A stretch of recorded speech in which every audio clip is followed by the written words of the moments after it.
Good Monday morning. Alternate side parking rules in effect. Watch for slowdowns westbound belt at Rockaway Boulevard with a collision. Harlem River Drive north at Dyckman Street. It's an accident. The U.S. Open continues today. Watch for extra traffic on the Grand Central, the Whitestone Expressway, and on Northern Boulevard.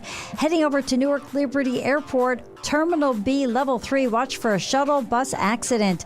Traffic is sponsored by RockAuto.com. A bent tie rod can quickly bring a drive to a halt. For the parts needed to get back on the road, visit RockAuto.com. Find a wide selection of quality parts at reliably low prices, delivered right to your door. All the parts your car will ever need. Rock Auto. I'm Debbie Duhaime on 880 ESPN New York.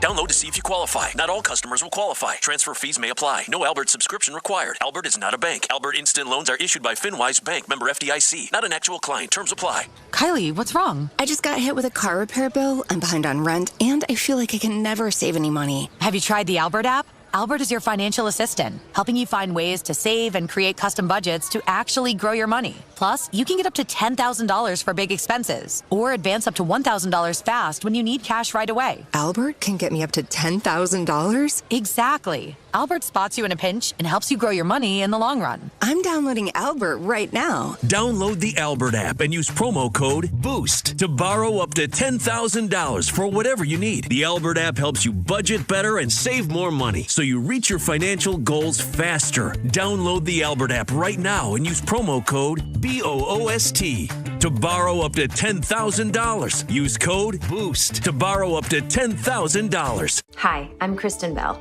Millions of kids in America live with hunger every day. But we can change that. Let's give all the kids the chance to grow up healthy and strong. Go to helpnokidhungry.org today. ESPN New York, now streaming live on YouTube. Subscribe today and watch the show. WHSQ and WCBS-FM HD2, New York. ESPN New York is your home for the world champion.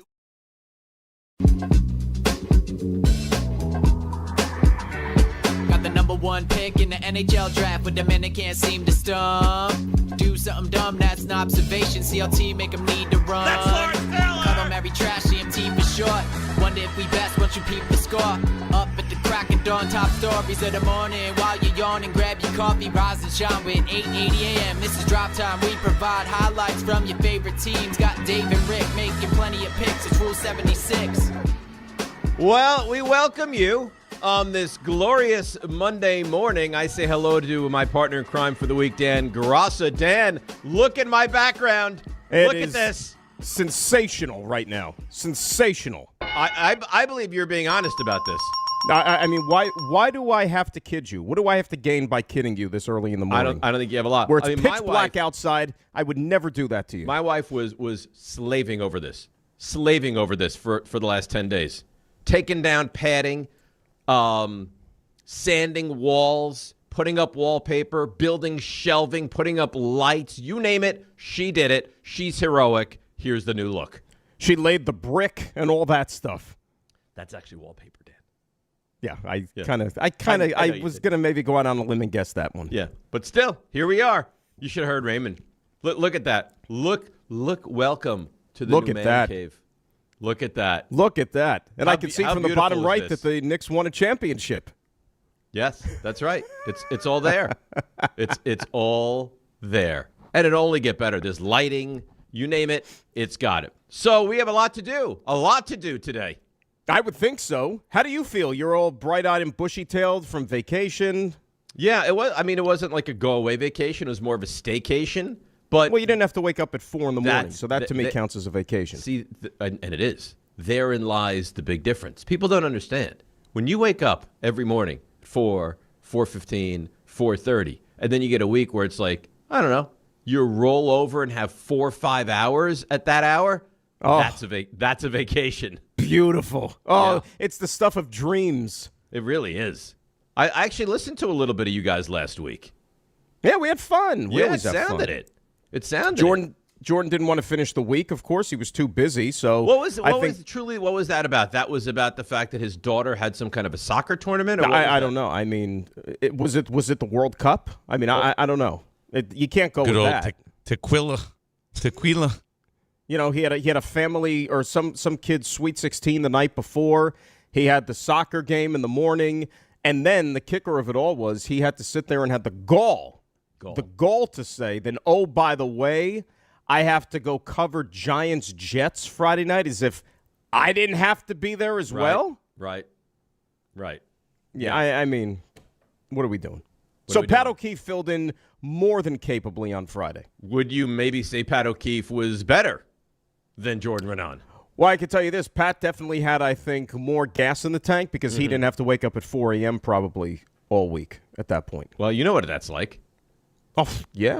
I mean, you know what? If you do it 4 days as opposed to 5, it's a massive difference.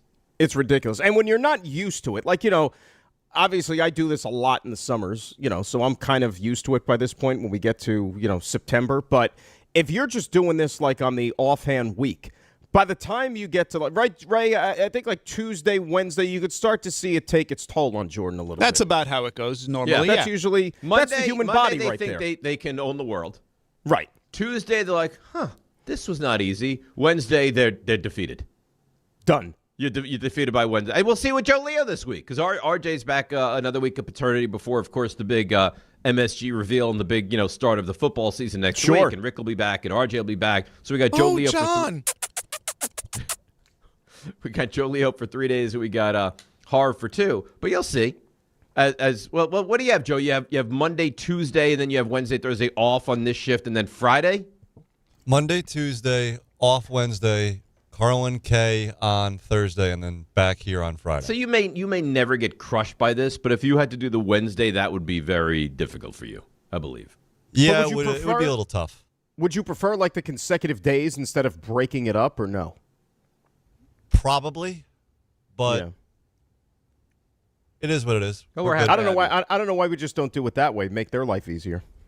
Because when nobody's concerned. I mean, you think John is concerned about Joe Leo's life?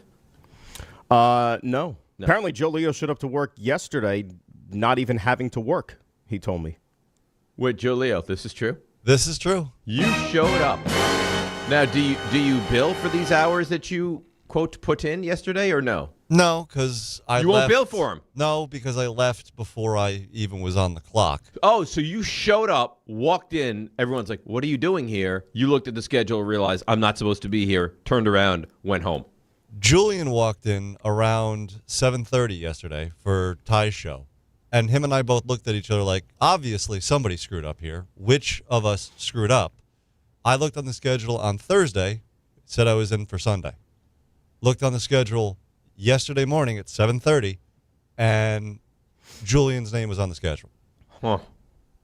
So John clearly updated the schedule on Friday. Say it. Say John screwed up. Say it. I don't think John Because you screwed up. believe that.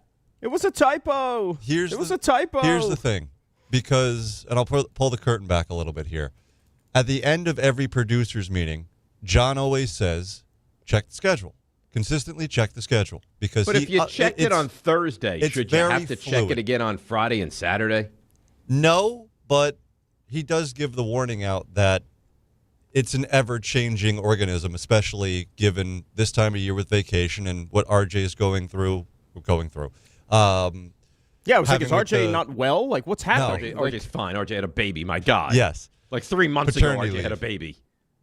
So it's a fluid situation. So I quickly packed up my things, got out of Julian's way, and went home. That's what happened with the Jordan situation last week. Ray, what was the day where we found out that he wasn't working Friday? I believe that was Tuesday. Yeah, so it was Tuesday because the schedule had said him the whole week. So when he dropped this, like, oh, by the way, I thought he was kind of kidding on Tuesday that he wasn't going to be in.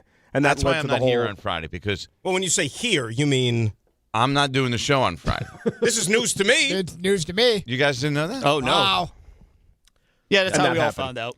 Well, let's be fair. Yeah. I think we have to uniformly gather together and point the finger at John. I don't see where that's a factual inaccuracy. I mean, Joe Leo is showing up for shifts that was scheduled and is no longer scheduled for. No one on the show knew that Jordan wouldn't be doing it on Friday. who's responsible for both of those decisions? I can't even put this on Jordan. Like, Jordan can't show up on Monday and be like, hey, guys, love doing the show today. This is 1 of 4 for me because I'm not doing it on Friday. Like, that's not on him. No, he'd we're already getting told crap for it, John but it's that not on information. him. Yeah. All right, so we do. I mean, the Giants. I think. Tell me if you disagree, and I don't want to get into it a ton now, but like I think the Giants' cut downs are a little more interesting than the Jets. For the most, yeah, obviously, yeah. I mean, when you have I the don't know. likes I mean, of some, for me, because I'm the Giants guy, but I don't want to not include the Jets. Well, I just think the Giants it's are a little more relevant. It's not so much the cuts. I think it factors in also the guys that were on the bubble that made it. You know what I mean? You have a lot bigger names Giants-wise than Jets-wise. Well, the Evan Neal cut is a big deal. Sure. And the Odell Beckham making it is a big deal.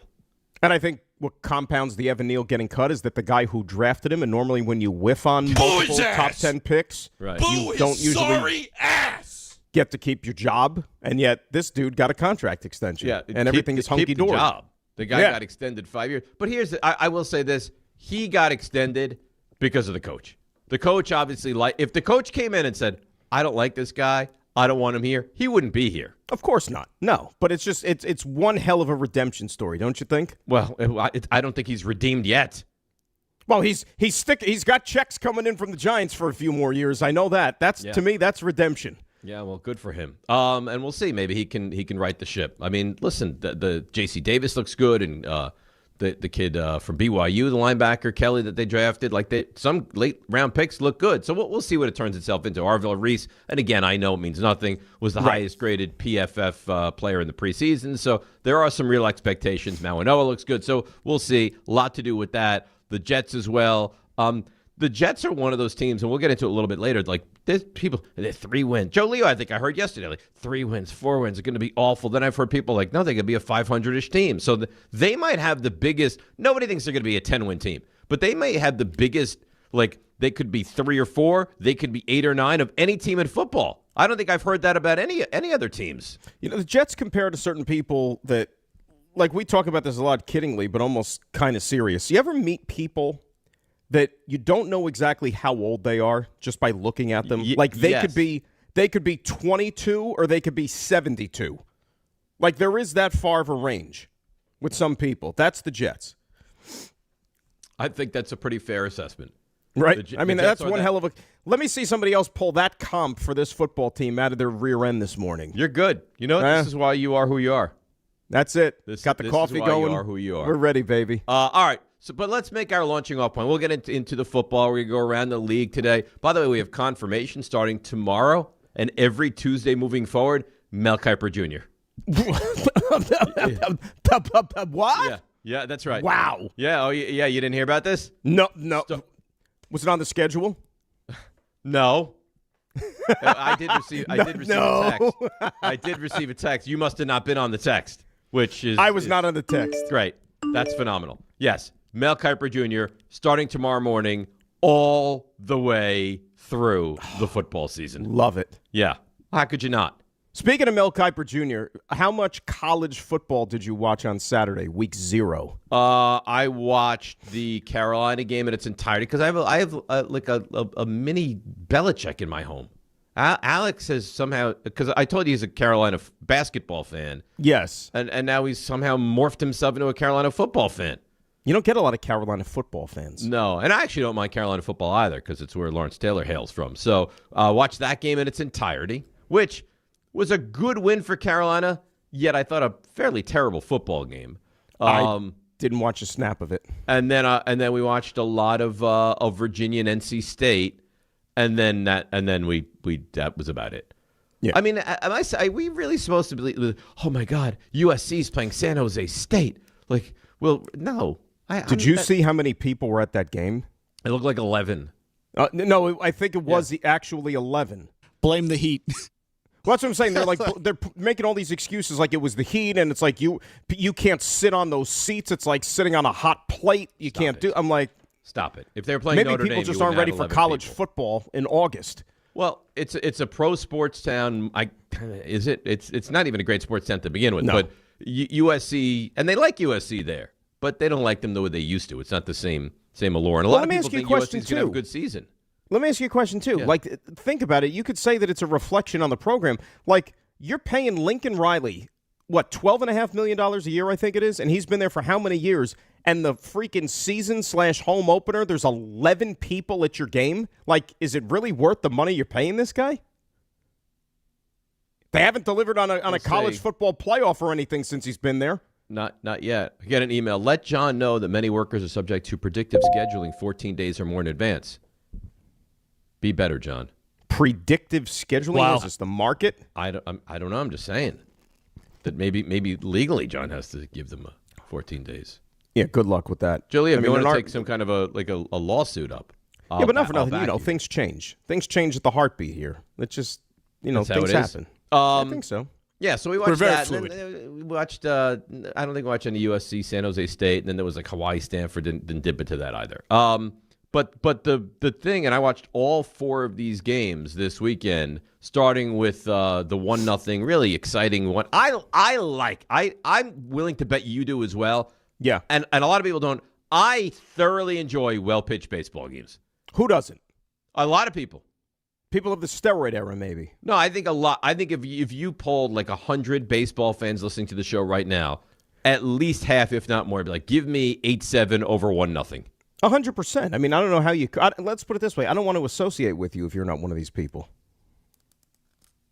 If you're not an enjoyer of the low-scoring game? If you're not an enjoyer of a well-pitched baseball game, these are people I don't want to associate with. Cam Schlittler is nothing short of phenomenal. Yankees win the opener, which was huge to set the tone. They lose game 2. They can't score a run. Through 2 games, they had, 1 run. Then they had trouble scoring in game 2 on Saturday as well, but late in the game, they put up a crooked number, and they went on to a healthy victory. And then I guess the story is going to be what happened yesterday. What happened yesterday was, I mean, it was a real questionable call on what looked to me like a clear catch from Rafaela in center field. You know what's funny? Like, I've gone back and I've watched this thing 38 million times, slow-mo, different angles. At first, it looks like he catches it. But then as the glove and the ball, I guess because of the impact, are moving a little bit, it almost then looks like it's being trapped. You know what I'm saying? So it like starts out as a catch, then it moves to he's trapping it. I don't know, man. Like, that was one of them with replay, even you just like rip your hair out trying to decipher. He acted as if he caught it, though. Like, his reaction was, I caught it. How dare you not give me this catch? He tried to double up the runner at first base. Like, I don't know if he tried to sell it or he was fully convinced that he, in fact, caught the baseball. It was a hell of a play, one way or the other. Whatever it was, catch or no catch, it was a hell of a play. And at that moment, the floodgates completely opened. Completely open. Because that was the end of Suarez. Right, he got pummeled after that. You wind up Montecero winds up pitching in the 8th inning, and what was a very tightly contested 1-0, maybe not even game, turned into a laugher yesterday for the Yankees, who now win 3 out of 4 in that series, have a 4-game lead over the Red Sox, and oh, by the way, won the season series. So technically, the Yankees have a 4.5-game lead over the Red Sox right now. It feels like they're kind of, sort of, Dan, with 4 weeks left of the regular season, locked in. The Yankees are going to get the top wild card. That's it's like it's basically a 5-game lead, right, when you factor in the tiebreaker. But you know what stinks about it all? I mean, if you want to sit here and say, the Debbie Downer part of it, great weekend. Any Yankee fan in a million years would have signed up for 3 out of 4, right, at the beginning of the weekend. But they actually lost ground to Tampa Bay because Tampa Bay swept the Padres. Because the Yankees lost 1 game. Right. Did you see how that went down yesterday? Oh, my God. San Diego was none too happy. Let's put it that way. They shouldn't have been. I mean, the left fielder basically batted the ball over. I mean, if there was no left fielder, they would have been in a better situation. I'm serious. I know. It's true. Well, what's his name? I didn't even, Taylor? Was that? I don't remember. Who I was have there. to look. But if you didn't see it, against Mason Miller, who is just the best of the best of the best, DeLuca hits a fly ball to left. The left fielder, and I think it was Taylor, but we'll have to look that up, gets to it.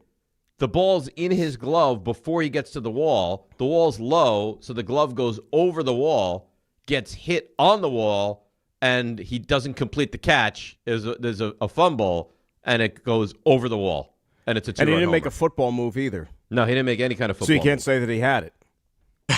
And that was that. And That's happened a lot. Not just- Rengifo, Luis Rengifo, by the way. Luis Rengifo. No. That's Are happened a you lot sure? this year. Are you especially sure? lately?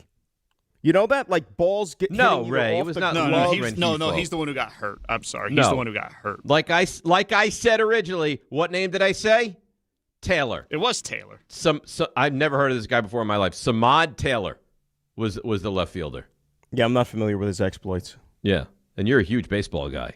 Yeah, but I didn't see the game, so I yeah, kind of but just, whether you saw the game or not, do you know who Samad Taylor is? I might have heard of him once, but it's one of those like, hey, maybe if I see him, it'll ring a bell and all the floodgates will come back with I don't memories think and the floodgates stuff. would But, open. you know, But, I wasn't yeah. in baseball mode yesterday.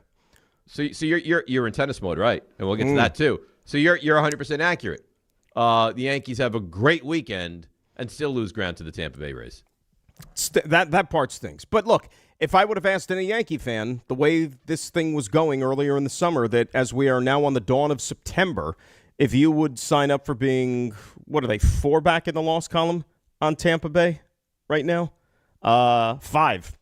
I still think you would take it because you still have a chance. You got a 4-game series against them in your ballpark. Like Yankee fans, given the litany of injuries, and if I told you Judge still wouldn't be back yet, you still probably would have rolled the dice and taken that. So the Yankees are 78-59, 19 games over 500, and the Rays are 28 games over. They have 54 losses. So yes, it's 5 games in the loss column. Yankees are off tonight. They start a set out in L.A. taking on the Angels, and you know who the Yankees are going to be rooting for the next couple days? They're rooting for the meet the Mets. They're going to be rooting big time for the Mets. But then the Yankees go to the Padres over the weekend. I think it's fair to say. Yeah. I feel pretty confident in saying this. And we could take a break and come back and get to the Yankees calls and the catch, not catch, all that kind of stuff. The Yankees are, for the most part, I believe, not catching the Rays and not being caught by the Red Sox. How do you feel about that statement?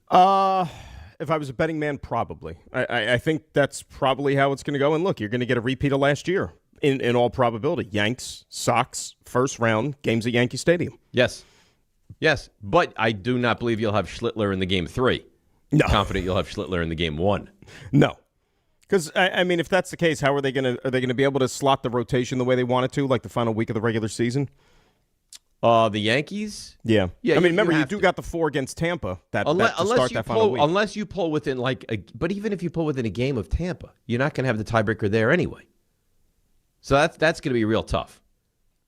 You're gonna have to slot it, so you're gonna have Schlittler available for game 1 against Boston. You're gonna have to, like a lose the battle to win the war type of thing. You're gonna have to. And by the way, is there a bet? I mean, that's why the Yankees. I still think are the best team in the American League.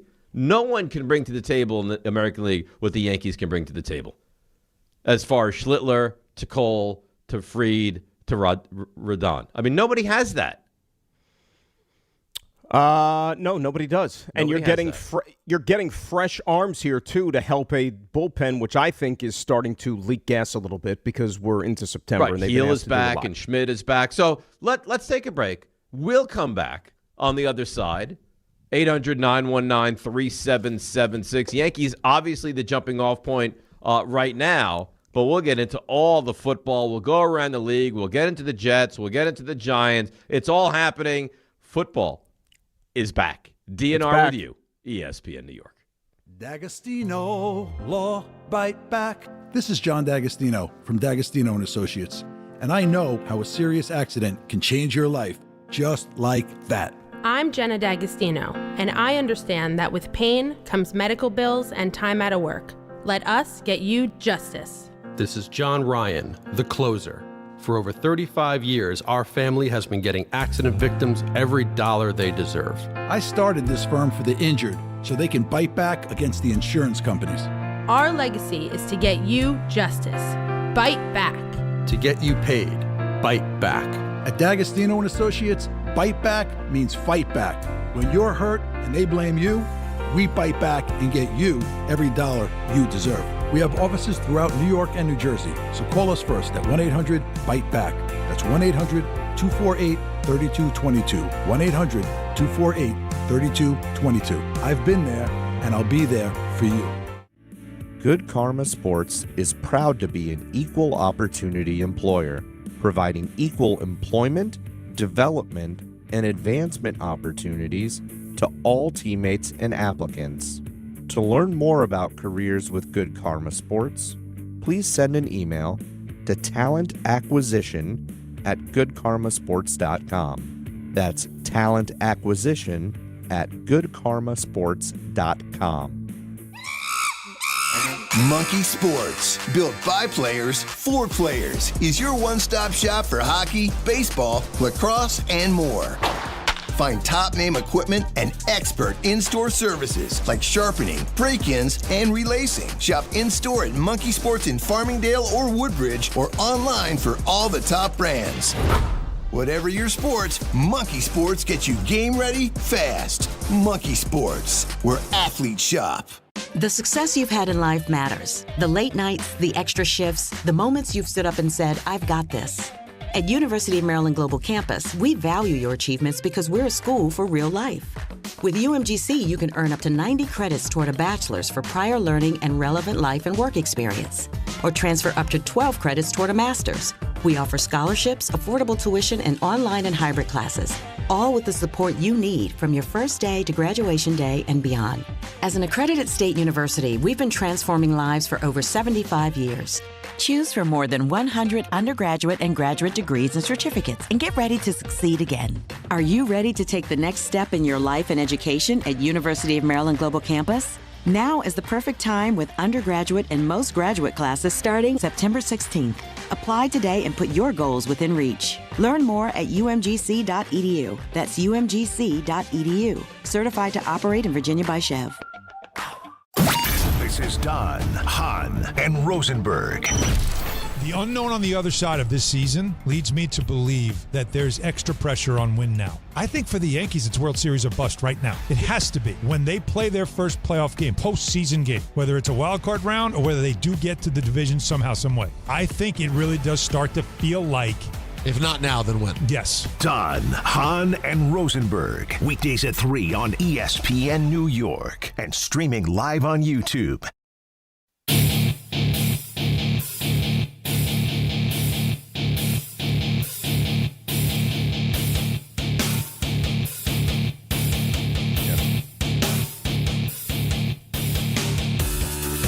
Well, this sounds angry. Is this Slayer? Yeah, this is like a Don LaGreca kind of track. What is this, Raymond? It's not Slayer. Is this Megadeth? It's not official. What is this? Not official stuff I'm trying out. This Put it video that way. Can we video game stuff? Can we scrap this from the docket? I can put it as one. I could put it as one not to play. Yeah, I mean, I don't want to be the ultimate decision maker. Dan, do you like that music? It's an acquired taste. That sounds mean. But like I said, you're gonna have to. This is the new reality. This is what you're dealing with. Yeah, I'm trying to incorporate, because we're going to television, we're going to MSG. It's a big deal. Have you heard this, Ray? It's a big deal. For New York sports fans, DiPietro and Rothenberg and Don, Hahn, and Rosenberg are coming to MSG Network starting next Tuesday, week from tomorrow, September the 8th. Catch our morning and afternoon shows simulcast across MSG Network's television and digital platforms.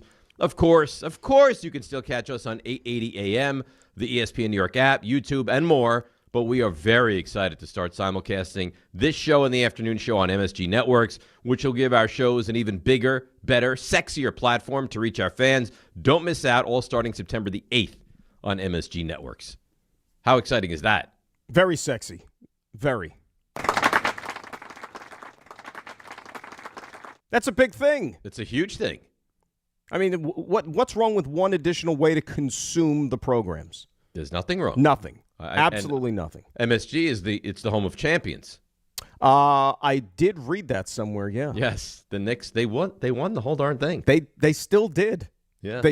You know what? They have not taken that away. They are. I still have champions. not. And I don't know if you have, Ray. I've not gotten to the point where it's like, oh yeah, the Knicks are champions. Every time, oh my God, they won the whole thing. Yeah. Some people want to take down the paraphernalia around here. Did you hear about this last week? As I made very ccler to certain people, the summer of Knicks does not end until the banners. Raymond, the banner is happy, why would it ever change? What happened? So, in the office, it was even like before they were crowned champions. Remember, the office decided to get into the whole like Knicks playoff run spirit thing. Of course, it was. They had the balloons and they had the little orange and blue flags that were adorned all over the walls and on the tables and everything. You even see it when you come off the elevator right in the lobby there. As of last week, Alana, who works in the office, she's like, I can't look at this anymore. It looks tacky. Took everything down. Why? Well, I say why not? I have no problem with it. I told Raymond the championship was almost 3 months ago. And I said, no. Yeah, of course. I mean, it took 53 years to win this okay, so we were going to leave the pennants up for 53 years? You're going to act like you've been there before. I haven't been here before. Right.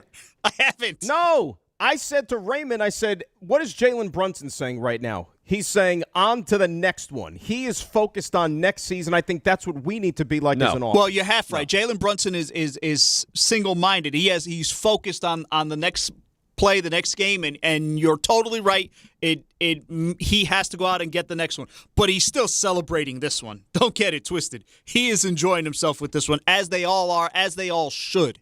But we should all take Jalen's lead, Ray, because think about it. We're not playing. If not for Jalen Brunson, there's no championship. Listen, I agree with a lot of things you say. This might be one of the most off-base things. Ray and I could arguments not you've ever be had. more lockstep on This is. There is no reason to do it. No, there's a reason. I think the flags overstayed their welcome. Not to me. I mean, some of them were like being draped down. They weren't even like hung up as firmly as they were. Then let's put them up properly. I have no problem with that. Let's have a redo. And listen, again, it's not a knock on Alana because she's great. She was really helpful for me because I've been having this ID situation that's finally been sorted out. So this is not a knock on her. But it sounds like this is a non-Knicks fan kind of taking command of things here. And do you think that's the case? It's clearly a knock on her, though. It's not a knock. I don't think it has anything to do with Knicks fandom or not. You're like Ray, to I told criticize you, her.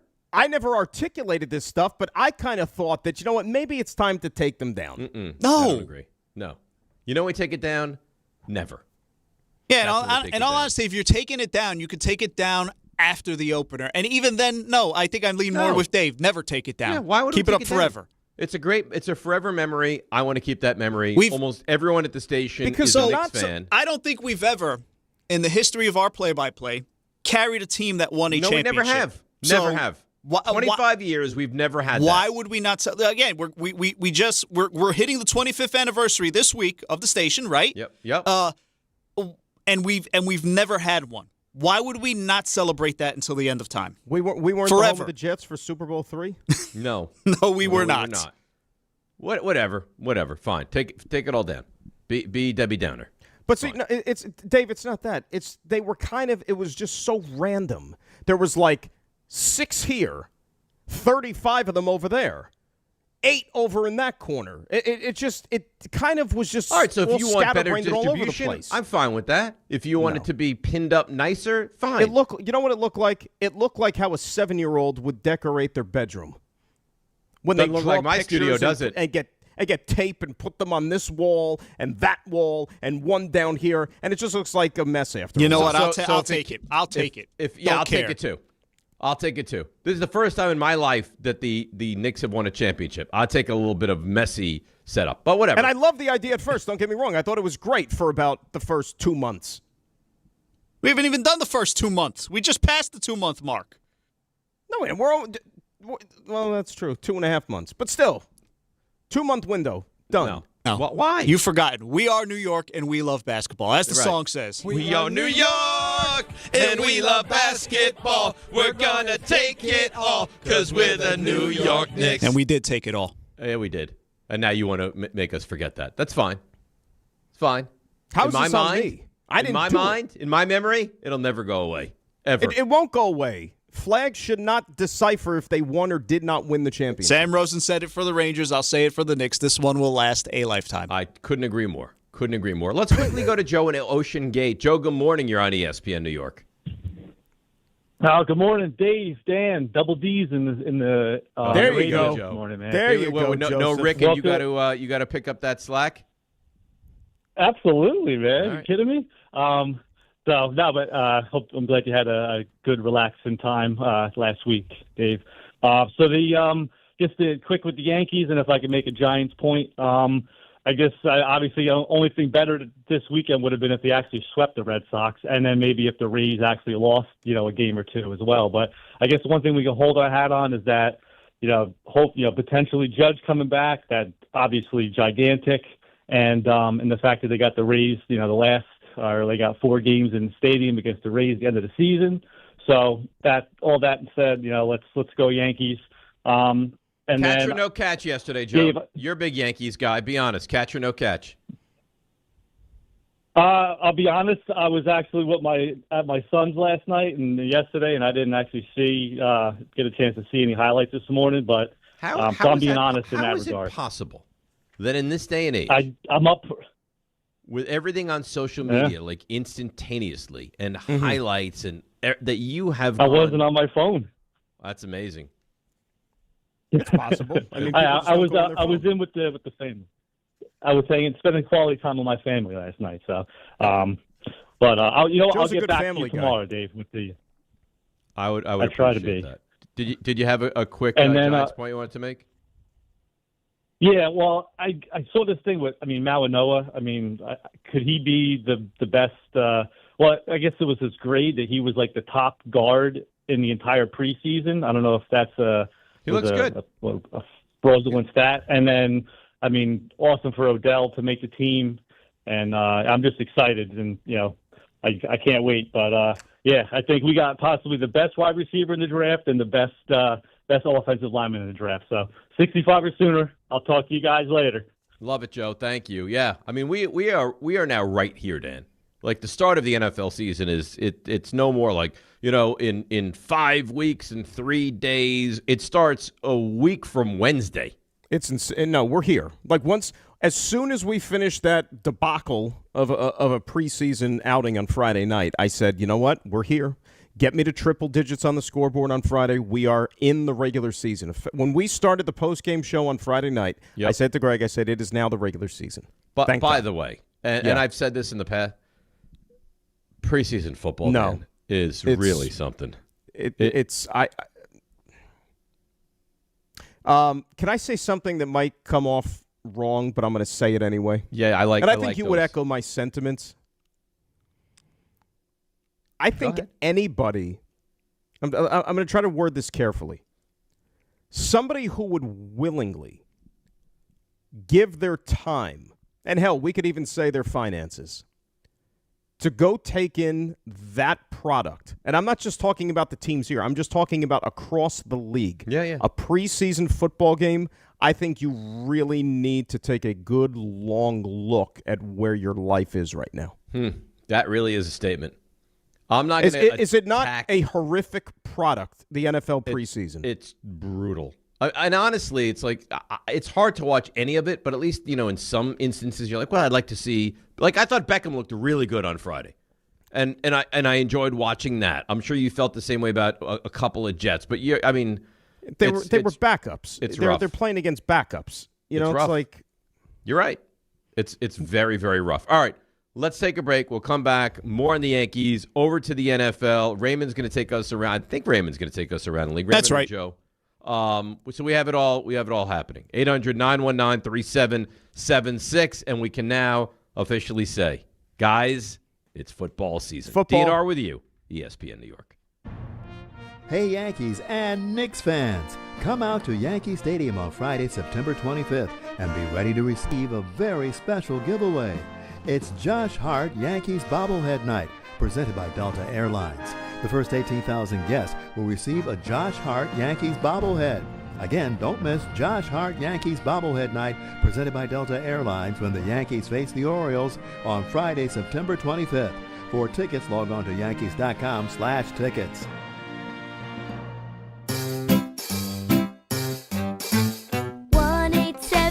Cars for Kids. KARS Cars for Kids. 1-877 Cars for Kids.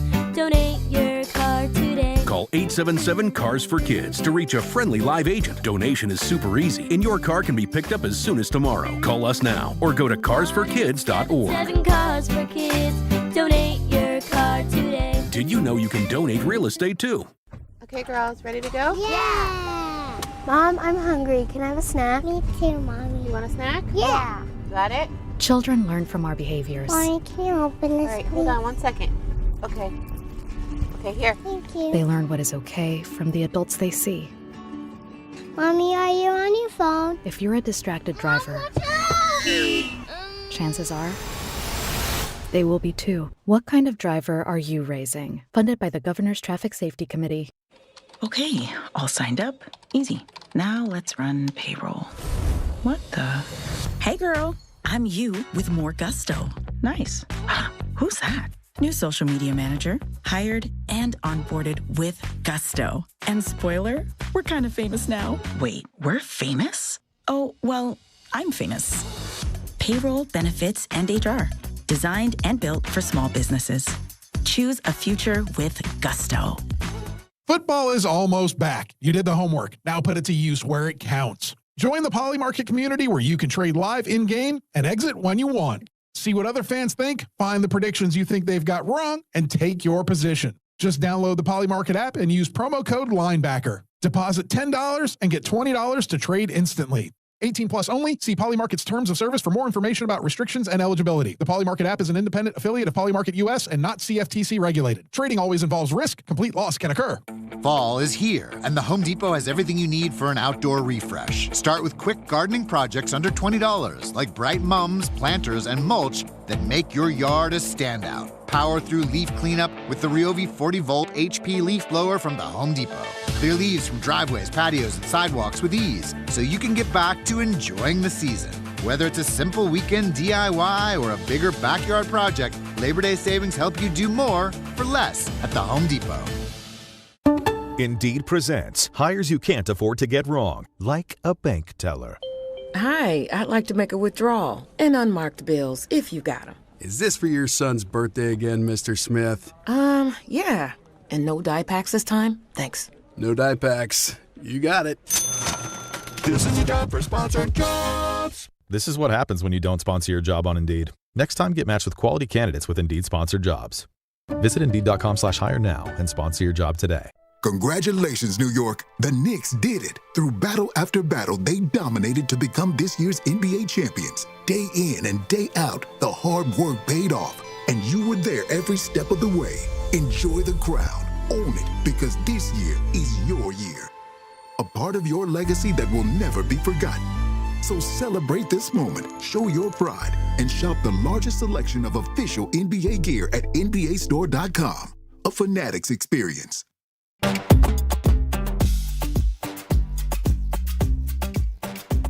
All right, now DNR with you, ESPN New York, as we roll along on this Monday morning. Supposed to rain today.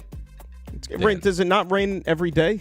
I'm looking at the forecast all week. Rain today, rain 90% tomorrow. Rain on Wednesday. There'll be some rain on Thursday. Friday looks like rain-free. Saturday, rain. And then this is nice because it is a holiday weekend. Sunday, Monday, no rain. Well, things could change between now and then, unfortunately. That's true. Thankfully, RJ's not here because he'd yell at me. RJ hates the weather.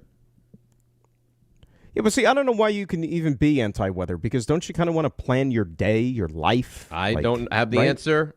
I love the weather. I like to inform people of the weather. RJ, very anti-weather. Yeah, I didn't know he was an anti-weather guy. Ray, I'm not misspeaking, right? RJ, when I give the weather, very opposed to that, isn't he? I mean, not all the time, but I would say that RJ is not a big proponent of the constant weather update, I'd say, which is not what you generally do. Well, you know what it was? I think it stems back to this. There was a massive storm coming, and I mentioned it a couple of days consecutively, Dan, and RJ's like, enough of the weather. Enough of the storm. Like, frustrated by me. Sorry. Unless you put a... I think there was I forget what it was, but I think there was an underlying reason for that. I'm a connoisseur of the weather. Yeah, we know. And I'm not going to apologize to anybody for it. We know. Should I take an umbrella? Should I not take an umbrella? Should I bundle up? Should I not bundle up? What's I'm wrong not an with umbrella guy, though. Well, if there's a monsoon, I'm going to bring an umbrella. No. I'm not. I'll go hat before I go umbrella. Umbrellas are dangerous on the streets of Manhattan. Dangerous. I mean, are you walking a marathon though? Like if you're just walking to and from your car, it's not that dangerous. People out there. So then that could be a weapon for you in self-defense. I guess that's accurate. You never seen any of those like old martial arts I movies? Can use my pointed umbrella to poke them in the eye. Yeah, you use it as a self-defense tool. I guess. So you thought that was not a catch yesterday, huh? If it was like the NFL properties, I think I don't know if there was definitive evidence that you could have overturned it. Huh. That doesn't happen a lot in baseball. If they would have called that a catch, you would have said it remains a catch, right? I would have been okay with it. Yeah. See, I thought originally watching it live, I was like, he didn't catch that. You could see it bounce on the turf and then go into his glove. When they showed it over and over, I was like, oh, no, it's clearly a catch. And then I was expecting them to come back from the replay and determine that was a catch, and they didn't. And I thought from that moment on, Boston completely lost their composure, and the entire game changed.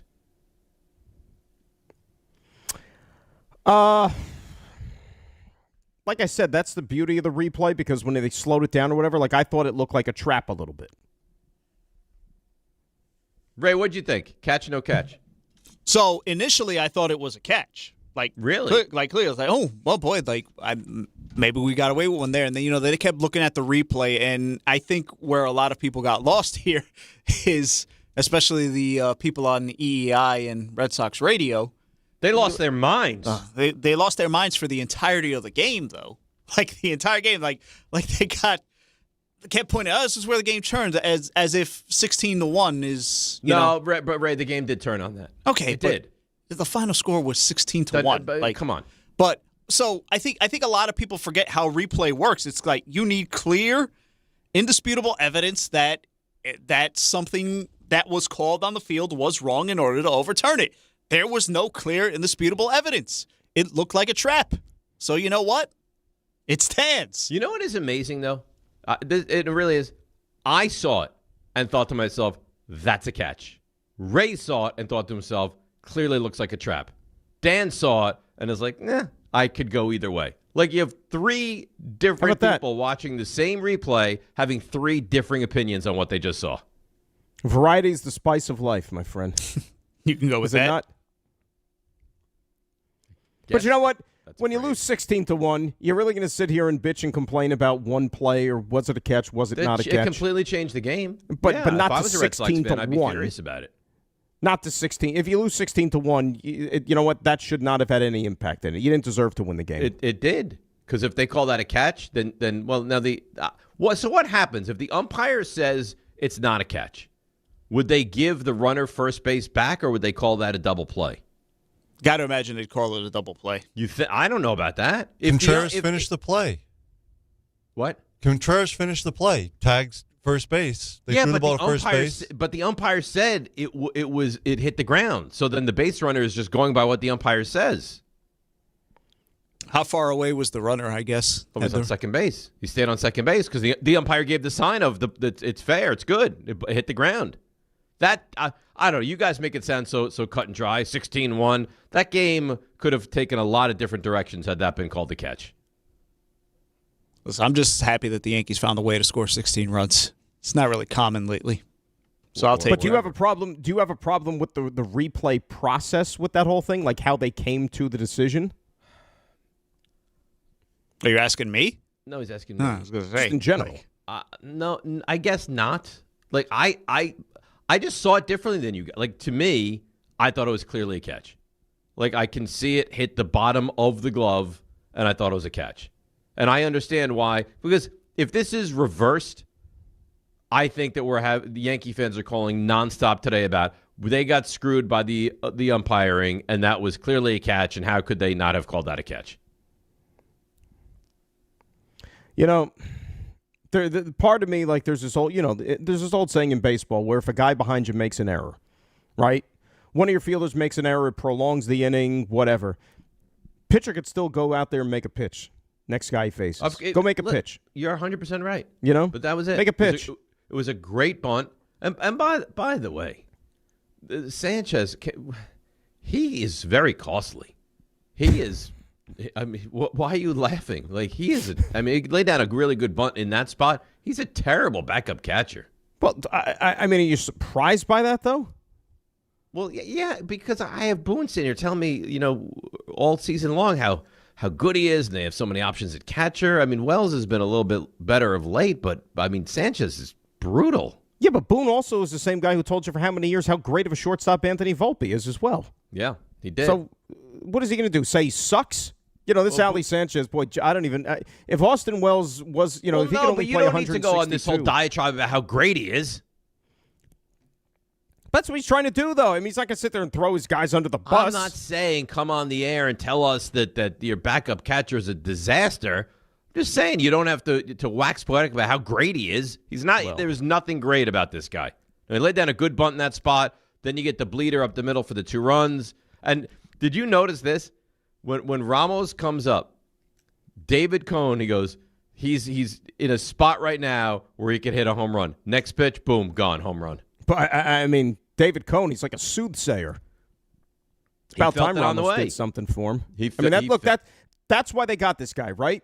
To mash left-handed pitching, came through, and for a team that struggles against lefties, for them to take 3 out of 4 this weekend against left-handed pitching, you couldn't have asked for more. So a couple things from this series. Firstly, Boston, Yankees pitching is elite. Elite. There's no other word to describe it.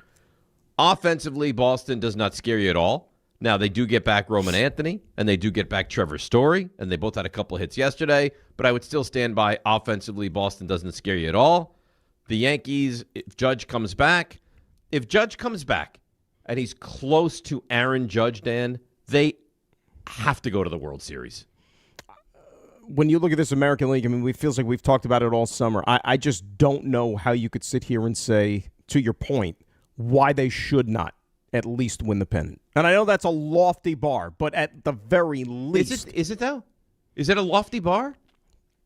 Considering this team's only been to one World Series in 25 years or whatever it is, yeah. Yeah, if you take the last, right, since what, 09 they went? No, and then no, so they've gone to more than one in 25 years. They went in 09 and then they went. Oh, I forgot about 2 years ago. About 2 years ago. Yeah. So 2 in the last 25 years. Yeah. Right? Since 01 where they lost to the Diamondbacks. But and 03 against the Marlins. Yeah, and 03 against the Marlins with Josh Beckett series. You get my point, right? Yeah, there hasn't been a sustained but why does 08, 12, why does that factor in here? I mean, you're right, they haven't gone. I can't argue that. It's factual. But they are, in my mind, the best team in the American League and should go to the World Series. I can't remember AL, NL, whatever. I cannot remember a half of the league as bad in a single season as this American League is this year. I mean, it is. If you remember back a couple years ago when the Yankees went to the World Series, the American League was pretty goddarn awful back then, too. But not this bad. It was bad. The 2 other divisions are like little sisters of the poor. I mean, you might have a team win the West, Dave, sub 500. It's crazy. And that's never happened before. The Astros are, I guess, somewhat dangerous. I think the Rangers may be as well. But those teams are having bad regular seasons. I mean, the White Sox, there's no way if you're a fan of the Yankees, you could look at the White Sox and be like, no. Oh, God, they scare me. There's no way. Red Sox I could see, but you're better than the Red Sox. And the Rays, and because I listened so much, I heard Joe Leo say this, I believe over the weekend, Joe, he looks at the Rays as a paper tiger. And I don't look at that, but I still think in a 7-game series, which is what you could get Yankees and Rays, 5-7, whatever it happens to be, the Yankees are I think they're the better baseball team. Top to bottom, when fully healthy, I do believe when fully healthy, I don't even think it's a question. Not even close. Like I told you, the thing that people are sleeping on is when you get all these arms back, and not everybody's going to be able to be in the rotation. We know there's only going to be 4 guys. All those other arms are going to go to the bullpen. You're going to have Boone's going to have a fresh complement of arms that he's going to be able to trot out there to play the matchup game. Heel is back now, right? You lose Cruz, and it looks like you're going to lose Cruz for the season. Which is, it sucks for him, but I don't think it's, crippling to the club because he was petering out. is minutes away from being back, and Heel is back.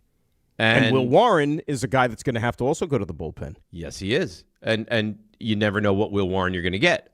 Because yesterday you got elite Will Warren. In Chicago against the Cubs, you got elite Will Warren, and then there's other times where you get very pedestrian or very bad Will Warren. And then we'll see what happens with Ryan Weathers, if and when he's ready. Right. He'd be a huge addition to a bullpen. Well, here's the thing, though. I almost would feel like, to me, because, again, like, Rodon's not in the circle of trust. You agree, right? No, I don't know that I agree. I wouldn't. He's not in the. You trust Rodon?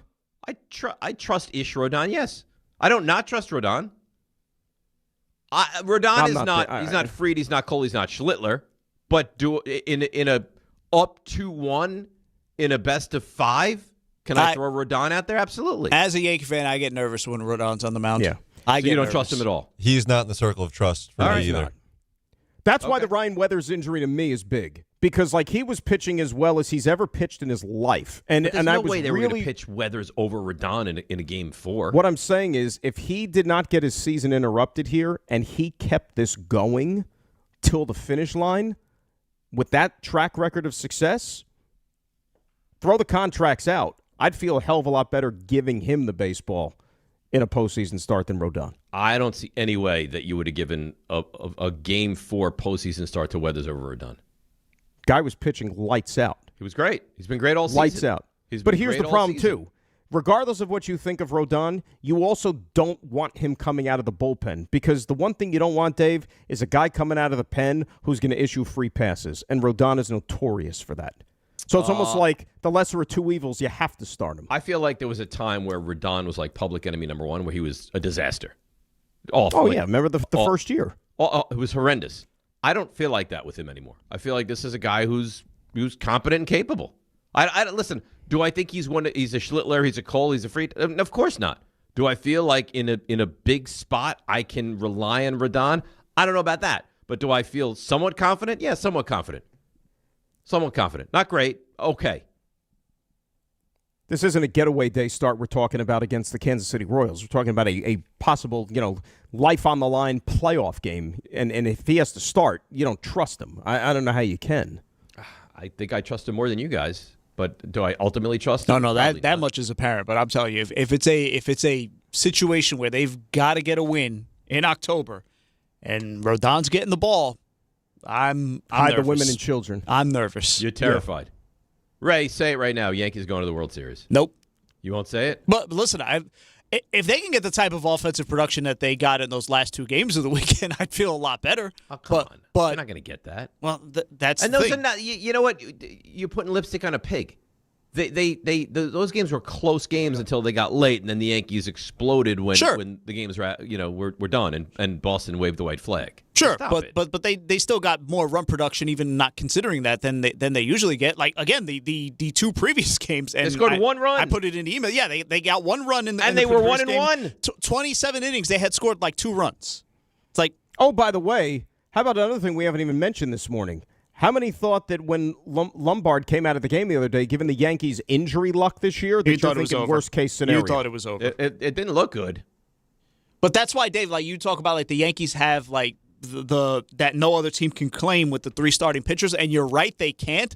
But the problem is that those guys will have to be lights out in the postseason. I agree. Just for them to have a chance. But why would I not think they would be, especially against these teams in the American League? You want to talk about those teams against the Brewers or the Dodgers? I think that's a different conversation. It's a nice thing to have 3 guys that that any given time they get on the mound and they can be lights out. It's another thing when, hey, I need those guys to all be lights out. You're going to need them to be really good. Like from the get-go. I get worried. I get worried. Because if they mess up just once, that could be the end of the season.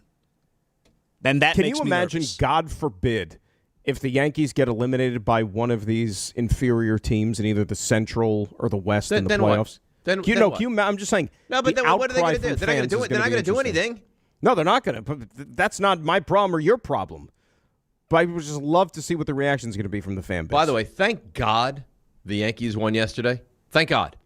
Because if they did not win yesterday, do you know how many calls? How could you bench Ben Rice in the biggest game of the season? Well, guess what? We haven't seen the last of that because once Judge comes back and they have the full complement, Remember at the trade deadline when they brought in these extra guys, you're thinking, well, how many first basemen / DHs do they need, right? Like it was an imperfect mix just to get extra bats in here. Now you're going to find that problem once Boone has somewhat of a full deck to work with. What's the lineup going to look like? Who's going to be left out, right? So that to me is going to be fascinating. All right, let's take a break. We'll come back. If you want to call in the Yankees, phone line's open, 800-919-3776. We'll switch over to a little NFL. It's DNR. Rick out this week. Dan is in. We'd love to have him right here on ESPN New York. All right, let's see what's happening on the roads. Here she is. It's Debbie Duhame. Hi, Dave. Hi, Dan. Good morning, company. Hope everybody's bright-eyed and bushy-tailed and ready to go. Watch for delays on the Staten Island Expressway eastbound this Monday morning into 440. Accident in the left lane. Westbound BQE by the LIE, a disabled truck. 9 northbound at Fairway Lane in Old Bridge, a crash. And over at Newark Liberty, Terminal B, Level 3, a shuttle bus accident. Sponsored by RockAuto.com. Grinding and squealing are signs it's time for new brakes. Skip the hassle of searching for the right parts and shop RockAuto.com. Find trusted name brand parts at lower prices and have them shipped directly to your door. All the parts your car will ever need. Rock Auto. I'm Debbie Duhame on 880 ESPN New York.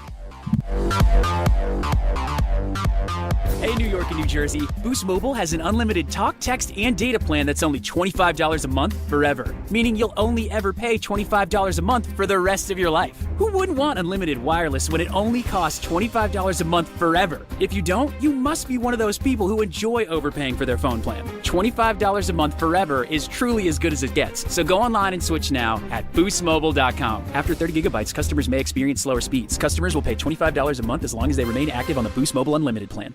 Hey, it's Alan Hahn. Upgrade your outdoor living space with TimberTech, the #1 brand in premium decking from Rings End. Picture this, a deck that's the highlight of your backyard, turning heads season after season. Now, imagine 20, 30 years later. It's still going strong. And here's the best part. You haven't spent a moment sanding, staining, or sealing it. Visit your local Rings End for the stunning real wood looks of TimberTech decking, paired with the kind of durability that only advanced engineering can deliver. Backed by industry-leading warranties, TimberTech is the decking that performs for decades. Ask for it locally at Rings End. New Game Plus with Oxy makes your laundry smell incredible and fights stubborn smells, like the ones your dog Biscuit brought into your freshly made bed last night. But you wash that all away with Game, and now you're drifting asleep to the scent and sound of waves. Ah, no, that's the dog licking your ear. Biscuit. It just might be our greatest scent ever. Now with odor-fighting power. New Game Plus with Oxy. Sniff the difference. Game. Stop wasting your nights on a mattress that doesn't get you. Experience the most comfortable mattress in the world. The Sleep Number Smart Bed. At the touch of a button, you can personalize your comfort. Choose firmer or softer. Adjust cooler to warmer. And right now, save up to $2,500 during our massive Labor Day event. Hurry into your local Sleep Number store today, because we have your number.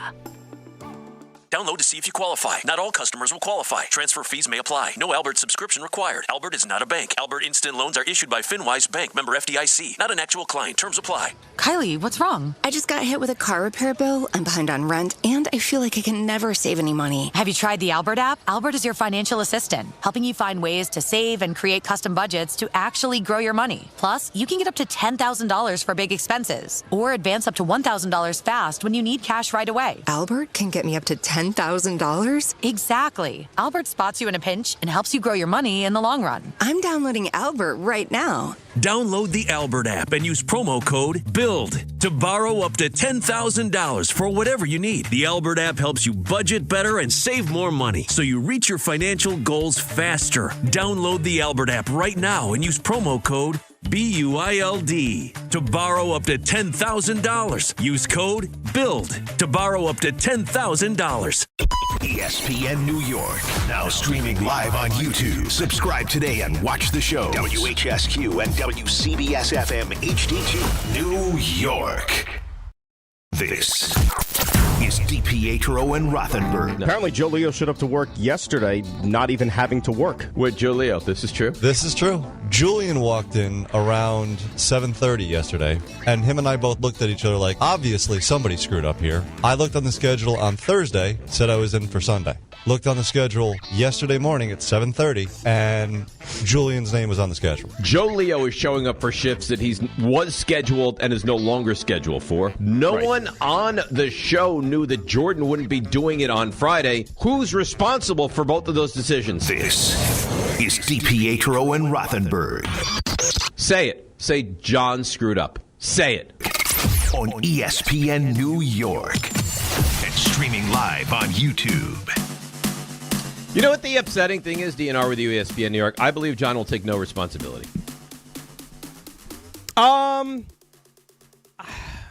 He might. I don't think so. I think he might with the Jordan thing. I think the Joe Leo thing, he's going to put the ball completely in your court, Joe Leo, and say it was entirely your fault. I think that's did factual. he take any for the Jordan? I wasn't here. I have no idea. I'm trying to see if Ray remembers. Did he take any for the Jordan mishap? No, none. Did he place blame on the Jordan mishap? Oh, you know what? Jordan. Yeah, there were texts. Hang on. Yeah, there were texts. That's right. So we had evidence. Jordan showed it, and then John just failed to make the necessary correction on the schedule. I think John is in summer mode, and I think the start of the football season is going to be a lot for him. Do you consider, forget about the letter of the law and what it says, to you, tomorrow's September, do you consider still this summer? So I can't even say my kids. My one son, who's still in high school, starts school on Wednesday. Mm-hmm. I think when he starts school on Wednesday morning, we have punted on summer and fall is officially here. So tomorrow's the last day for you. Tomorrow is the last day of summer, yes. That's fair. So if you're going to go to a white party, tomorrow's the last day for you, to wear all white. Correct. And then, yes. And then Labor Day. Because they say on after Monday, Labor Day you don't wear white. No, God forbid. That'd be Like a an animal. massive mistake. Yeah. Massive mistake. I did watch a show, although so angry. This was recommended by a friend of mine. Mm-hmm. And I do not watch shows until they're fully out. And I did not know that the last episode was not yet out. I watched 7 of the 8, and I was like, great, bring me the 8th episode. Not available. Today it's available, I believe. What Good, show? though. It's called Furious. And on so you Hulu. were furious that there was no I was last not episode happy. of Furious. It's Emmy Rossum, big Knicks fan, is the female lead in Furious. And what is this on? Hulu. Okay. Good show. Real Okay. good show. It's a lot. So the though. show good, but you're just down on the friend because all 8 episodes not available yet. Correct. Because I had a buddy of mine last night text me, have you seen season 3 of Lioness yet? And I said, no, I have not. He goes, well, why not? I said, because it's not all out yet. And I will not start to consume said show until the entirety of the season is out. That's incredible. That I do that? No. I'm amazed. First of all, you're dropping names of shows that I wouldn't even know that they were a part of this universe. You've never I am heard of so Lioness? Out of touch. No, never heard of it. Raymond, have you heard of Lioness? I have heard of it. I have never seen it, but I have heard of Lioness. Actually, Like, my if family, we play- my if we family was play- talking about that in the last gathering. A vision. Zoe Saldana is great. She's You a, don't need to she's tell a me. vision. Joe Leo, have you seen Lioness? I have not, but I have heard of it. You know, I don't want to be doing the show with people who've never seen Lioness. Here we go. I know. I need Rick back. Rick has seen Lioness. I believe Rick is the one that told me about Lioness years ago. Yeah, but It's a Rick, great when it show. comes to culture and all that stuff, he's kind of on the bottom of the totem pole with that stuff for the most part. You know that. You don't look at Rick as a cultured guy? No, I try to, but then there's times where, remember, he wants, no part of it whenever, the conversation branches off into other things. He doesn't want to talk about music or TV or movies. Or he thinks, he's too big for it. He's too good for it. I think he's cultured. No, but you know he doesn't like talking about that stuff. he doesn't like when we get off on a He frowns tangent and down. start naming all the actors from a show. Yes, Yes. that goes against him. Yes, that is accurate. All right, so I would imagine that everyone had a feeling this was on the way. It's now official, and I did not like the way it ended with Beckham years ago. I'm pleased he's back. I am. I'm pleased he's back. Beckham made the Giants, and I got to tell you, Dan, I don't think this is just a Beckham made the Giants. I think he's going to get some important, impactful time with the Giants, too. Well, we'll see, because, I'm not going to sit here and think that he's going to be a healthy scratch to start the season on Sundays, but remember, he doesn't play special teams. So that's what you're going to have to do with the numbers game and making sure you get enough guys, especially at that wide receiver position. You know, they tend to, when you're 4th or 5th on the depth chart, which is where he is at the wide receiver position, most teams are going to look to those type of guys that also wear 2 hats and can play special teams, right? It's a fair point, but... Because remember, Berrios is coming back. Like, even though he's cut, he's coming back. Well, people that don't understand that, so they cut him, right? But he doesn't leave. Like, I guess because he's a veteran, the Giants still retain his rights, and they will have him as their punt returner for Game 1 of the regular season against the dirty Dallas Cowboys. Correct. Yes. Might not be for Game 2, but he's going to be there for Game 1. He fumbled the ball on Friday. Again, you take stock in how much this really matters, but you're never thrilled about a fumble at the 3-yard line. But he's a pretty good punt returner. Trust me, Harbaugh took stock in that. I'm sure he did. I'm sure he did. This is the same guy, remember, when he was with the Jets, who, failed to reel in a go-ahead touchdown in Minnesota in December late in the game. So, I mean, he has this in him to not necessarily come through when he's needed most with the offense. Well, all I need you to do is catch the punts and pick up some yardage. That's it. That's all I need you to do. Not fumble the punts, catch him, hold on to the ball, pick up as much yardage as humanly possible, and away we go. You know what, by the way, feels like, and again, we don't know when it's preseason, but it feels like the Giants, and it makes sense, given the track record and history of John Harbaugh, that the Giants' special teams is going to be eons better than it's been over the last God knows how many seasons. Well, you got a kicker who's got a rocket for a leg, which is certainly good. Punter can also do his thing. And then did you see some of those punts? It's amazing. On Friday night? It's amazing. You want to talk about punts real quick, which was funny. So we were out on the field before the game on Friday, which we normally don't get a chance to do while the players are warming up, because during the season we do we're on the air 2 hours before the game. So preseason, it's only 1 hour. So we got a chance to go out on the field like while the players are all out there. So there's like 1 million people on the field, and then like staff and everything. Do you know where the punters were like, or how the punters were warming up while there was like a massive humanity on the field? You had Austin McNamara, who's the Jet punter, basically standing on the Jets sidelines, right? And he's hitting these rocket launchers to the other sideline. So he's like kicking them like across the field just to see if he can get his hang time where it needs to be. Not like over the length of the football field trying to kick it 50, 60 yards. He's kicking it from one sideline to the other sideline. And that's how this thing was going. Over the stadium. over the stadium. But obviously the trick and the skill is to make sure that it doesn't go over the stadium and to pin it right on the other sideline. It's amazing. It is amazing how would you say that's the biggest difference from positions when you were a kid to now? Is how specialists good the specialists are? Yes.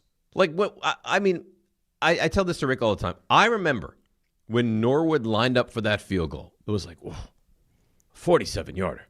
That's a field goal. Like if you make a 47-yarder, that's a long distance field goal. Now, a 47-yard field goal is like, if you don't make a 47-yard field goal, what the hell is wrong with you? It is incredible, like you said. But because also, remember back then, the majority of these kickers were like former soccer players who were 5'5", 140 pounds soaking wet.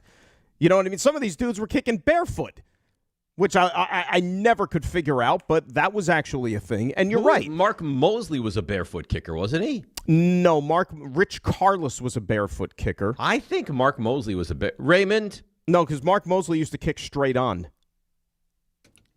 He wasn't kicking straight on barefoot. And he wore a shoe? Yeah. Tony Franklin, who was an old Mark Mosley's in shoes here. In shoes, huh? Tony Franklin used to kick barefoot. The most wild thing, Mark Mosley won the NFL MVP. During the strike year. That's the trivia. Rich Carlin was a barefoot guy, wasn't he? Well, he missed a chip shot field goal in the Super Bowl against the Giants, Rich Carlin. Go back and listen on the app to where I said Rich Carlin. Yeah, you did. Was there a Mike Lansford, a Carney Lansford? No, Carney's baseball, no, Carney Lansford was a third baseman. For the A's? Yeah. Who's Mike? Am I making that up? Is there a Mike Lansford? He was a Rams kicker. Mike something like that. Mike Lansford, yep. Mike Lansford. Wasn't one of the Zendejas a barefoot kicker? There was a Tony Zendejas, and was there a Max Zendejas? No, there was a Luis Zendejas. A Luis Zendejas. He was the one who got the Bounty Bowl when that happened. I don't think he was a barefoot guy. Barefoot kickers. It's crazy. In the winter, the ball is hard as a rock. Kickers are athletes now, though, is the point. Well, think Kickers about it. are athletes now. What was the Harrison Butker kick in preseason? 70? Who do you think? Yeah, it was the guy on the Jaguars, No, but how right? long was it? Was it 70 or 73 or or something? Yeah, 69 it's or 70. insane. Who do you think it was that the guy's like going through his progression? Like, can you kick a 30? You know what? Hey, Steve, take your shoe off. Let's see how that works. Like, why would that ever be a thing they would do? I think it was because, like, just to have, shoes weren't like they are back then. Like, not much interference. Like they want to get the foot flush on the ball so it stays straight. And they said, like, if the laces or whatever, like, but I'll tell you that, like, that's most likely the reason I'm not a kicker. That is insanity. But take your shoe off, you'll have a better chance to kick a longer field goal. That I'm sorry, that will never make sense to me. Not longer, but definitely more accurate. Well, remember, that will never make sense to me. They weren't kicking as many long field goals. Because, right, when we grew up, if a dude hit a 50-yarder, you wanted to carry him off the field and put him in the Hall of Fame. Yes. A 50-yarder was the stuff of Dave. legend. I remember when the Giants had Brad Daluiso, and he wasn't even the regular kicker. Like, he was the kickoff He was the guy. kickoff specialist. And they brought him in to kick a 54-yard field goal to win the game, and everyone lost their minds when that kick was good. I remember that. Was that against Arizona? I believe it was. Yeah. I think they may have still been Phoenix at the time. Shout out Brad Daluiso with the Raiders in 2001. Missed a kick against the Jets in that season finale, which helped the Jets win that game. I don't even remember who, like, the regular kicker was, but, like, the Giants had Daluiso as, like, the kickoff specialist. Like, hey, can you kick this 54-yard field goal? And then he would be the the long distance kickoff kicker as well. Anything inside like 45. But I remember they would bring out it's a long one. It's 48. Let's bring out the specialist in Daluiso. So I think that the biggest difference is just kicking from the NFL 30, 40 years ago to where it is now. That's also why, and I'm going to use this, current events with the Jets. That's why their week one kicker is not on their roster right now. Jason Sanders might have won the job. He doesn't have any. He's got nothing in that leg. He's coming off a hip surgery. Well, he missed all of last season. The Giants paid him this offseason thinking he still was going to be really good, realized quickly, and the Giants cut him weeks ago. So the kick on Friday night, the extra point goalpost, I was sitting directly even with it. That was a 54-yarder. And again, a 54-yarder now is like a 35-yarder. Oh, you're talking about the missed field goal. Okay. I'm watching this thing in the air, like coming towards me. By the time it got to about the 10-yard line, you're like, this doesn't even have a shot. And it didn't even reach from 54, Dave. Yeah. That's perfect unheard night. Of. Unless the wind is playing tricks, a 54-yard field goal cannot be short. You can't go into a season with a guy who can't make or reach 54 yards. No. Phil Simms was right on that one. As the kick was in the air, he's like, that's going to be short. Like, short. And he was right. It was. So, Beckham. You just reminded me of something, by the way. I'll send you a note. Yeah? Something good? Yeah. Something nice? Depends on how you interpret nice. Okay. But we'll do it later. Yeah. So Beckham makes the Giants. Evan Neal is gone. The Jets are going to go with Klubnik as the backup quarterback. There's a lot to unpack here. We'll get to your calls on it. 800-919-3776. DNR with you right here on ESPN New York. Prizes, flyaways, even cash money. You want it? We've got it. Find a list of all contests and official rules by visiting ESPNNewYorkContests.com. That's ESPNNewYorkContests.com. Dave Portnoy here. Something big is coming. September 2nd, DraftKings Game Day. We're talking massive deals, exclusive offers, and an all-day celebration built for sports fans. Whatever you're betting, DraftKings Game Day has deals dropping all day long. One app, every sport. So mark the date, September 2nd. 2nd, new season, new era, DraftKings Game Day. Get pumped. Get ready to celebrate. New DraftKings customers. Sign up with promo code WHSQ. That's code WHSQ. Spend $5 to get $200 in rewards within 21 days. That's code WHSQ. In partnership with DraftKings. The crown is yours. Gambling problem? Call 877-8-HOPE-NY or text HOPE-NY 467-369. 21 and over. New York only. Eligibility and restrictions apply. $50 in non-withdrawable bonus bets issued every 7 days via click-to-claim for 21 days. Bonus bets expire 7 days after issuance. For additional terms and responsible gaming resources, see sportsbook.draftkings.com/promos. Limited time offer. This is the Michael K. Show. You hear people saying, that's why Yankees should have got a reliever.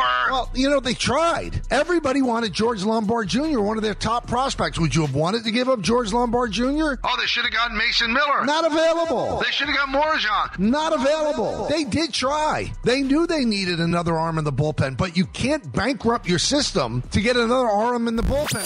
The Michael K. Show, weekdays at 1 on ESPN New York and streaming live on YouTube. Presented by the Parisman Firm.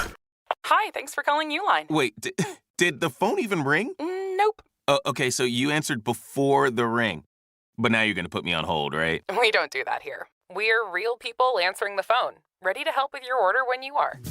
Uline has thousands of quality products for your business and warehouse needs, always in stock, ready to ship same day, and backed by Uline's legendary 24/7 customer service. Uline, we warehouse for you. This Labor Day at Lowe's, get up to 45% off select major appliances. Plus, deals on select materials and tools to keep the job moving. Right now, get a free DeWalt 20-volt Max battery 2-pack when you buy a select DeWalt 20-volt Max tool. At Lowe's, we have what you need to keep your job moving. Valid through 9/13 while supplies last. Selection varies by location. See Lowe's.com for more details.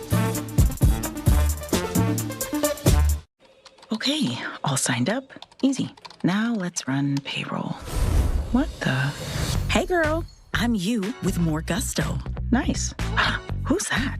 New social media manager, hired and onboarded with gusto. And spoiler, we're kind of famous now. Wait, we're famous? Oh, well, I'm famous. Payroll, benefits, and HR. Designed and built for small businesses. Choose a future with gusto. This is Don, Hahn, and Rosenberg. The unknown on the other side of this season leads me to believe that there's extra pressure on win now. I think for the Yankees, it's World Series or bust right now. It has to be. When they play their first playoff game, postseason game, whether it's a wild card round or whether they do get to the division somehow, some way, I think it really does start to feel like, if not now, then when? Yes. Don, Hahn, and Rosenberg. Weekdays at 3 on ESPN New York and streaming live on YouTube.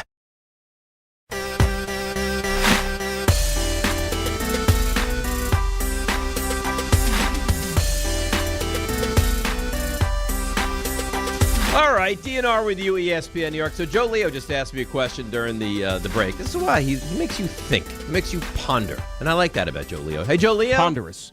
Yes. Hi, Joe Dave. Leo, are we engaged yet? We are. What? Whoa. Engaged. No. News, jazz hands. Wait a second. Nobody told me anything. No. It was a misunderstanding. Misunderstanding. How? Completely misunderstanding. I thought How did you misunderstand? engaged.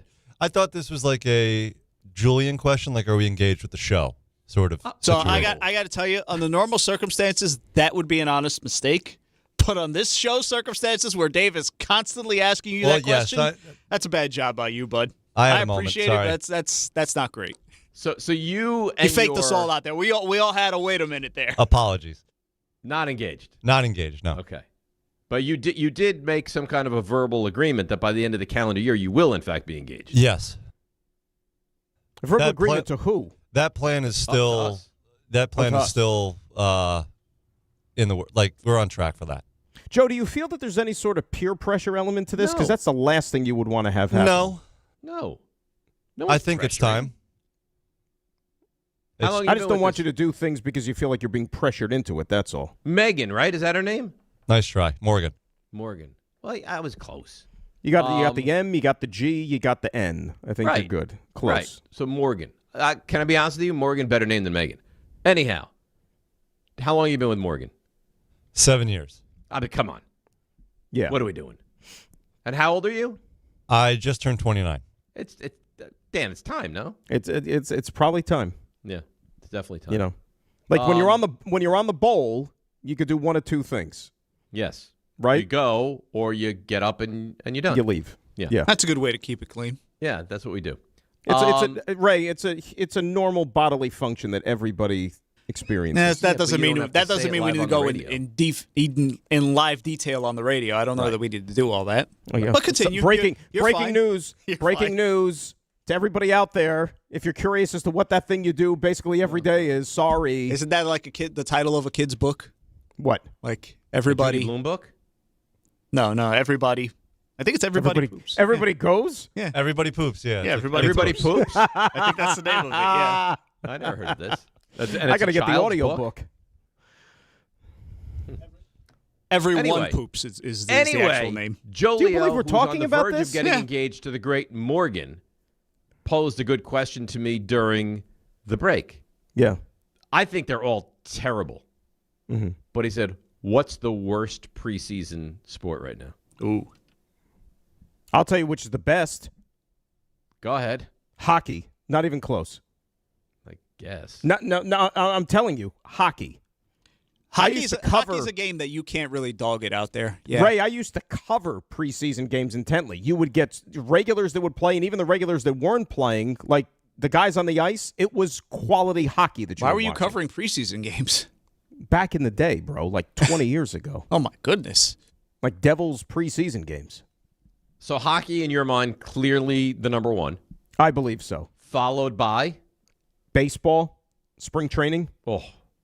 But I mean, it's baseball. It's a tough watch, yes. But at least the guys out there fighting for jobs, like you can't cheat the game. So it's just not my thing after a while with spring training. All right. I know there's people that love it. They can't sit there. Yeah. Spring training. It's the classic. See baseball. prospects and all the minor league guys, you know. Yeah, if you tell me like Carson Bench is going to get an at-bat, yeah, I'd like to flip on that at-bat and see what he looks like, and then I'd like to be done with that. All right, so you put baseball 2, you'd put NBA 3, and then NFL Correct. 4. Yes. No, I would put NFL 49th. It's terrible. Preseason cricket is more captivating than preseason NFL. Do they have preseason cricket? I believe yes, they do. In Sri Lanka, they do. Yes. Really? Huge. I mean, do you know what the gambling for preseason cricket is like in those parts of the world? Please tell me. A cash cow. Cash cow. Really? Oh, undercover, underground. Don't cricket games take like days? Let me tell you something. We go on vacation down to the Caribbean. I told you they have like the ESPN Caribbean channel. Right. You can turn on the channel at any point in any given day, and there's a cricket match on. But I'm not even exaggerating. I think these cricket matches go on for days. It's endless, endless. And can I tell you something? Every time it's on, I don't know the rules. I don't want to know the rules. How could you know the rules? What's that? How could you know the rules? I don't think anybody knows the rules. And you know what, Dave? I don't want to know the rules. I don't know if that makes me a snob or an elitist. I have no interest in learning the inner workings of cricket. I couldn't tell you one thing about cricket. Not one.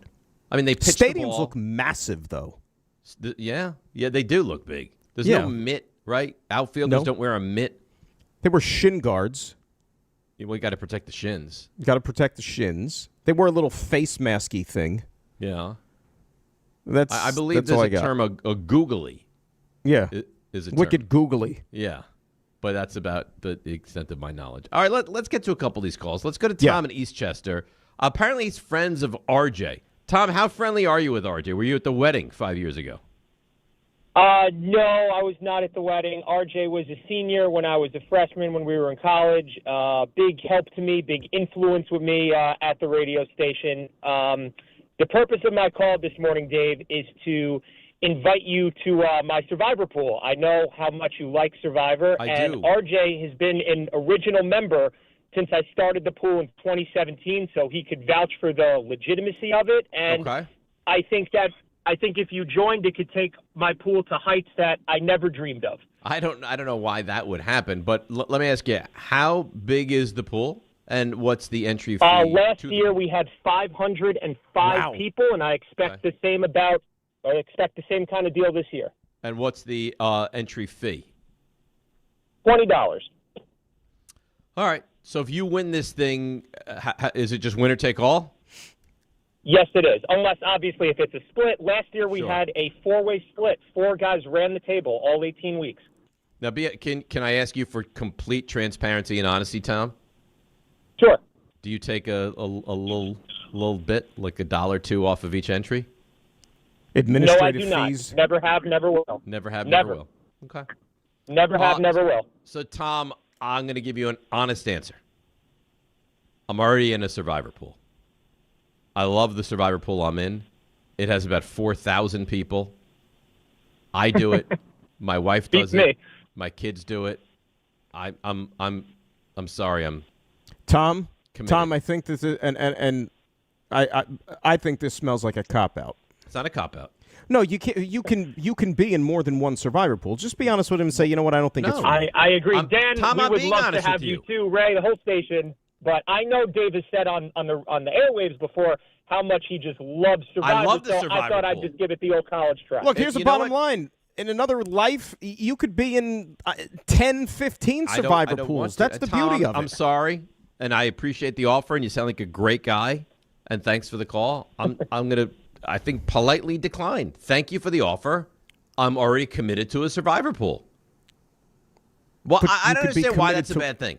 But if you could be the most committed survivor player in this entire pool. But again, the beauty of Survivor, how's it any different than being in 35 different fantasy football leagues? Well, I deem that I don't need another survivor pool. That's not what I'm looking for. I'm comfortable in the one I'm in. I don't need to do more. And the one I'm in, I join more than once. So that's the equivalent of like being in another league. I join a couple of different times. So I'll buy. I think you're a little bit leery joining up the league. That maybe you're a little, you don't know the person that well running the league. He sounds like a great guy. Well, you said Leo, sounds like a great guy. Leo, is there anything wrong with me saying thank you for the invitation? I respectfully decline your offer. There's nothing wrong with it. Oh, here we go. It's just you can. There's be nothing in more wrong than, with anything.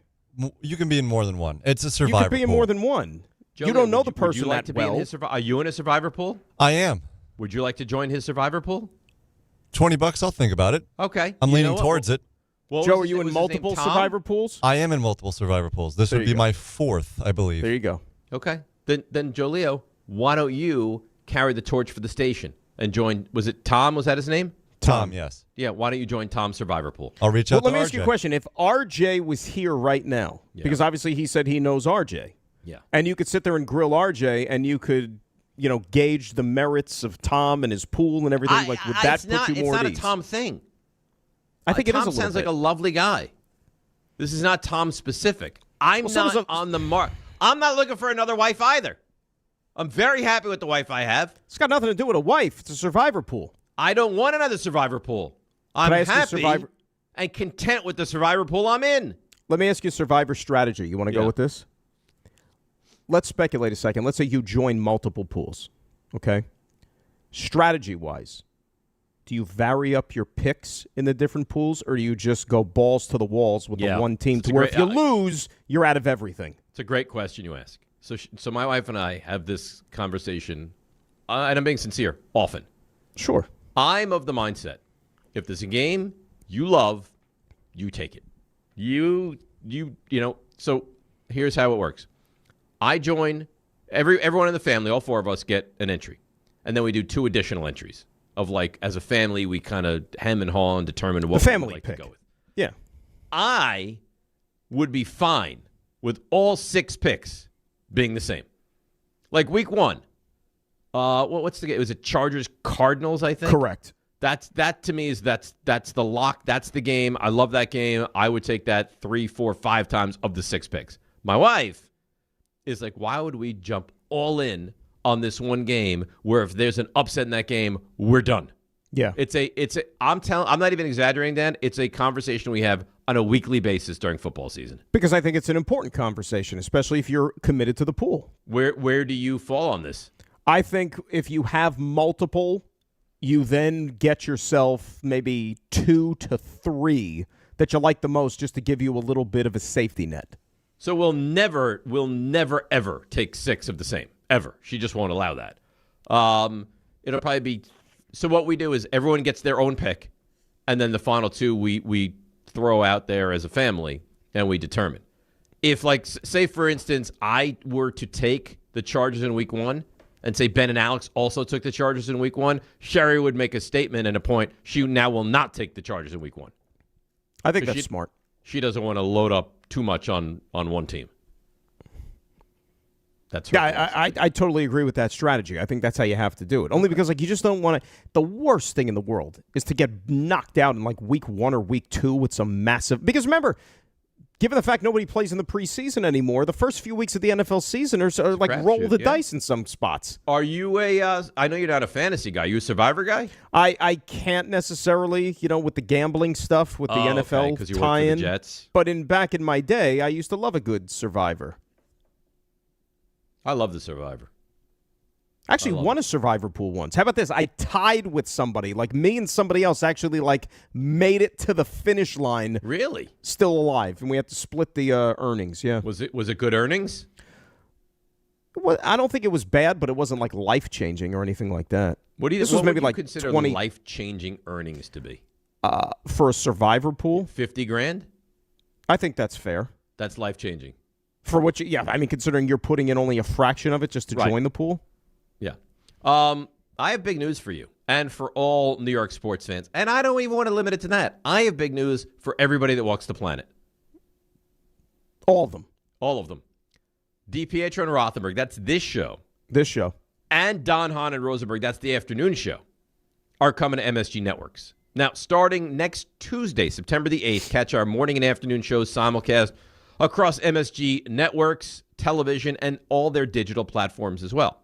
Of course, you can still catch us on 880 AM, the ESPN New York app, YouTube, and more. And we're so excited about the entire partnership, which will give our shows an even bigger, better, broader platform to reach our great fans. Don't miss out. It's all starting September the 8th on MSG Network. So that's exciting. MSG Network's the home of champions. You like that? And it's already going to be a football season by the time we get to September 8th. September 8th is football eve. But we're ready there. We're there. In football We're season. there. We need to continue to dissect the final 53, the Jets and the Giants. The Giants' big names, Beckham makes it. That's big. And not only that, he's going to wear number 13. How does that happen? Because Jalen Hyatt, who might be one of the biggest busts in the history of the NFL draft, did not make the team. Jalen Hyatt stunk. That's a Joe Shane vehicle, right? Joe Shane had to cut 2 of his big prize picks. Mm-hmm. Evan Neal, and they moved up in the draft for Jalen Hyatt. That's correct. So we'll get into that. And I think the Jets, to me, the most interesting topic with the Jets, and we'll get into this as well on the other side, is the backup quarterback situation. It's DNR right here on ESPN New York. D'Agostino, Law, Bite Back. This is John D'Agostino from D'Agostino & Associates.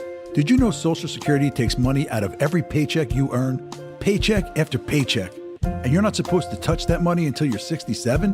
What if you can't work? What if you need that money now? The system is challenging and most people get denied. That's a fact. D'Agostino & Associates has the experience to win, and we win a lot. If you filed for Social Security disability benefits and were denied, let us appeal. Call us first at 1-800-BITE-BACK. Bite Back means fight back. 1-800-248-3222. We'll fight to get you paid. D'Agostino & Associates has offices throughout New York and New Jersey and handles Social Security disability claims and appeals. Remember, if you've been denied, call us first. 1-800-BITE-BACK. That's 1-800-248-3222. D'Agostino & Associates. We win. A lot. Hey, New York and New Jersey, Boost Mobile has an unlimited talk, text, and data plan that's only $25 a month forever, meaning you'll only ever pay $25 a month for the rest of your life. Who wouldn't want unlimited wireless when it only costs $25 a month forever? If you don't, you must be one of those people who enjoy overpaying for their phone plan. $25 a month forever is truly as good as it gets. So go online and switch now at boostmobile.com. After 30 gigabytes, customers may experience slower speeds. Customers will pay $25 a month as long as they remain active on the Boost Mobile Unlimited plan. Shohei Ohtani's interpreter was fired today. Ippei Mitsuhara ran up gambling debts to a Southern California bookmaking operation. The inside story of the biggest scandal in modern baseball.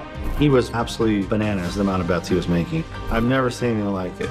From 30 for 30 podcasts, this is The Betrayal of Shohei Ohtani. Presented by Gusto. New episodes available now. Listen wherever you get your podcasts. Evan Cohen here. When it comes to your tires, you want the best quality, the best value, and the best service. When you buy tires at Midas with paid installation, their limited lifetime tire guarantee is included at no extra cost. Free flat repairs or replacements if needed, and complimentary maintenance like tire rotations and rebalancing every 5,000 miles. All included. That's the limited lifetime tire guarantee. Only at Midas, the best around. Are you ready to unleash the beast?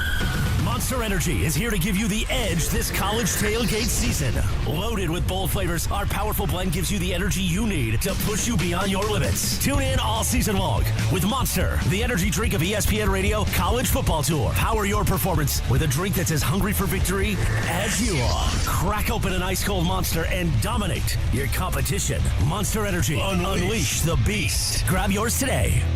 Every athlete has a reason that keeps them going. And when things get tough, having the right support can make all the difference. That's why National University takes a 360 approach to student success. We call it whole human education. Quality, innovative learning, personalized support, lasting career value. That's how we help every learner build momentum, overcome challenges, and keep moving towards their goals. Veteran-founded, nonprofit, accredited 4-week classes. Visit nu.edu to learn more. National University, supporting the whole you.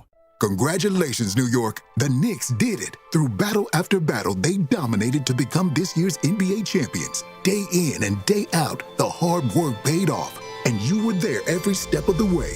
Enjoy the crown. Own it, because this year is your year. A part of your legacy that will never be forgotten. So celebrate this moment, show your pride, and shop the largest selection of official NBA gear at NBAstore.com. A Fanatics experience. All right, DNR with you, ESPN New York. Raymond's going to take us around the league in a little bit, right? I heard about that, and why the hell wouldn't he? Because after all, it is football season. It is football season. It is. Now I got the itch. Now I think we're fine. Because again, preseason for the Birds. Now that we've got that in the rear view, I'm all in, baby. Aaron Donald is back. How about that? Who saw that one coming? What a surprise, huh? Oh, good for the Rams. Oh, yeah, because that's what they need. Good for the Rams. Hey, let's give them another Hall of Fame player. I mean, I know that the NFL is always, littered with twists and turns and things that we can't see coming and all that stuff. But, I mean, right now, safe to say, like, two teams in the same division, Rams, Seahawks, like, they're the front runners, right? Yeah, no, absolutely. Do you see what the Rams Super Bowl odds are? I believe it's to win the whole thing. This is since Aaron Donald came back. Yeah, so I think they were plus 550 to win the whole thing before. Now they're plus 500, which is really like unheard of. And they're number one, obviously, right? I don't even think it's close. Yeah. The Rams are the prohibitive favorite here. Are you ready for this? Yeah. Rams are double the odds of anybody else. Rams are plus 500. Bills, Ravens are plus 1,000. Seahawks plus 1,200. How are the Seahawks behind the Bills and the Ravens?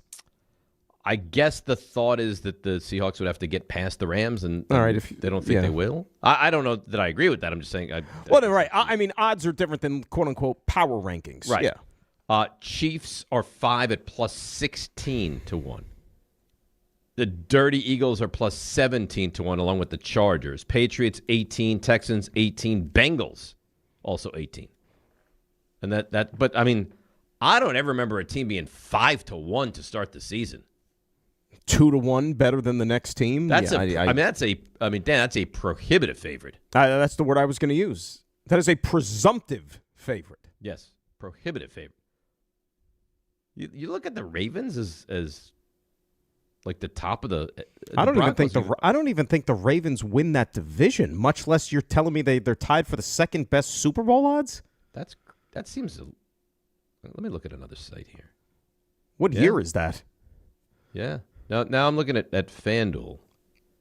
Does anybody know what type of a head coach Jesse Min? And think about that. 2 teams with rookie head coaches. You're telling me you're tied for second in Super Bowl odds? So I'm on FanDuel now, and they have Rams still a +5, Bills at 1,000, same. Seahawks third at +11, Ravens +13, Lions +17, Chargers +17 as well. Wow. Chiefs 17, Texans 17, Eagles, Niners, Patriots, Bengals, all 18.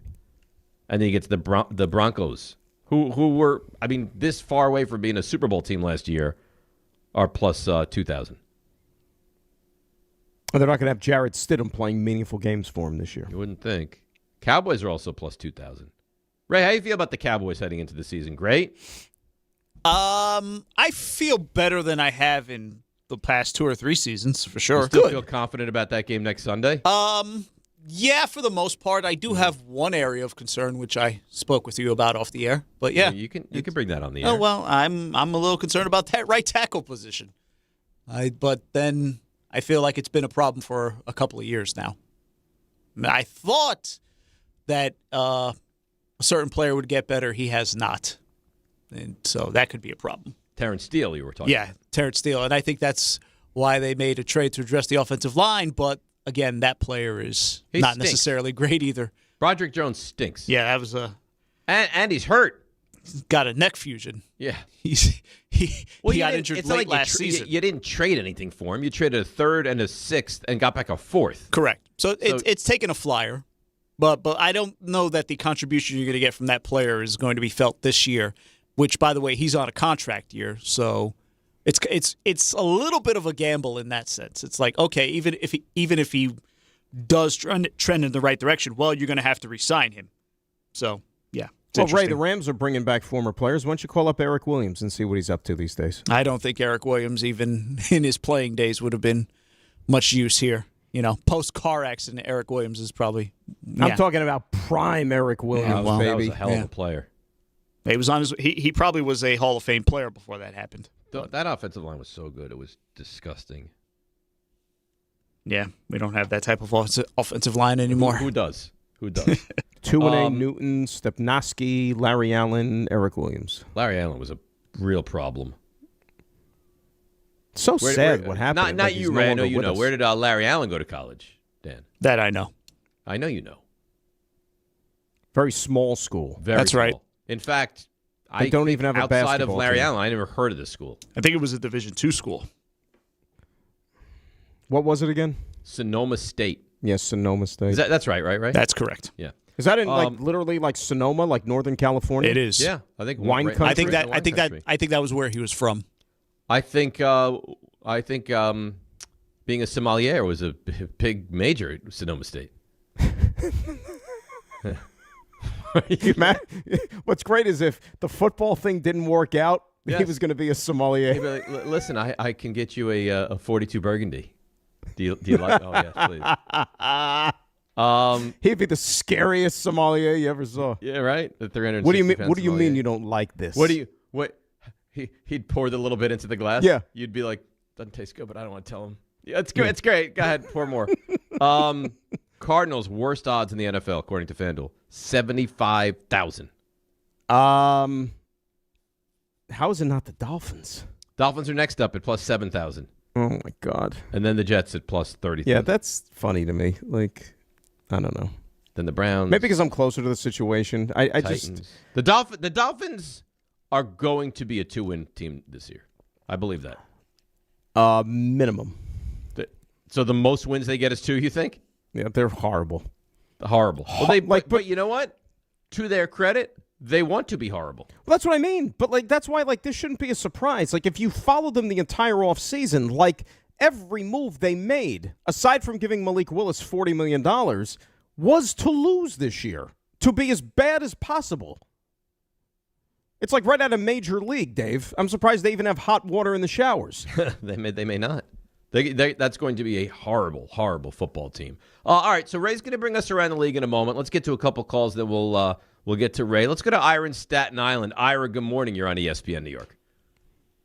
Hey, good morning, gentlemen. And I'll tell you, Dan, thank God. I mean, you don't have to call any more preseason games. No, I can't do it no more. Ira, are you with us that preseason football is just horrible? Yeah, actually, next year, I'm probably because it's at least for me, and I can't throw out $800 on 2 preseason games. So I think I'm going to just go game by game because I can't do it. You can't sell me on a product. It's like going into Macy's, dropping down $100 for a pair of jeans, and you're getting something that you're not really buying. So I can't pay for it no more. Anyway, getting to I'm sorry, again. No, go ahead, Ira. Go ahead. Yeah, no, getting to the roster and the cuts, and really no surprises, really. I hope that guy Lynn goes on the practice squad. He didn't open my eyes, at least, which doesn't really mean much. But with the quarterback, and that's the big talk. Listen, they didn't do him any favors by playing against a bunch of guys who were going to get cut. But with that said, if Gino were to pull an Achilles in the week 1, okay, you can't give 16.5 games to Klubnik. No. So, whether it's Levitz, whether it's Dalton, the names that are out there. The one thing that intrigues me about Levitz, not so much that maybe he could be a legit backup, is it's like old school. You bring him in 2 weeks before you're playing him, at least you're getting the offensive playbook. So if I were the Jets, even if they're not going to keep him long term, I would bring Levitz in. I think it's a no-brainer. It's the Patriots used to do all the time, especially. That was their big move, right? It can't. And thanks for the call, Ira. You cannot. I'm sorry. You cannot go with Cade Klubnik as your backup quarterback going into the season. You can't do it. No, and that's why I think, like I said, quarterback, and there will be another quarterback and another kicker in here by the time they take that field against Tennessee a week from Sunday. They have to. And the thing, I mean, Ira just spelled it out for you again with the preseason stuff. It just goes to show you, like Jordan and I were talking about this last week. Look at how it's being covered, even by our company. Like, Jordan went down to Miami for the joint practices with the Giants and the Dolphins because the starters at least take part in that. Jordan was not there for the Giant-Dolphin preseason game because the starters don't play. And you're seeing this around the league, too, with other media companies. Like the dude who covers... He went down for the joint practices and didn't stay for the game? Yeah, because you're going to see starters in the joint practice. You're not going to see starters in the game. I find Brady Henderson covers the Seahawks for ESPN. He went to Nashville to cover Seahawks-Titans joint practice. Did not stay for Seahawks-Titans the game because starters don't play. At least for the Seahawks, they don't. And their backups kicked the crap out of Robert Saleh's starters that night, by the way. Yeah, which is not a great sign. No. I can't believe that. Why would you send Jordan down to Miami and not just have him stay for the game? Because the game was 2 days later, and that's an additional, 2-3 nights hotel, depending on when he would leave. And to watch a bunch of backups play? I guess. Well, no, not I guess. I mean, it just goes back to what you, I, and everybody else that watches football could tell you. The preseason product in the NFL is a travesty. It is an absolute travesty. You're not wrong. You're not wrong. And the thing that's really amazing, they make you buy these tickets. It's horrific. And that's why eventually we're going to be down to 2, which it still does. It's 2 more than there should be, but they got to do something about this. I don't know how, but they got to do something about this. Hey, look how long this year the Jets had 2 home preseason games. Yeah. So like next year, would you only be obligated to buy 1 preseason game because that's all you'll have? Yes. Okay. So every other year you get, I guess, a little bit of a break, correct? Well, no, you're still getting charged for 10 games. Right, because you have nine home games then, right? Then Then you get the extra game with the regular season. Paying for the extra regular season game it's fine. It's a little bit more palatable, but it's still the same money. You're writing them a check So for. if you have 8 home games, you have 2 home preseason games. Is that how it works? Correct. Okay, Yeah. I never realized that. Thank you for clarifying that for me. That's what I'm here for. Let's but go to Richard. I can't see. And I was thinking about this too. Like, remember, we're growing up. I can remember a time actually getting excited even for the first preseason game because you'd see starters at least for a quarter. You know what I mean? And it was legitimate. And that third preseason game was always the we're gonna see 3 quarters of starters, right? There was gradual progression. Starters a quarter in the first game, a half in the second game, 3 quarters into the third game, and then you roll the dice in the fourth. Richard, but at least it felt like you were building to something. Can we go to Richard? Hi, Richard. Yeah. Good morning. Hi, Dave. Hi, Dan. You guys are 100% right. Field goal kicking efficiency is the biggest change in football, but close to that in the 60 years I've been watching. They're unbelievable wide receivers. You just get the ball near them now, and they catch the ball. Back in the old days, maybe a Fred Biletnikoff, and that was it, can go in traffic and catch the ball covered. That has nothing to do with the rules or the way his game has changed. Quarterbacks are more proficient at accuracy because they have more time. You can't hit them and all. But wide receivers, now I know you can't hit them on the line and all that, but once the ball is in the air, these guys catch the ball. They're covered. Most of the time in the NFL, these wide receivers are catching balls that they're covered on. Defensive backs are all over them, and they still go up and get the ball, back shoulder, all these plays. It's unbelievable. The athleticism of the wide receivers, and thanks for the call, Richard, is second to none. It really is, Dan. But the game has changed so much. Even when I was a kid, you didn't throw the ball 30 times a game. No. You threw the ball 18 to 20 times a game. I mean, Phil Simms, it felt like he threw the ball a lot in Super Bowl 21, threw it 25 times. Right. I mean, that's why, like, when Brady started to win championships and, they wanted to make these comparisons, is he the greatest of all time compared with Montana? It's like, when you look at Montana never had, like, X amount of yards in a season because, like, they didn't throw the ball as much. You look at some of these Hall of Fame wide receivers from the 70s, for example.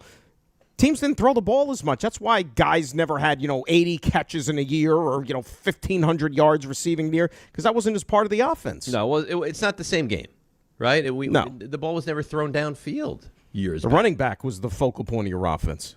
Yeah. The game really has completely transformed itself in the last. Well, I agree. Like the Brady Manning era kind of transformed it, don't you think? Yes, the early 2000s, and as we progress through that decade, yeah. Yeah, I would agree. That's where the change Raymond? was. Hey. How you doing? I'm so excited. Football is not officially back, but we're right back. there. We're right there. You're that excited, huh? For the first time in a long time. It's just like I feel like I have something to look forward to. So What do you think you would be like 2 weeks from today if the Giants win on a Zvada despondent 48-yard despondent buzzer? Despondent? Yeah. Absolutely broken as a man. He might win on a 68-yard field goal with his leg. He's got a big leg. How's it feel, Dave? Have a big leg kicker. You know what? I don't have Aubrey yet. Okay, let me see the guy succeed during games before I start dancing around. Do you remember Brandon Aubrey's first NFL kick? No. It would be he shanked the extra point against the Giants in the 40-0 game. That's right. That was his very first NFL kick. He shanked that. That was one of the things you guys had to clean up. He shanked that extra point, and I said to myself, "Oh God, here we go again." Because if you remember, his predecessor was Brett Maher, who missed all those extra points in the playoff games. Didn't he miss like 5 extra points in a game? He missed 4 in a game. Oh my God. Was that the Tampa game? That was the Tampa game. I think so. Like they have and a you shot won that game. We won that game. There's a shot of Dak Prescott on the sideline. Just go for 2. It's like he'd had enough. So despondent? Yeah, I wouldn't be in a good place. I would not be in a good place. Well, I think I would be in a great place. Yeah. If the Giants win that game. Well, hopefully you're not. No disrespect. Joe Leo, who are you rooting for in that game?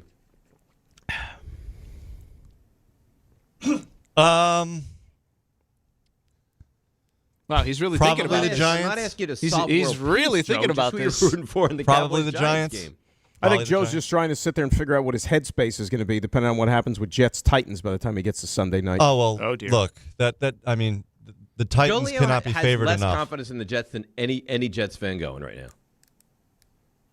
At least I have that. I'm surprised by that. There's one thing to say that they're not going to win a Super Bowl, but to sit here and spew that they're only going to win 3 games is silly. I watched Geno Smith last year. Aaron Glenn is not doing anything for me. Joe, stop. You sound like people from out of town who just go LOL Jets. No, seriously. Like the people that sit there and lump the Jets with the Cardinals and the Dolphins, you're coming out and saying you obviously have paid no attention to anything. Don't let him talk without to you telling like that, me you've Joe. paid no attention to anything. All I keep coming back to Where was Frank Reich last year? At Stanford. He was in college. How well did that Stanford offense do? Oh, come on. But that's Joe, stop. That's silly. Come on. Joe, I will you're tell you playing this, yourself. Joe. Stop. I When was stand the last by time you. Stanford was good at anything in football? When Andrew Luck was there? Probably. I stand by You need players. He's there telling now. us that, Andrew- that And he Can I basically got the speak, job please? 5 All right, minutes before the season started. I'm done. Wow, this is getting testy. Because I can't even say a word. This is great. I started 3 times to say something. I got interrupted all 3 times. I'm sorry. Sorry this happened to you. So, Joe Leo, if I may, I think you're well within your rights to think the Jets are going to have a bad season. I understand why you would feel like that. And I think Dan speaking to you like that is very off-putting. But to sit here and give us the Frank Reich was where last year and how did their offense do, it feels a tad silly. Frank Reich is a good professional coach in this league. But Geno Smith was the worst quarterback in the league last year. Joe, come on, Joe. He was. I watched it. Joe, you So, weren't Grasso, watching what do you Raiders think? games when You they were have like high hopes for this 0-15. team? They're going to be bad. They're going to be really bad. I don't think they're going to be Arizona or Miami bad, but they're going to be that rung right above them, and that's not good football. So you expect a 5-12 season from the Jets, right? Yes. 4 or 5 wins. Well, you should be looking at it this way. There's going to be positive one way or the other. Either the team shows improvement or Aaron Glenn's going to be fired and you get what you want anyway. And the great quarterback pick. So just embrace it. So it's a win-win. But yeah, but talking Geno Smith like he was the garbage quarterback that they had last year, and I put garbage quarterback collectively with every guy who tried to field a position last year. That's not the case. But he was Geno Smith terrible is last Tom season. Brady compared to what they had last year. He was awful last year. Now you want Dave. to say that the Raiders are a large portion of that? Yes. Okay. Who that's was fine. Dave? Who was the number one? His number one weapon on offense last year? Probably Brock Bowers. And how many games did he miss? Was he ever healthy at any point last year? Bunch. He did not have weapons. His left tackle missed how many games last All right, year? how about if I go to the year and he had before? Chip Kelly sabotaging His offensive him, by coordinator the way. was Chip Kelly, who I got agree with fired this. during the season. I think he'll be better than he was last year. He wasn't so good the year before with Seattle either. But it's like you say wasn't so good. Again, that version of Geno Smith was Tom Brady compared to what they had last year. I don't know, man. They've got some weapons. And they've got something on the offensive line. I think they can score some points. Their weapons and what he's surrounded with this year is the greatest show on turf compared to what he So had what do in you Vegas expect? You last expect year. 8 wins?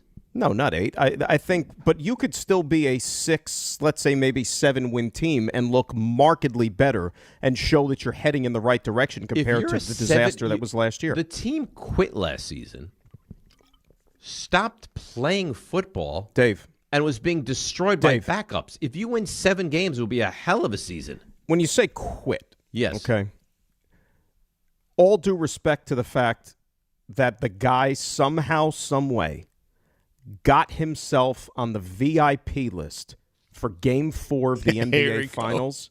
Okay, Brady Cook. There's I would say better than 50-50 chance will never start another game in the National Football He's League. unplayable. And they rode him the final 5 games of the season, which I think showed you what their intent was, those final 5 games. I completely agree. Completely agree. By the way, you're listening to DiPietro and Rothenberg on WHSQ, WCBS FM HD2 in New York. Oh, well done. Thank you. Now, Raymond? Yeah.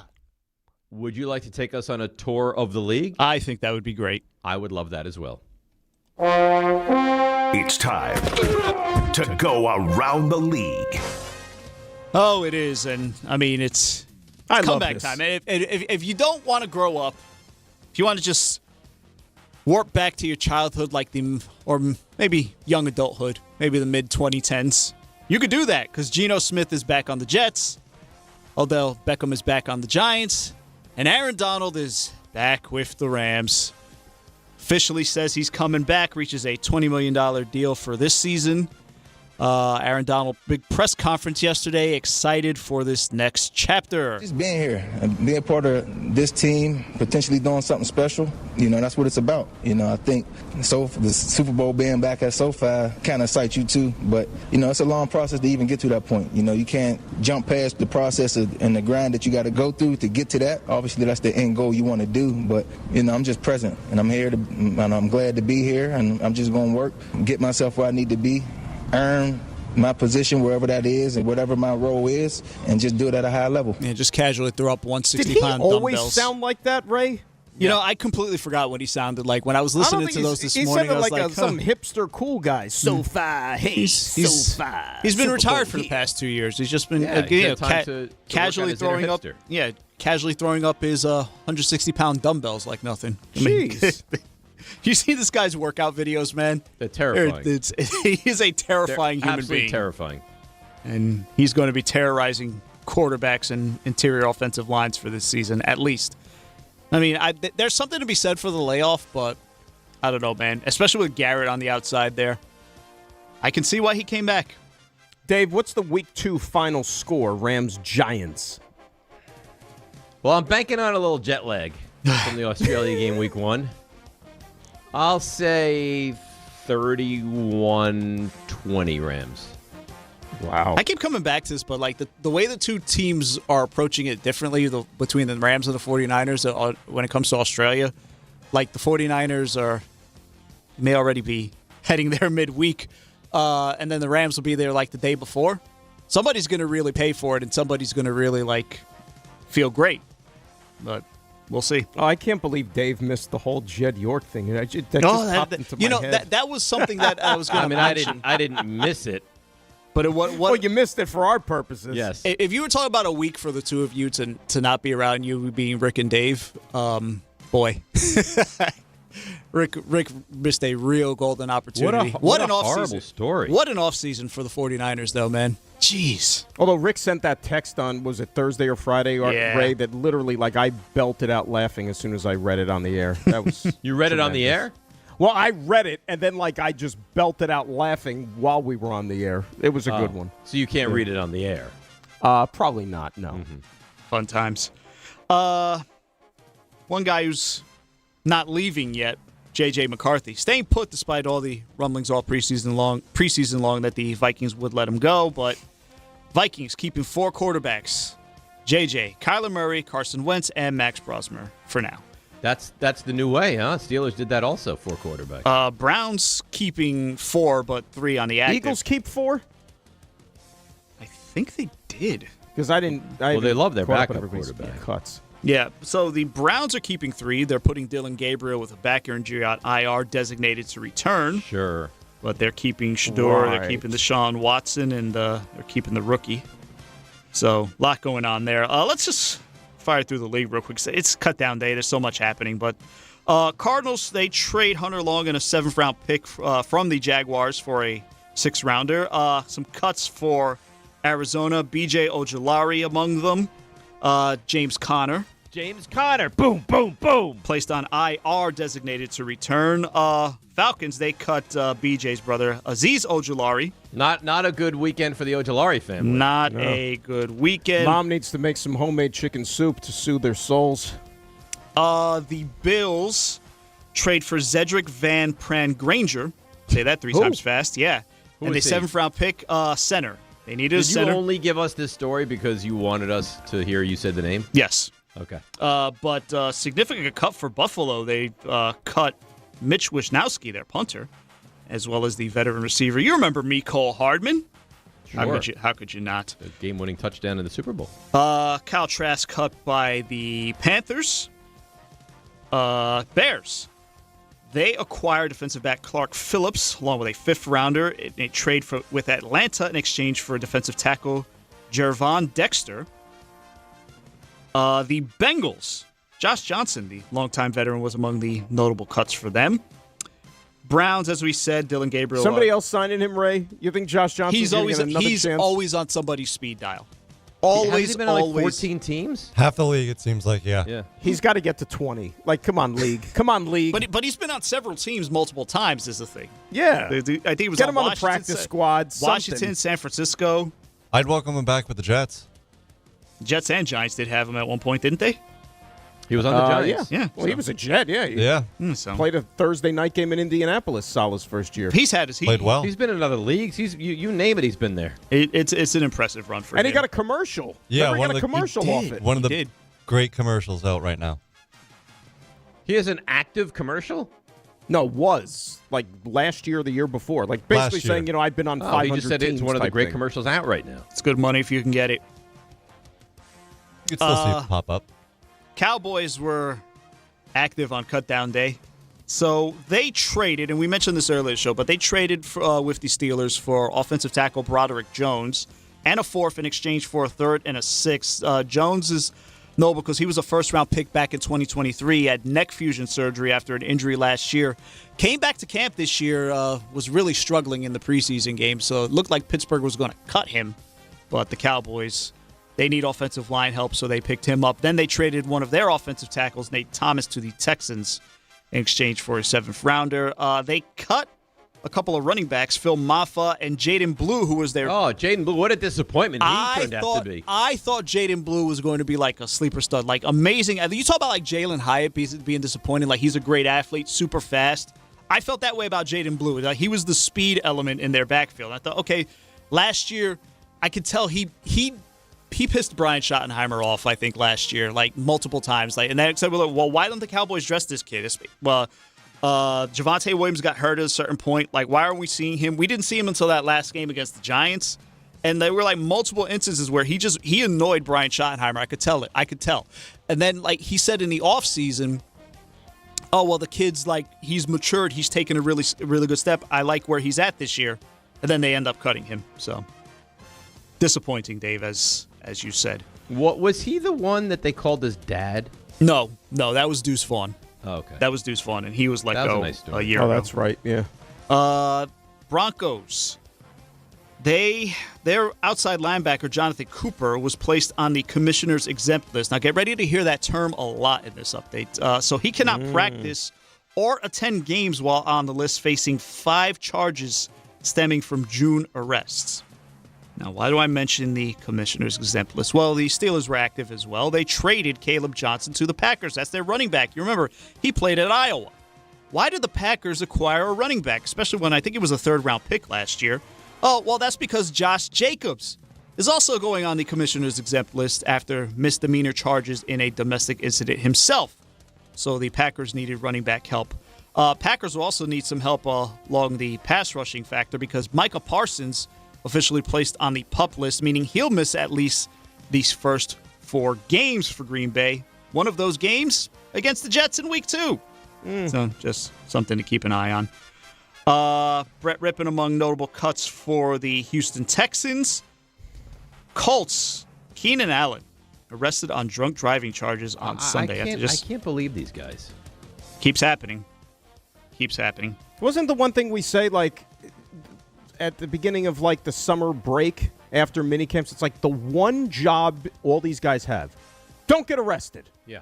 Just don't. Is it that hard? Don't get arrested. No, you know what the thing is, Dan? It's easy to look. I'm not going to speak for every thing that you can possibly do. The one thing that's so easy in this day and age, call an Uber. Stay out of trouble. It couldn't be more simple. I wonder if, and we talked about this with Tiger Woods when it happened, but it's like people don't want people knowing where they go and where they frequent. And I wonder if that's a thing. Do you really think anybody cares if Keenan Allen goes from this restaurant to this establishment? Yeah. Well, do you realize that's the justification that some people that don't have Easy Pass contend? That's why they don't want to have Easy Pass, because like they know where you are. Well, here's the thing: do you have don't have Easy Pass? Here's the thing: do you have a cell phone? Do you have a cell phone? Yeah. Well, see, everyone could tell where you are at any given time. Fair point. It's unless you don't have a cell phone. Unless you don't have a cell phone, you're complaining about. There's people that don't have Easy Pass, so that their I've heard this. Location is not tracked. I have heard correct. This. I have heard this before. People are amazing. I'm telling you, that's a thing.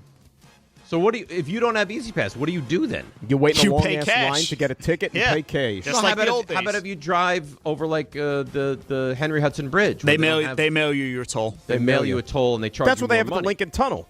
Yes. Great. Yeah. Geniuses. Chargers, they were expected to release the veteran safety Tony Jefferson, but the team pivoted after a couple roster spots opened up due to trade, so he will stay in L.A. Is he the one that came out of retirement? Yes, last he season? did. Yeah. He's, I think, From a Raven, Tony Jefferson, right? yeah, he's had a good run, Tony Jefferson.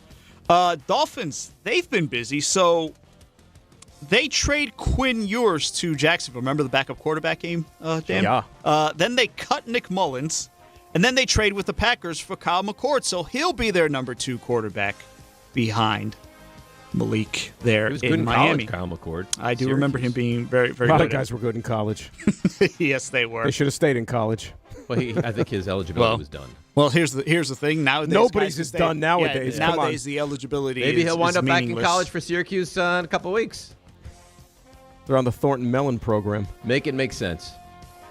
I'm going to go back to the locals real quick. We mentioned this before. Brady Cook among notable cuts for the Jets. They also got rid of Mozzie Smith, who we spoke about this off the air, Dad, but they're like, you want to talk about a guy who was just a waste of size and strength and explosiveness. But that's an example. Like, the guys who jump out the gym or have these traits, you can't teach guys that just want to play football. Mozzie Smith was one of those guys. Right, can I who tell just, you like, something? Just doesn't fit. From the time they got him mid-season to even including the preseason this year, I don't know if I heard his name once. Yeah, that I doesn't do not know if surprise I me. heard his name one time. That does not surprise me. We went through the Giants cuts, Braxton Berrios, but he's expected to be back on the practice squad. Jalen Hyatt, that opens up 13 for Odell. And then Evan Neal, which just gives me an opportunity to play a classic. Cut his fat ass! Well, guess what, Don LaGreca? It happened. Boo his ass! If you see him on the DMV, boo him! Don't stop booing him! If he goes to the Pro Bowl, boo him! If he wins a Super Bowl, boo his sorry ass! I love it. That's going to get him a lot of mileage today. It's a great rant, but Mike, we got a lot of mileage over the weekend, too, once he got cut. Why, if he goes to the Pro Bowl, would you boo him? Don will boo him in perpetuity. Well, now there is no Pro Bowl, thank God. The Pro Bowl is dead. But why would you boo a guy that wins a Super Bowl? I don't know. Well, Those are questions for Don.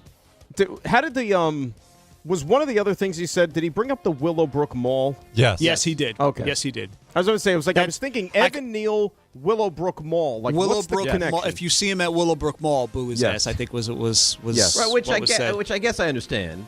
But if he starts to succeed at a very high level, where he's going to the Pro Bowl when that was a thing, and or he's winning a Super Bowl, why would I then boo his ass? If he does it for your team, you probably don't boo. But if he does it someplace else, you absolutely. The point was he angered Don so much with his actions. Took shots at the fan base. When he took shots at he angered Don so much that he just wanted, if he goes out in public anywhere for all time, boo him. Just boo him. So it goes. Seahawks officially signed Terry Arnold. He'll go on the, you guessed it, commissioner's exempt list whenever he receives his contract. That's some list. It is an extensive list. And yeah, that list was getting filled this weekend. Trayvon Diggs was also cut by the Seahawks, but he's expected to rejoin them on the practice squad. Great tackle attempt of Travis Kelce in that preseason game the other day. And I'll give you one last one here. The Titans. This is a notable cut. And you talked about it. Will Levis. Officially 2023 second-round pick, number 33, so right outside the first round, but former starter, no longer a Tennessee Titan. All right, I'm going to ask you a question you may not even have the answer to. Yes. Who is the backup now for the Tennessee Titans? Well, it's not Mitch Hendon Trubisky. Hooker. I think it's Trubisky, because Mitch Hendon Hooker Trubisky, was huh? also released by the Titans. Ray, can I that video you sent me yesterday? I didn't get a chance to see it. Which because one I was now? In the middle, the one of supposedly the Josh Jacobs. Did I see something that was labeled, but it was or somebody mistook that for the Ray Rice video? Like, so the one that you sent me, was that indeed the Josh Jacobs? I've got to look back at that. I've got to I look was back at that. destroying I saw Lafrida sandwich at that point and didn't want to. Oh, Lafrida, look at you. Yeah. Look at you. Yeah, we'll look into that. That's nice. And that's the league. We've gone around it. That's a beautiful job. Now that's it for you, right? You will not take us around the league. Joe Leo's got the stuff you missed. No, but I mean around the league. That's an RJ vehicle, right? Yeah. Going forward, yeah. Mondays were usually mine. And then the Friday leading into the weekend. And then Friday leading into the weekend. But I'll give you Friday, too. Unless we're doing the roast situation on Friday still. No. I mean, does that make sense to do a roast now? Well, we don't have a real game this week. We could roast this week. But it's football season. But see, that's the real dilemma when you get to this point of season. Like, okay, we can do the off-season stuff. Then we can move into the NFL, centric things. But is there enough? Because it's the bye week, It's where everyone gets set. Happening this week. And whatever you guys want. And we always talk about the 53 is set. This is the final roster, but it's really not because there's going to be a bunch of changes between now. Why do we do this? Yes, Raymond. If you deem that there's enough to do around the league on Friday, we do it. And if you deem that it's a stretch, we do the roast. Or what we could do? We could do both. Or we could. Don't get crazy now. Or call me crazy. What if we wait till maybe like Thursday and see what's happening all week, and if there's enough meat on the bone, we do that. That's what I just said. Yeah. Like, time is on our side, baby. Yeah, you just repeated exactly what I said. I didn't repeat it verbatim. Listen, at the end of the day, we made it to football season. It's not officially football season, but it's Knicks football help season. With that too. Big help. But by the way, did you see the day that former Mets had yesterday? Oh, Did you see this? Yeah. I mean, Pete Crow Armstrong. I mean, stop. What do you mean? Just the day.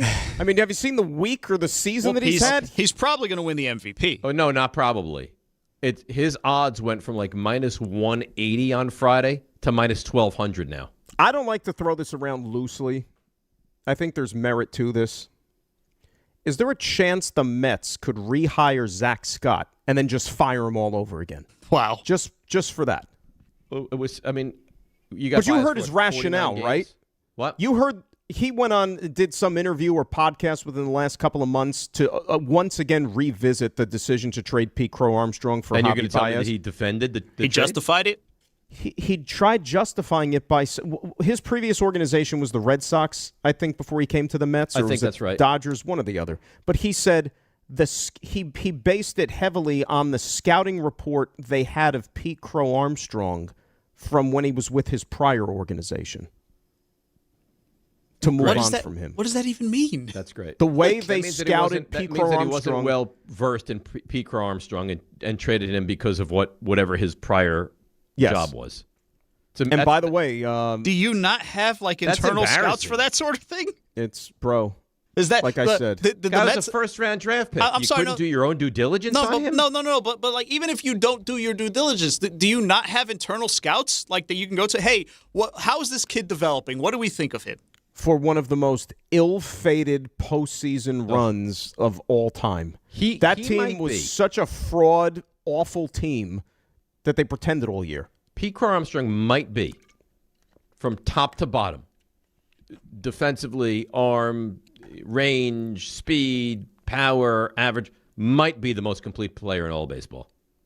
And by the way, Judge is probably there as the top, but Judge is always hurt now. He's got to do this for at least 4 or 5 consecutive years before we start talking about that. I mean, clearly he's top 5 of that, right now? Base running.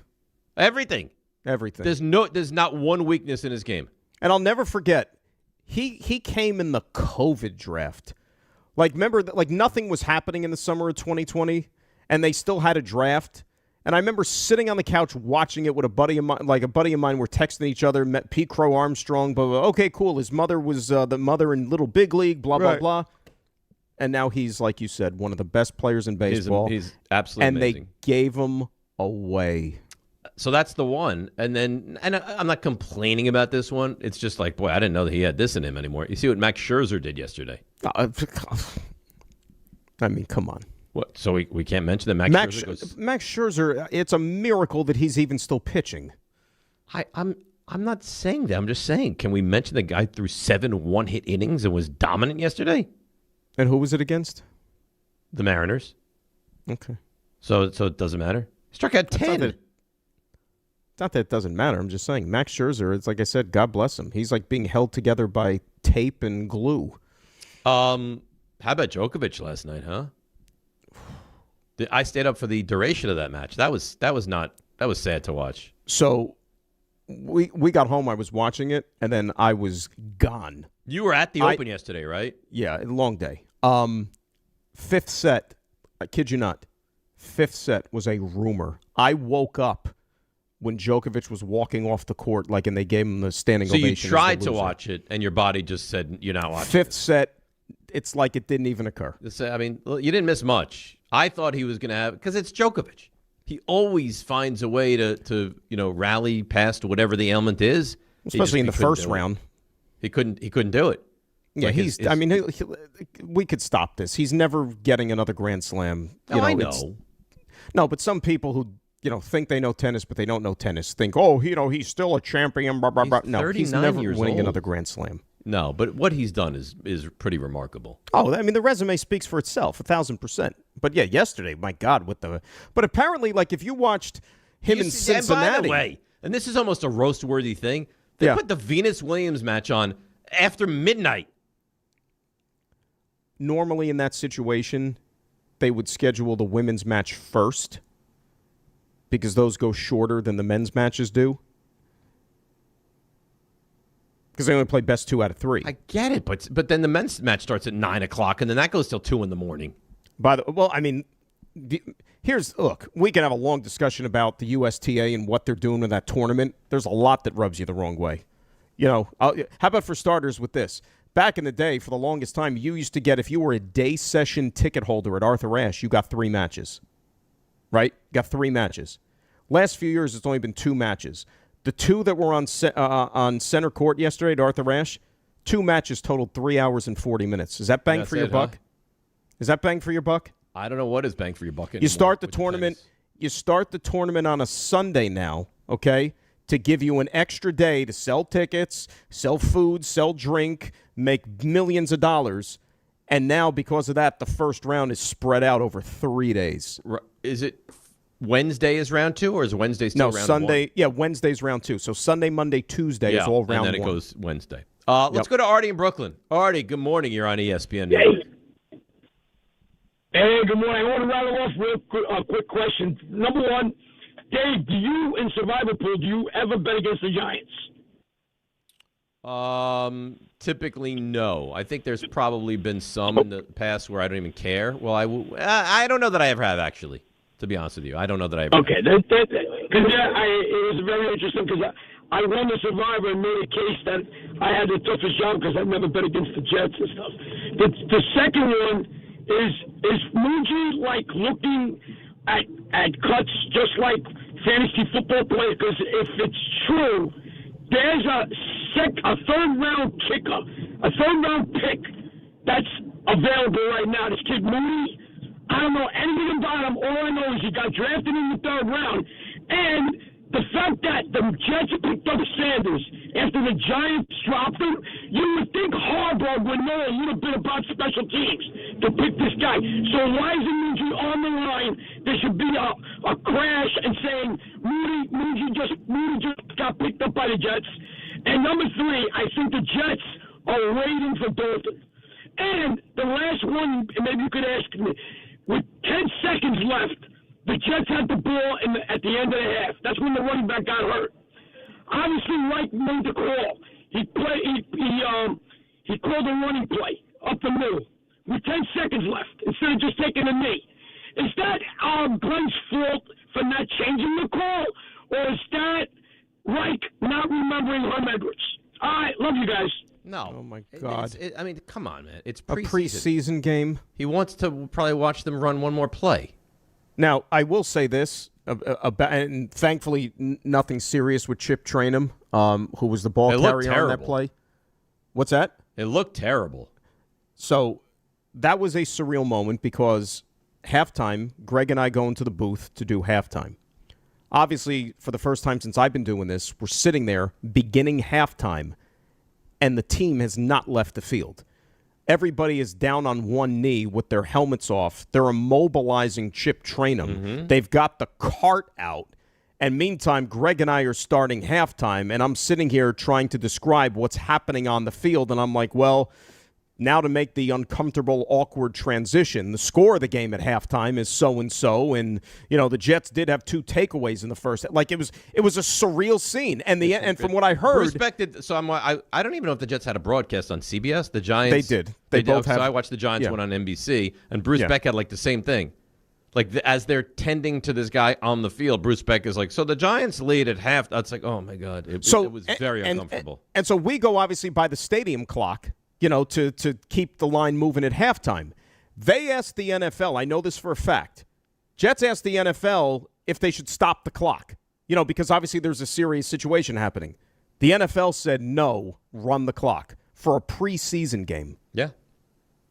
They want to stay on but God forbid, you know what I'm saying? God forbid. It did seem a little weird sitting there, like I said, talking about something completely insignificant, like a preseason game, while Couldn't this be more insignificant as the guy's lying there being attended to, and we didn't know what was wrong or how bad it was. And by the time they got him up on the cart, Dave, that's when the team, the coaches, finally went to the locker room. 60 seconds later, they had to turn right around and come back on the field to play the second half. A very weird dynamic. All right, let's take a break. Beckham and the Giants, it feels like a complete 180 from last we saw him on Big Blue. We'll get into that. 800-919-3776. DNR with you right here on ESPN New York.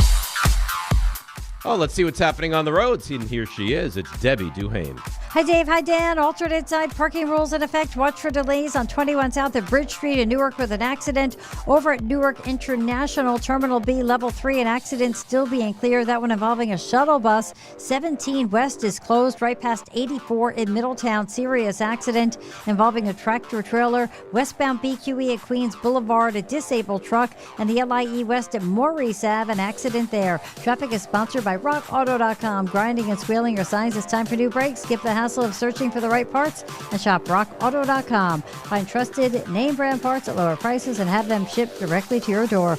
All the parts your car will ever need. Rock Auto. I'm Debbie Duhane on 880 ESPN New York.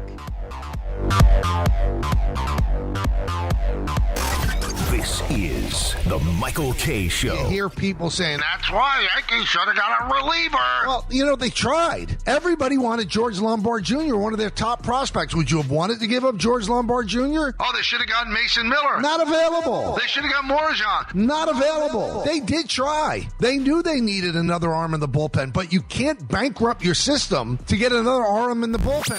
The Michael K. Show, weekdays at 1 on ESPN New York and streaming live on YouTube. Presented by the Parisman Firm. D'Agostino, Law, Bite Back. This is John D'Agostino from D'Agostino and Associates. And I know how a serious accident can change your life just like that. I'm Jenna D'Agostino, and I understand that with pain comes medical bills and time out of work. Let us get you justice. This is John Ryan, the closer. For over 35 years, our family has been getting accident victims every dollar they deserve. I started this firm for the injured so they can bite back against the insurance companies. Our legacy is to get you justice. Bite back. To get you paid. Bite back. At D'Agostino and Associates, bite back means fight back. When you're hurt and they blame you, we bite back and get you every dollar you deserve. We have offices throughout New York and New Jersey, so call us first at 1-800-BITE-BACK. That's 1-800-248-3222. 1-800-248-3222. I've been there, and I'll be there for you. Hey, New York and New Jersey. Commitment issues? No problem. Now you can get unlimited talk, text, and data for $25 a month forever, as in for life. Switch now at boostmobile.com. After 30 gigabytes, you may experience slower speeds. Pay $25 a month as long as you stay on the Boost Mobile Unlimited plan. When care matters most, experience matters more. The Allure Group is redefining rehabilitation and long-term care across New York with 6 convenient locations. Their expert clinicians create personalized care plans to help you recover, rebuild, and get back to what matters most. From short-term rehab to long-term care, Allure is committed to comfort, dignity, and results. To learn more, visit allurecare.com. The Allure Group, where care meets compassion. When you tell someone what team you cheer for, do they apologize? Does your first childhood memory involve crying on a Jumbotron? Then you may be a fan of a BST or bad sports team. Luckily, when you bundle your home and auto insurance with Progressive, you're protected from things like fire damage caused by violently unplugging the TV or an accidental overhand left to the drywall. Visit Progressive.com today. Progressive Casualty Insurance Company, affiliates, and other insurers. Covered subject to policy terms. Not available in all states or situations. Harry Douglas here. Game day brings the excitement. Your stay should feel just as memorable. With Marriott Bonvoy, official hotel partner of the NCAA and U.S. Soccer, you're connected to a portfolio of brands designed for how you travel. Some offer complimentary breakfast, others give you room to spread out, space to stay productive, or extended stay comforts. So whether you're a traveling fan or part of the team, Marriott Bonvoy celebrates the moments that live on before and after the game. Marriott Bonvoy, where game day checks in. ESPN New York and MSG Network are joining forces. Big news, Jazz Hands! Start your mornings with DiPietro and Rothenberg, live on the MSG Network. Then stick around for Don, Hahn, and Rosenberg, live on MSG every afternoon. We are beyond excited to start simulcasting on MSG Networks. So think about this real quick second. You got us in the morning 6 to 10. You got our afternoon show 3 to 7. And then right after that, you're talking Knicks, you're talking Rangers. Yo, yeah. You wake up, you pop it on again, and there we are, waiting for you. Good morning. ESPN New York and MSG Network, together like never before. It all starts Tuesday, September 8th.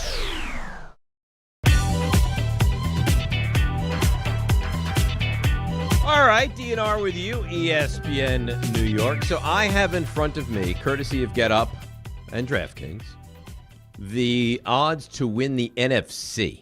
We'll get into Beckham and the Giants in just a moment. NFC. Okay, top 5 answers on the board. We go round and round. Dan, what do you think the favorite, I think this is pretty obvious, to come out of the NFC is? I'm going to go with the Rams of Los Angeles there, Dave. Yeah, that would be accurate. They're plus 290. Ooh.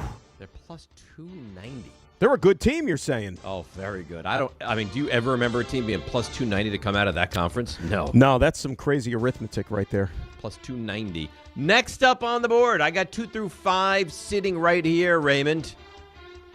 Got to think Seattle's there. Seattle's not only there, they're number 2. All right. That's a good selection. But they're nowhere near the Rams. To come out of the NFC, Seattle's plus 600. Ooh. To win the Super Bowl, the Rams are plus 500.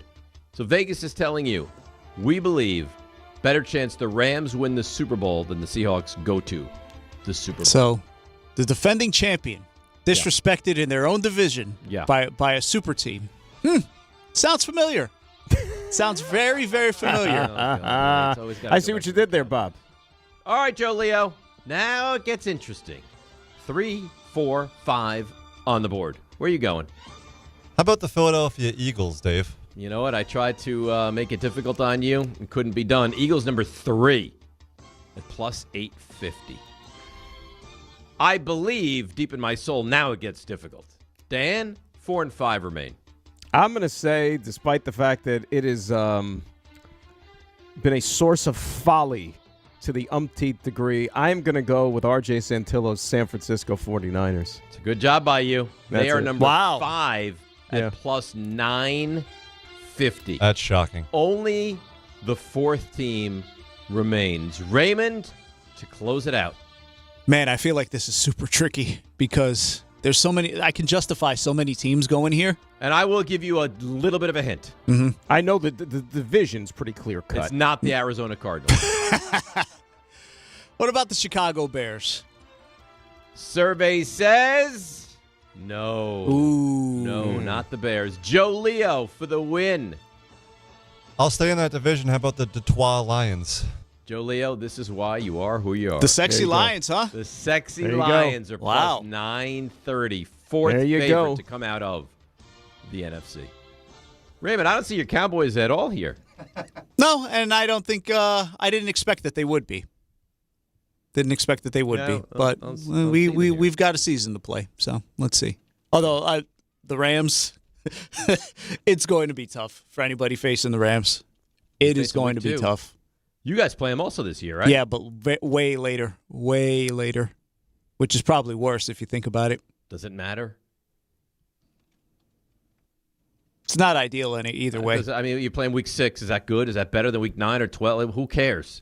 They're a Maybe juggernaut. Aaron Donald's hamstring will give out by then. Yeah, I find that to be unlikely. All right, so I do want to get into this Beckham story and situation. It's one of the bigger guys to make a team around the NFL worthy of discussion. But first, Dan, I'd like to tell you about big news for you and me and Rick and RJ and Joe Leo and Ray and everyone. DNR and DHR come on MSG Networks. Starting a week from tomorrow, it's September the 8th. Catch our morning and afternoon shows simulcast across the MSG Networks, television, and digital platforms. Now, of course, you still catch us on 880 AM, the ESPN New York app, YouTube, and more, but we are ready to simulcast on MSG Networks, which is going to give our shows an even bigger, better platform to reach our fans. Don't miss out, all starting 1 week from tomorrow, which is September the 8th on MSG Networks. I don't know I should say this, but I will. I know, especially with the September 11th 25-year anniversary, what series of magnitude that means just for New York, the Yankees and Mets. Mm-hmm. But I could not have less interest in that series that weekend. Why would you? I mean, the Mets are out of it. Well, I don't know. You could play spoiler. You don't like the Yankees. It's still a Mets game that might interest you. But, I mean, that's like the real start of all football. That's the first. I mean, I'm interested to see, like, the pomp and circumstance, what they do, ceremony, pregame, stuff like that. That night, I'm sure it's going to be very poignant. But that night is also Rutgers-Boston College from Chestnut Hill, and I'll have my screen split accordingly, probably. Rutgers-Boston College gets the same love as September 11th. Oh, it's got to. I mean, it's a college football game. What is that? Week 2 or second game of the season? It's the second game. So yeah. There you go. Rutgers has a game this Thursday, don't they? UMass, the opener, yeah. And then so they're just taking on Massachusetts teams, huh? To start, pretty much. Okay. Yeah, pretty much. All right. Geographically similar. So Beckham. So not only am I ultimately impressed with how he played, and I know you'll say backups, and that's fine. I don't care. I thought he looked good, but even more importantly, Dan, I thought he acted the part. Last time we saw Beckham here on the Giants, they didn't want to trade him. Right. They had no desire to move on from him. They traded him because he acted like a petulant child. He was immature. It was embarrassing to the organization, and that's why they dealt him. It feels like, and correct me if you think I'm wrong, certainly, it feels like he's done a complete 180, and this is a mature, veteran presence who's thrilled to just get the opportunity to be here and that you don't have to worry at all about Odell Beckham and not being on his best behavior. Well, a couple of things with that. First off, I think we've seen a lot of athletes where they're on their best behavior when they know they have to be, right? When there's nothing guaranteed to them. They're kind of, singing for their supper, if you will. So that's number one. I'll give him credit forget about the whole backups thing. You still have to then go out there. Remember, a large portion of what you do this time of year is what you do in practice, right? Because the preseason games, there's only 3 of them. And the way that they distribute the reps, if he wasn't going out there performing well in the practice field, those John Harbaugh marathon 2-hour practices in the heat of the afternoon, he wouldn't even get the look in these preseason games. So I give him credit for going out there and doing the job every opportunity that he's been given by this team because, look, he came in buried on that depth chart. And, yeah, the Calvin Austin injury, let's face it, played a hand in him kind of moving up a peg. But give him credit, really and truly. Yeah, and again, the Lil Wayne interview and disparaging Eli and going at Josh Norman and the dog urination on the field and proposing to the kicking net. And it was a lot of stuff that was embarrassing to a franchise, which is a proud franchise. And enough was enough. And they just could not tolerate Odell Beckham anymore after a certain point. And he came back with his tail between his legs. And he made it very clear from the first moment that he was back here that he was going to be a different locker room guy, Dan. And to his credit, he has been a very different guy. And you're right. You can't afford to act like a jackass because your play doesn't dictate that on the field. You can get away with that. But you've seen guys that they can't grow up, they can't mature. And Beckham, to his credit again, feels like he has gone in the right direction. Yeah, I mean, like the example that I mean, again, they were at different stages of their career, but you bring up the wide receivers because wide receivers have this like trait where they're divas, and they, it's the attention. I mean, this has been going on for a long time in the NFL. When the Jets traded for Santonio Holmes back in the day, right? He began his Jets tenure on a 4-game suspension from things that went on prior to him coming to the Jets, but that whole first year in 2010, he was on his best behavior. Played outstanding, helped them win games because he was a free agent at the end of the year. He needed a new contract. Jets locked him up, gave him a multi-year deal, and then that next year is boom when all the nonsense started with Santonio Holmes. Yes, which was not a good look at all, but again, he was still really good. Right? Certainly better than the expectation with Beckham. But he was still in his prime. Yeah, right, absolutely. I thought Beckham... I mean, maybe I'm wrong, and I know it's a lot of backups. I thought he looked pretty good this preseason. If you go into the season as look, any Giant fan that thinks you're going to get the guy who's going to catch 1,500 yards worth of passes and he's going to be making death-defying catches down the sideline, like that's not this guy anymore. He's no better than 4th on your depth chart at wide receiver. So if you adjust your expectations accordingly, you might have a fun season together. I mean, could I get 35 to 40 catches from him on the season? Absolutely. Okay. Could not? I get 500 yards out of him this season? Absolutely. Okay, that's what I'm looking for. That's all. But I do think what happens with the fan base is, because I don't know if you've been out. Well, you probably saw it over the weekend. This fan base loves him. Yeah. They adore him.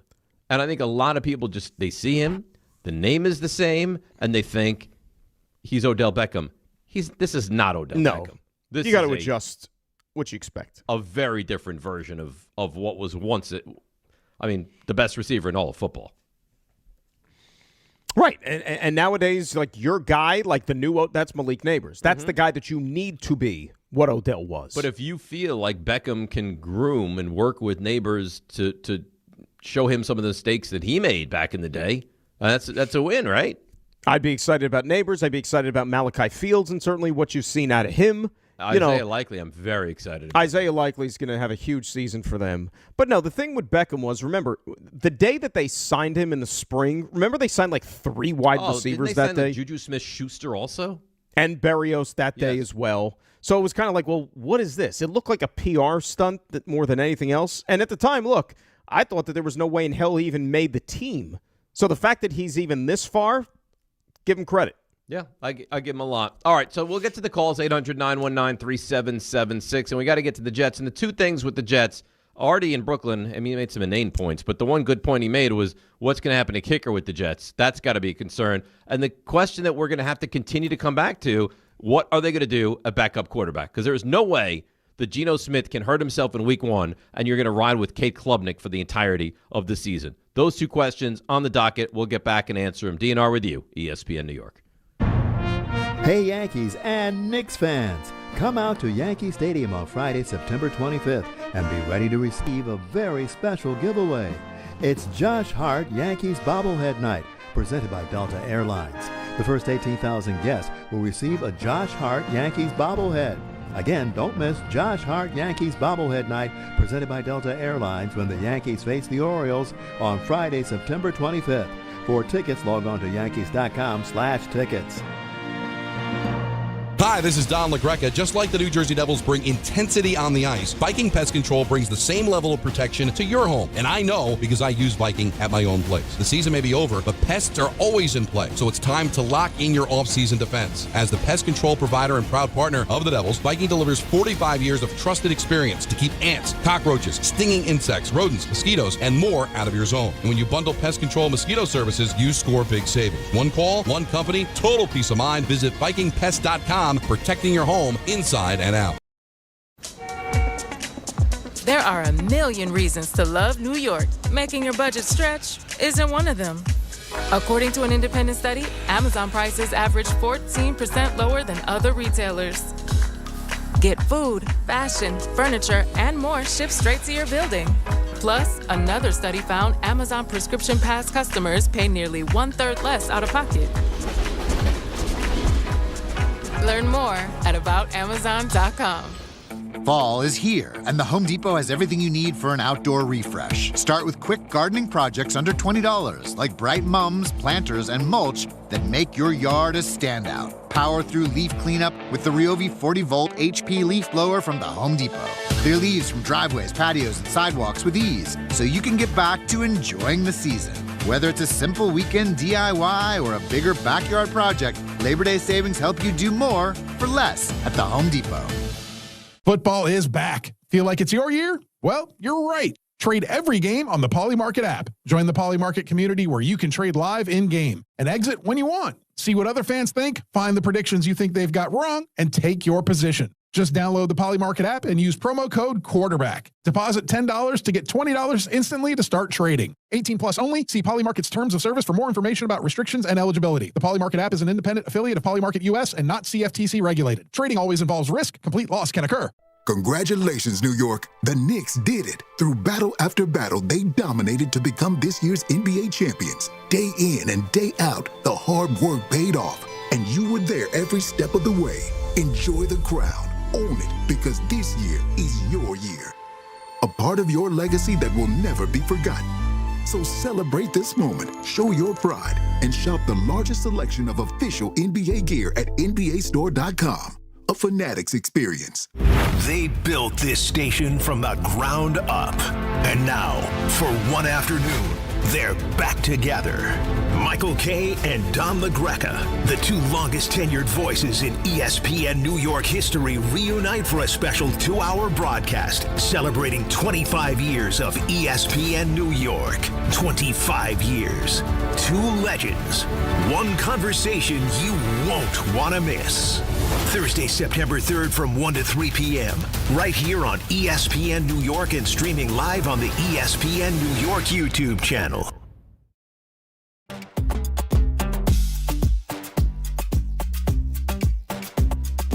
All right, DNR with you, ESPN New York, as we roll along on a Monday. But it's not just any old Monday. It's This is the last Monday before the football season. Because next Monday we're not here. It's Labor Day. It's correct. So this is it. That's it. Last month, or last day of August as well. Once you says September, yeah, it has a different feel, doesn't it? It's like we're speaking a different language. Different feel. Yeah, it's amazing. And September is tomorrow. I'm ready.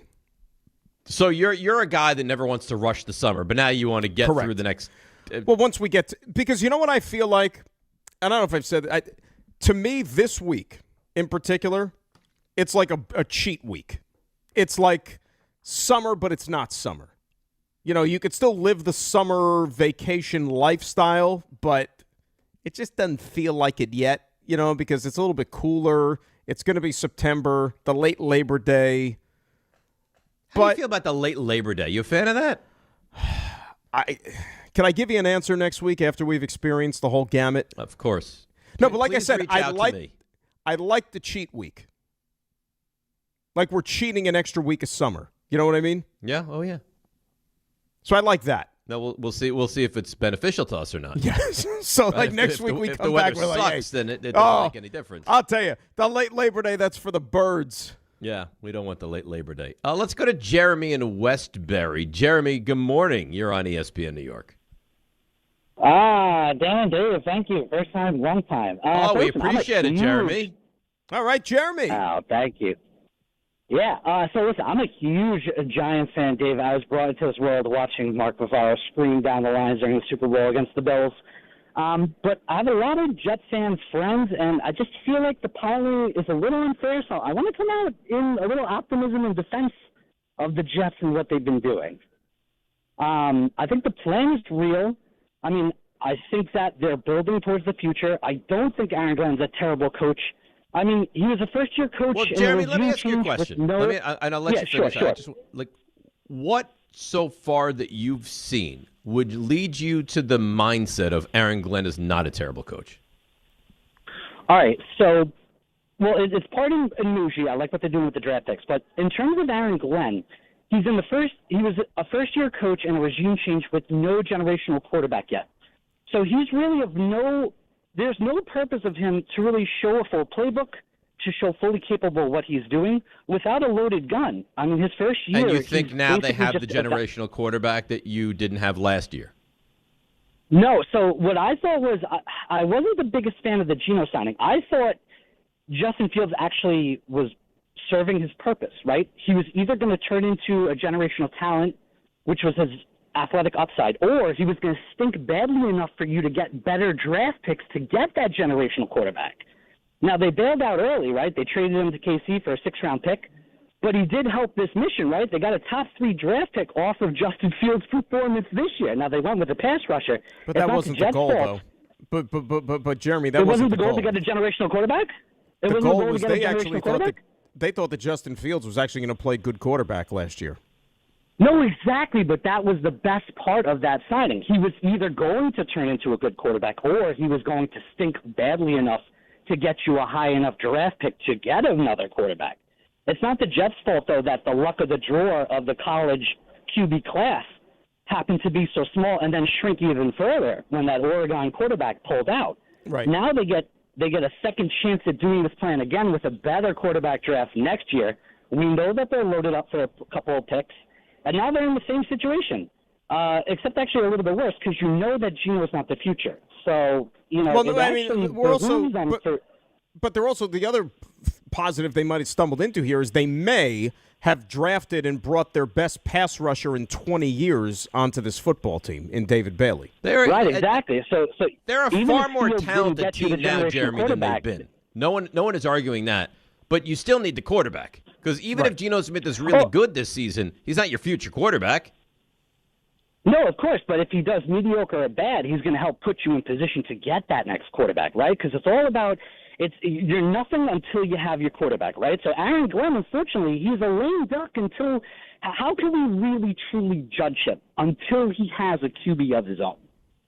I'll tell you what, though, he's not going to get that chance. He's not. It's not the QB necessarily. It's, can he get this thing this year showing that this is a much more improved outfit than last year? Look, at the end of the day, maybe not even so much Aaron Glenn, but however long Darren Muji is going to be the general manager here, they're going to have to find the quarterback.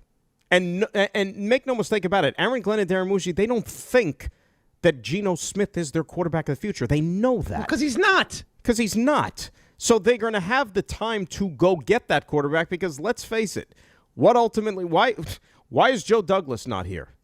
Because he swung and missed on Zach Wilson more than anything else. But Aaron Glenn's not, it's a really weird situation. Because if Aaron Glenn has a really good year, he's going to play himself out of being able to get that quarterback. Well, careful. You have 3 first-round picks. All right? Indianapolis, I think, could be the jewel of those 3 picks. All right? Yeah, maybe. They are in for a tough year. That you is think so, not huh? I know so. And remember, even if you don't use all 3, we were talking about this last week. Who's to say there's not going to be a pretty damn good quarterback in the NFL right now on another team that you don't use those draft picks for? I get to go get him. And Baker Mayfield is a real intriguing, But why are we saying Baker? I don't think Baker Mayfield's a guy you trade 3 ones for. But there's a guy in Cincinnati. You're talking about Lamar Jackson? There's a guy in Cincinnati who, if they don't hit this year, the head coach is going to be gone, and he might have an epiphany to where he says, you know what? Maybe this isn't the place for me. Take me to the Jets. Not take me to the Jets, but I'm open for a fresh start. I could see that happening. I mean, Aaron Rodgers, think about it. Aaron Rodgers woke up and said, you know what? I'm going to leave the comforts of Green Bay to go because I want to play for the Jets. Now, he might have been under the influence of narcotics when he came to that decision in the dark space, but it doesn't matter. Things change in a heartbeat in professional sports and in life. And he got the comeuppance of seeing how hard it is to try to win with the Jets. That's the thing that's the thing that kind of drives me crazy a little bit when you hear from fans going into this season, Dave, is that Jet fans don't want to win too much because then it's going to cripple their chances of drafting that franchise quarterback. Like, I don't think you can look at it in any way close to that level. As if the draft and quarterbacks and who's available ever plays out exactly the way it's supposed to. That happens once in like every 25 years. Win games. I think the Jets situation is fascinating to me because you have to worry about the Cowboys. You're going to focus on that. You're going to focus on the Colts. Obviously, you have your pick. You want to watch the quarterbacks. There could be, C.J. Carr, Trinidad Chambliss. The list goes guys on we're not and even on and talking on. about now. What'd you say? It could be guys we're not even talking about now. Absolutely. Like I said, this time last year, did anybody know who Fernando Mendoza was? No, the kid from USC. Right? There's a lot of quarterbacks. I forget his name. He was at North Texas, and now he transferred to. I don't even. Could be our guy Rocco Becht, for crying out loud. I don't think it's gonna be Rocco Becht, but Drew I'm just saying. Mestemaker. I think that's his name. But there's a lot. And we'll see who winds up being good. And you're right. I don't know that I believe it, but the report about Lamar Jackson and could he and Mike Tomlin be a package deal coming to the Jets? Joe Burrow, you mentioned, Baker Mayfield. Like there are quarterbacks potentially, but again, I just don't subscribe to fans right now on August 31st, before we've even played a game, that are already sitting there saying, I don't want to win too many games because then it's going to hurt our draft choice. I agree with that. But I will also say this. If you were to start out like 2-7, I'm all about losing games. At that point, yes. But guess what? You know what? That week 1 game looks pretty damn winnable. That week 2 game now, if you're telling me Green Bay has no Micah Parsons, no Josh Jacobs, a Packer team which last year, let's not forget, lost in Cleveland the first month of the season. What happens, and Dave, I'm not saying it's going to happen. Hell, they could start 0-2. But what happens if the Jets start off 2-0? What kind of conversation we're having in a few weeks then? Different conversation. Very different conversation. I'll tell you what also, you better not start at 0-2. Because if you start at 0-2, you're in for a long season. Look, I've been saying this. Take it in halves. First 8 weeks of the season, on paper, you got games against Tennessee, Cleveland, Miami, Raiders. You get those 4. If you're any Jet fan, would sign up for 4-4 at the midway point. 4-4 at the midway point, absolutely. They throw a parade. And then what do you have? You have Arizona in the second half of the season. Dolphins again. You still have Miami. Minnesota at home in late December. The Jets, Kyler Murray running around in the cold out there. I think the Jets, and I said this earlier, and I think you agreed. I think they're one of the most, not that they're going to win the division or go to the playoffs or anything like that, but I think they're one of the most interesting teams out there because I think the range of what they can do is as big as almost any team in the NFL. They're a much, much improved team on paper, and in my opinion, they're a much, much improved team on the sidelines as well. Well, we will find out starting next Sunday at 1 o'clock. Let's break, come back. Yankees, I felt like they got good fortune, but they still win 3 out of 4 against Boston, and they really put some distance between themselves and the Red Sox. We'll get to it on the other side. DNR with you, ESPN New York. 1-877 Cars for Kids. KARS Cars for Kids. Ready to get rid of that old car? Donate it to Cars for Kids. Call 877 Cars for Kids to reach a friendly live agent. Donation is super easy, and your car can be picked up as soon as tomorrow. Call us now or go to carsforkids.org. 1-877 Cars for Kids. Donate your car today. Did you know you can donate real estate too? Hey, New York and New Jersey, Boost Mobile has an unlimited talk, text, and data plan that's only $25 a month forever. Meaning you'll only ever pay $25 a month for the rest of your life. Who wouldn't want unlimited wireless when it only costs $25 a month forever? If you don't, you must be one of those people who enjoy overpaying for their phone plan. $25 a month forever is truly as good as it gets. So go online and switch now at boostmobile.com. After 30 gigabytes, customers may experience slower speeds. Customers will pay $25 a month as long as they remain active on the Boost Mobile Unlimited plan.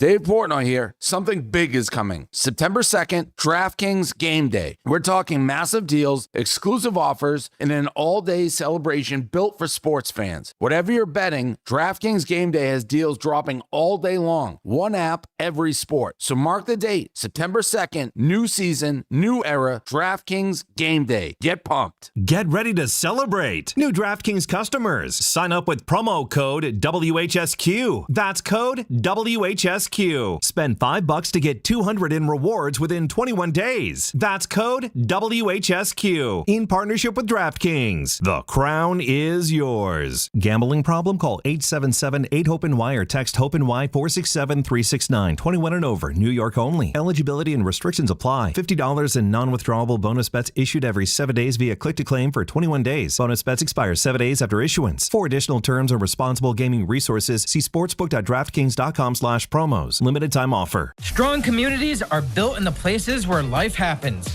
where families build their lives, where students build their futures, where businesses create opportunity. Bloom Energy provides reliable power for the places communities depend on every day. From hospitals and college campuses to stores and factories, clean, quiet power that uses little water right where it's needed, so communities can keep moving forward. Bloom Energy, power America relies on. Rich Eisen here with some advice. If high-interest credit card debt is grinding you down, it might be time to call an audible with a SoFi personal loan. It consolidates your debt into one low monthly payment with no fees required. And with as soon as the same-day funding, you can make the right play fast. Call an audible on your debt today at SoFi.com/debtplay. Loans originated by SoFi Bank N.A., member FDIC. Terms and conditions apply. NMLS 696891. Fast funds terms apply at SoFi.com/debtplay. Congratulations to the New York Knicks. They are the 2026 NBA champions. WHSQ and WCBS-FM HD2, New York. ESPN New York and MSG Network are joining forces. Big news, Jazz hands. Start your mornings with DiPietro and Rothenberg, live on the MSG Network. Then stick around for Don, Hahn, and Rosenberg, live on MSG every afternoon. We are beyond excited to start simulcasting on MSG Networks. So think about this for a quick second. You got us in the morning 6 to 10. You got our afternoon show 3 to 7. And then right after that, you're talking Knicks, you're talking Rangers. Yo, yeah. You wake up, you pop it on again, and there we are, waiting for you. Good morning. ESPN New York and MSG Network, together like never before. It all starts Tuesday, September 8th. This is DiPietro and Rothenberg. And Manning's going to heave one. There's a flag. Beckham, a one-handed catch. How in the world? Oh, my goodness. I thought he looked good, but even more importantly, Dan, I thought he acted the part. Last time we saw Beckham here on the Giants, they didn't want to trade him. Right. They had no desire to move on from him. We didn't sign Odell to trade him. They traded him because he acted like a petulant child. It feels like he's done a complete 180, and this is a mature, veteran presence. So I give him credit for going out there and doing the job every opportunity that he's been given by this team. This is DiPietro and Rothenberg on ESPN New York and streaming live on YouTube. All right, now, the big 9 o'clock hour, DNR with you. You like this music, huh? Oh, I love this generic music, baby. I like generic music. I'm a big fan. This would have gone generic music. This would have gone really well, actually, with the background Dan had early in the show when it was dark out and the TV light was reflecting, because it looked your setup looked like a club there for a second. Oh, I love it. It was like a strobe light going. Glows of the TV. It was fantastic. I want more generic music. I can't get enough. By the way, you know what's, painfully obvious now? What's that? Is that John is transactional. He comes in today. He asks me about the setup, the camera, the this, the that. No, I haven't talked to the guy in 10 days. Not, how's it going? What's going on? Did you have a nice time off? And nothing like that. Not a word. Then the next break he comes into you, and it's, can you do this? Can you do that? Can you do this? Thank you. Goodbye. Like, we are just pawns in the game of life with him at this point. And if we had a move, it could have been, so what's happening with the scheduling issues of late? Right. We could have. That's our retort. We could have come back with that as a question. You know, right? We're what like happened to Renan on Friday? What happened to Joe Leo we're yesterday? Like the customer service liaison version of the schedule. Like, why is this happening? Can we help fix this? Can we make it better? And it's not a one-off. This is now it's not a one-off. This is now a pattern. You asked the question earlier in the show to Joe Leo. You said, so Joe, do you bill for coming in when you're not working? He says, no, because I left right away. Okay, well, you didn't get here for free. You paid the commuting fare for mass transit, didn't you? The public transportation, like that costs money I think that you wouldn't have had to pay if you weren't on the schedule. I believe he left his house at Leo. What time did you leave your house yesterday? 5:40. What time did you walk in the door? Here? No, back at your home. Oh, 9:30. Wow, that's 4 hours. But you know that's what John 4 hours would you're never say. getting back. But you know what John would say, and I don't think he's necessarily wrong with this argument. He would say, you don't bill for travel to work. You bill when you're at work. That is correct. He wouldn't have traveled if he knew he wasn't working. The travel was already a sunk cost. I already paid for the ticket, so. But you could use the ticket any time. Are you angry right? at him? Is there any hostile feelings towards him when he walked into the studio this morning? No, it was my own shortcoming. Feeling. What am I going to slug him right in the face because he changed the schedule? I think that would be a real misstep. But say like, hey, John, you screwed me yesterday. Yeah. Pull out a letter opener and stab him. John, what you did to me yesterday was not cool whatsoever. Something like that? Yeah, that was fugazi. I understand. Put you on the schedule. Then in the 11th hour, he changes the schedule. You walk in, and you're no longer on the schedule, unbeknownst to you. He has every right to do it. Like I said earlier in the show, it's a fluid situation with all the vacation and. So this is on you? I think this is on me. Wow. He really has you wrapped around his finger, huh? I'm taking responsibility. I could have looked. I didn't look. Well, I think the lesson for all of us, Joe, is I guess we just have to keep checking the schedule. Not even once a day, maybe 3 times a day. Oh, like the weather. Hourly. Hourly.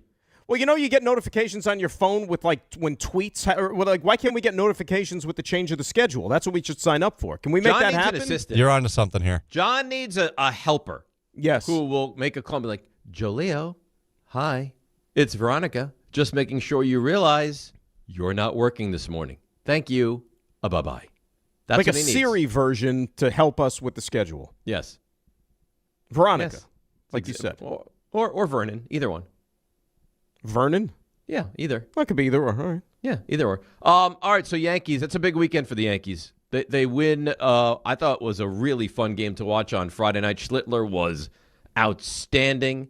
Bellinger with the great throw. Bullpen does their job. They win that game 1-0. They lose the first game on Saturday. They win the second game on Saturday. And then yesterday, which I was a huge game because if the Red Sox win, they're 2 games out, and the Red Sox have the tiebreaker. Now it's 4 games out, and the Yankees have the tiebreaker.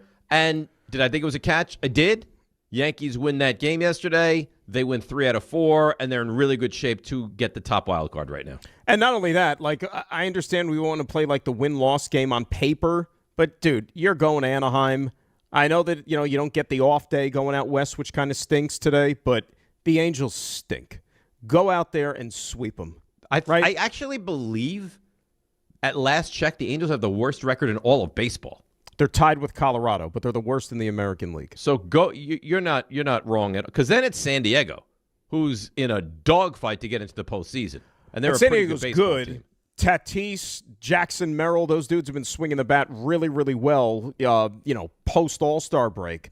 But at least you get the day off before San Diego, which is kind of weird. You get a day off on a West Coast trip in the middle of it, but that day off will help them set their bullpen a little bit better there and get guys off their feet.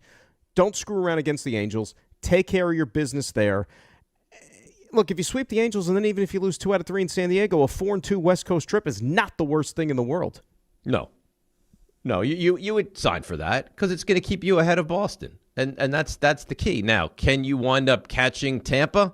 That's the other question. Tampa sweeps away San Diego, and if you're the Yankees, you probably looked at that series and said, all right, San Diego's going to get at least 1.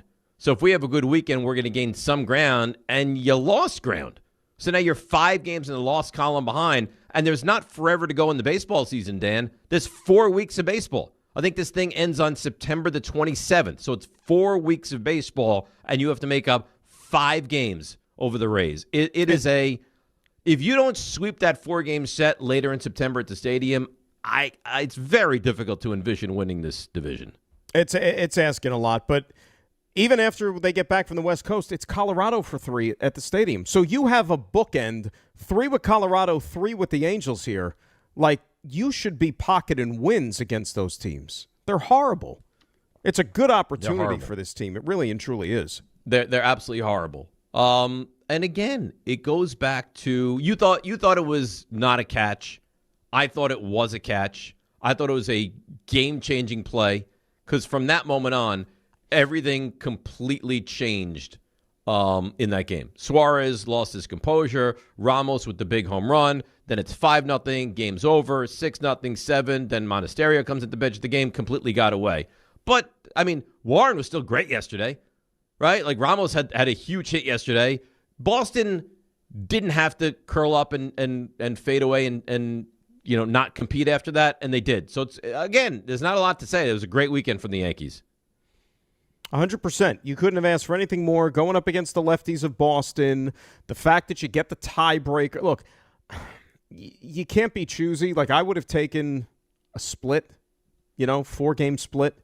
The fact, though, that you take 3 out of 4, you move literally 5 games ahead of the Red Sox, to where you don't even have to worry about them now, I think, for the rest of the season. That's critical to me. Because at the very least, if you don't catch Tampa Bay, you're pretty much guaranteed now of being that number 1 wild card and having the home field advantage for that series. Right.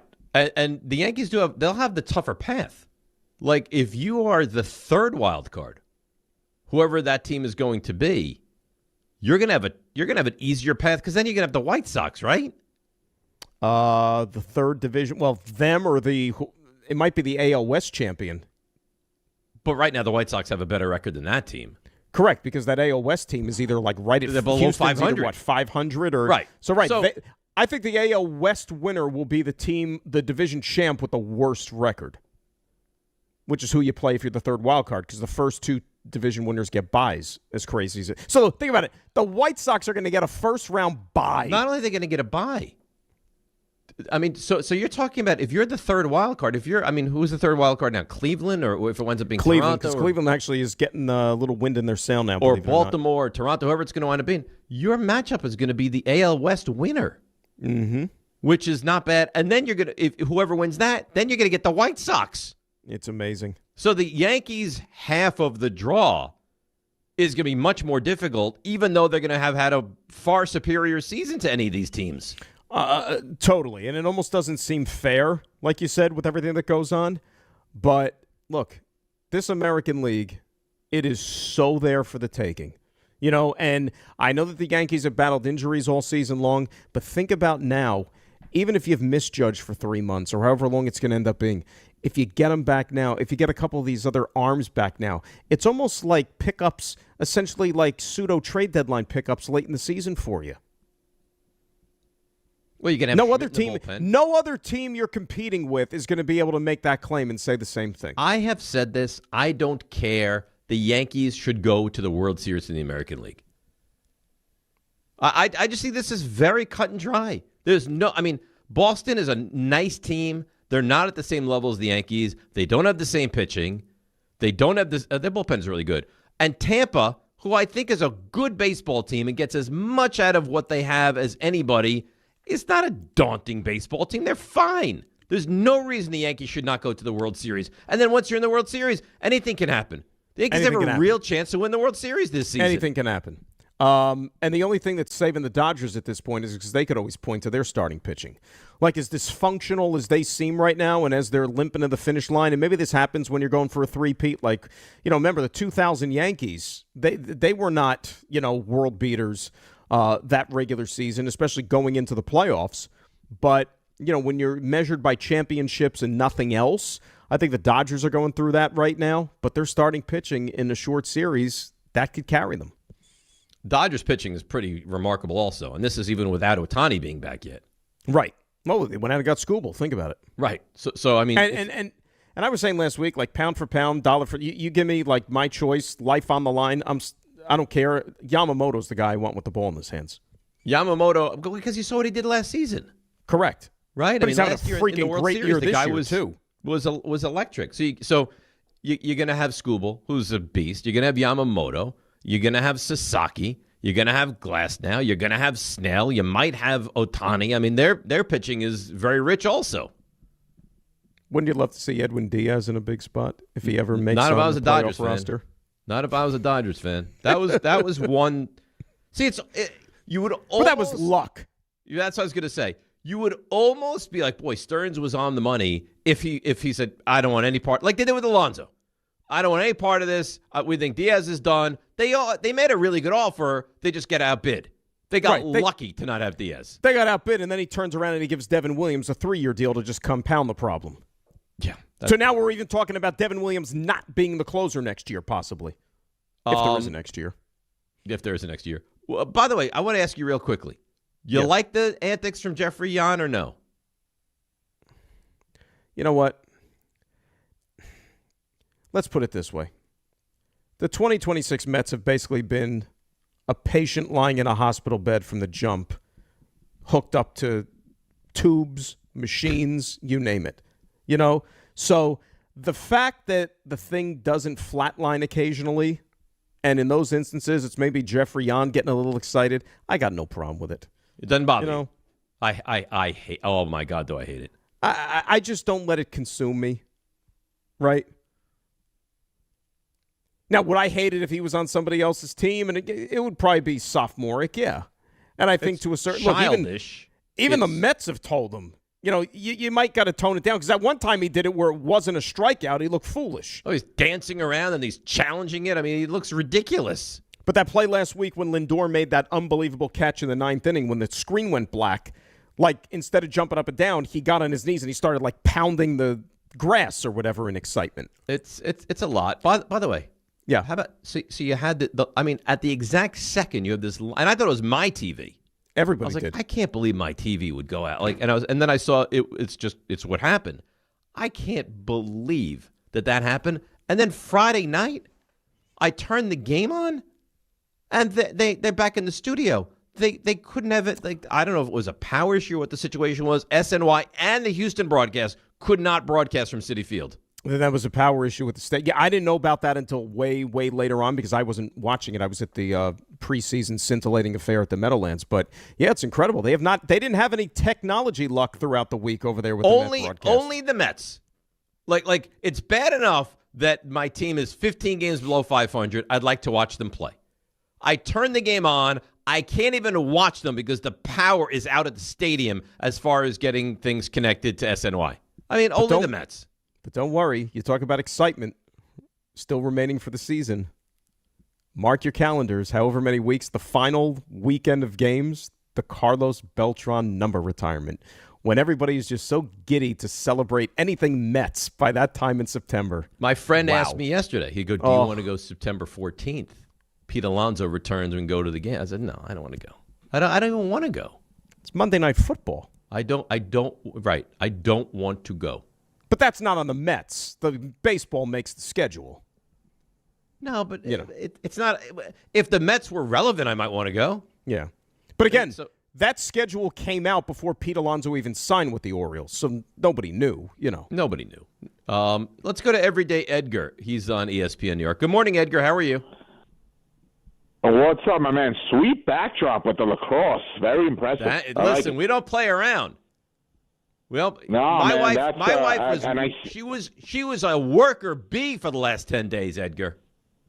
Did you pick out the stuff? Because I see you got the Yankee white hat. I'm doing the same thing. I'm not even wearing that white one out of the house. That stays as a collector's. There's no Yankee anything. There's a Yankee white hat. I mean, sorry, Knicks.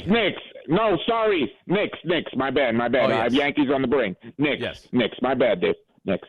It's okay. Beautiful. That hat, I'm not wearing mine either. But let me ask you guys a question. Do you think Aaron Judge really needs cuts against Colorado and the Mets? Can we just save him right into the playoffs? He's going to DH anyway. Edgar, he missed 3 months. You don't think the guy needs to play? He needs some cuts against. Yes. Okay.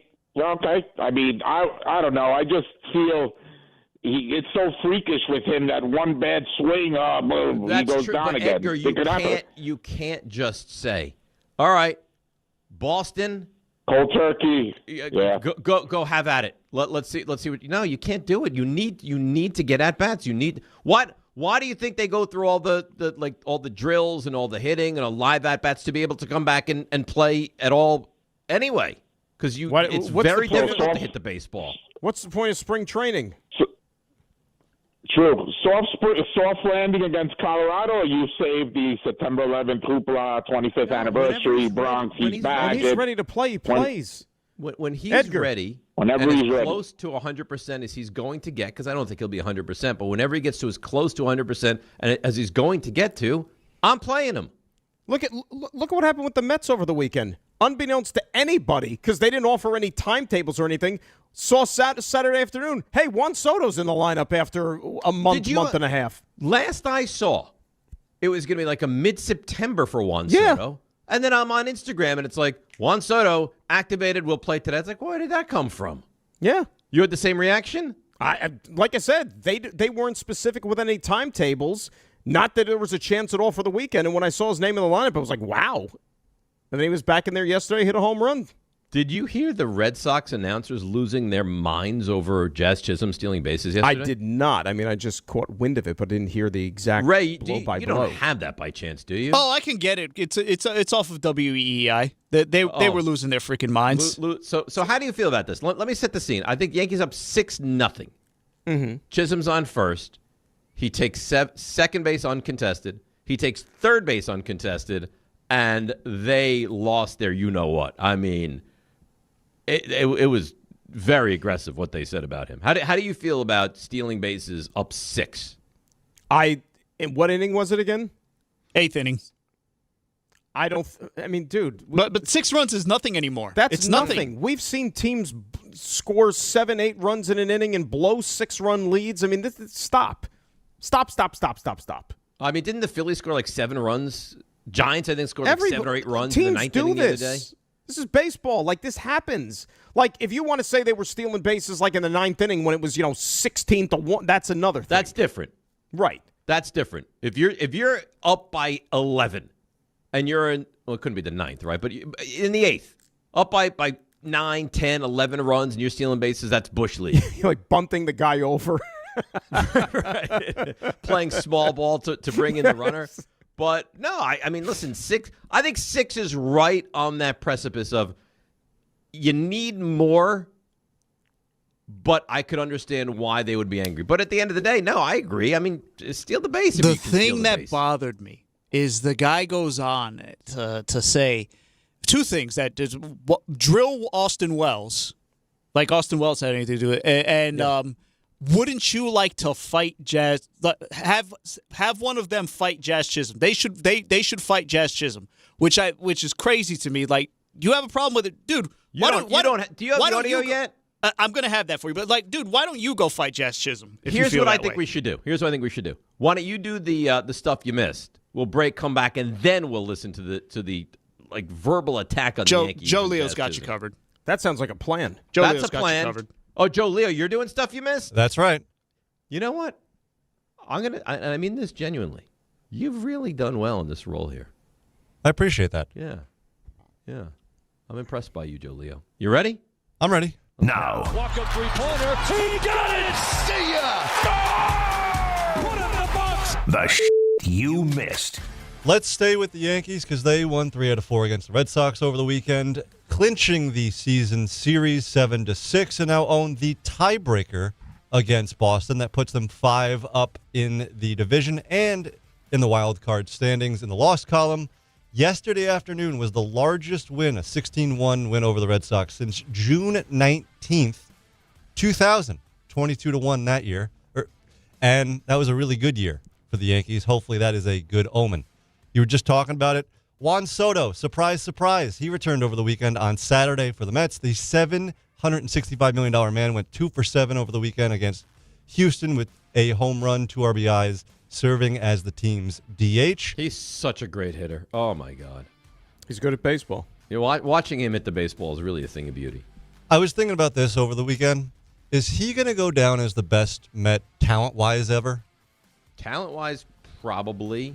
Or is Keith Hernandez or Strawberry? No. He's a more talented player. Keith Hernandez. No. Strawberry was defense 50 times more talented than Keith Hernandez. There's people, they were talking about it last week, as a matter of fact, in conjunction with the Carlos Beltran thing. Gary said this on the broadcast.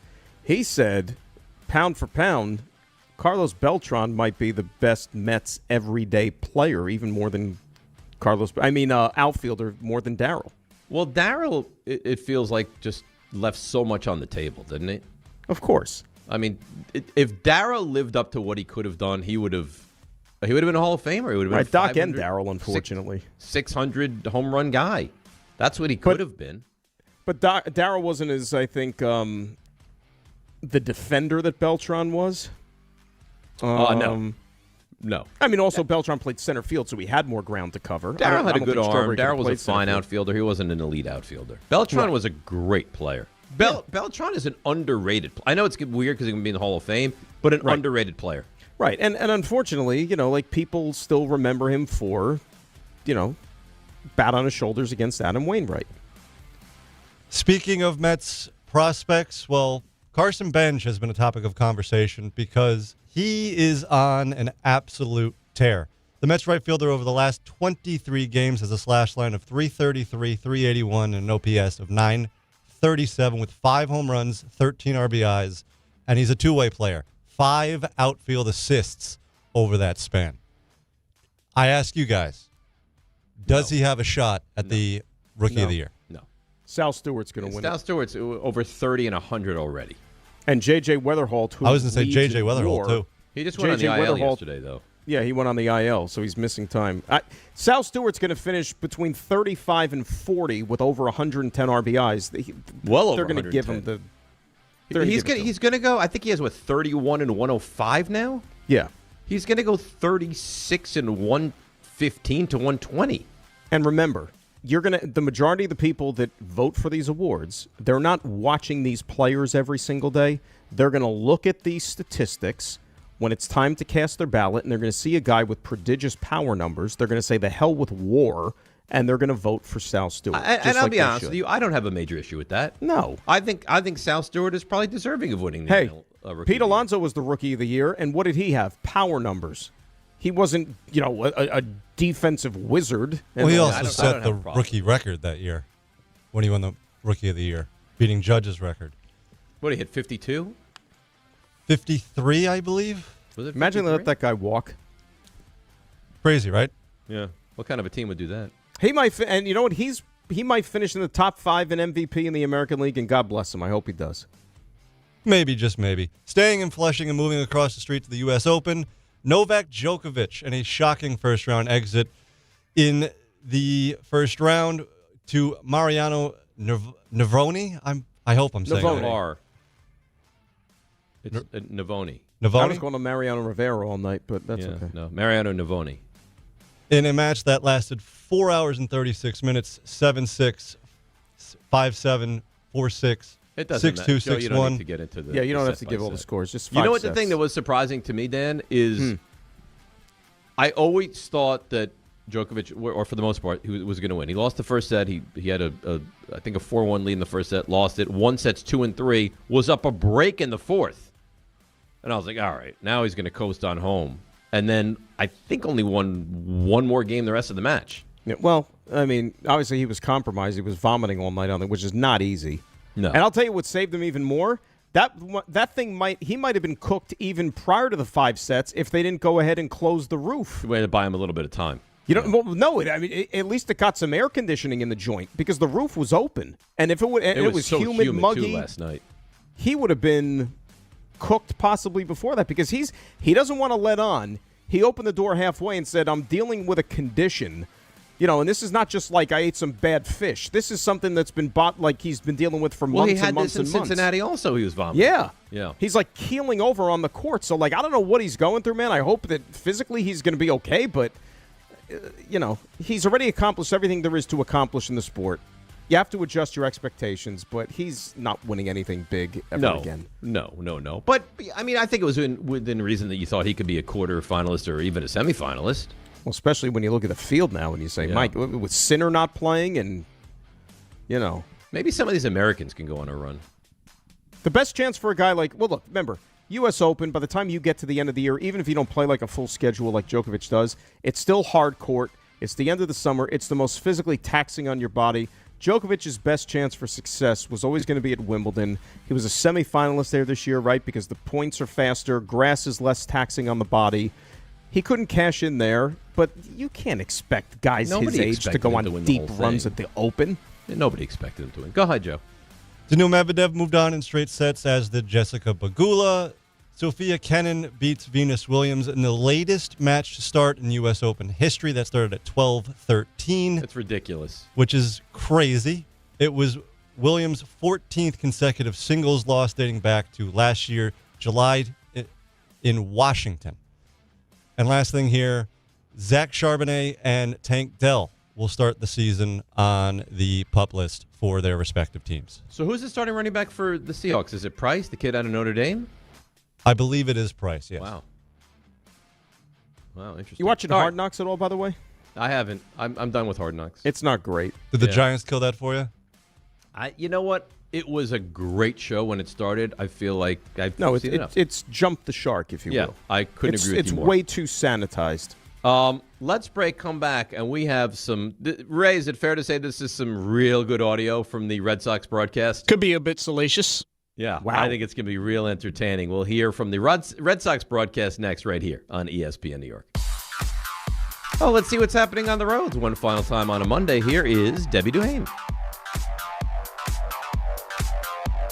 Hi, Dave. Hi, Dan. Good morning, company. Hey, don't lose your mind over the problems here over on 17 West, right past 84 in Middletown. Everything closed with an accident, this one involving a tractor trailer and a van. Watch for delays as you head over to Newark Airport. If you're heading over to Terminal B, Level 3, it's an ongoing investigation. Hey, the U.S. Open continues. Watch for extra traffic on the Grand Central, the Whitestone Expressway, and on Northern Boulevard. 80 West exit 52 in Fairfield. It's a collision. Sponsored by RockAuto.com. A failed struck can turn any drive into a rough ride. When it's time for repairs, Rock Auto makes finding the right part easy. Shop name brands at lower prices and have parts shipped directly to your door. All the parts your car will ever need. Rock Auto. I'm Debbie Duhame, 880 ESPN, New York.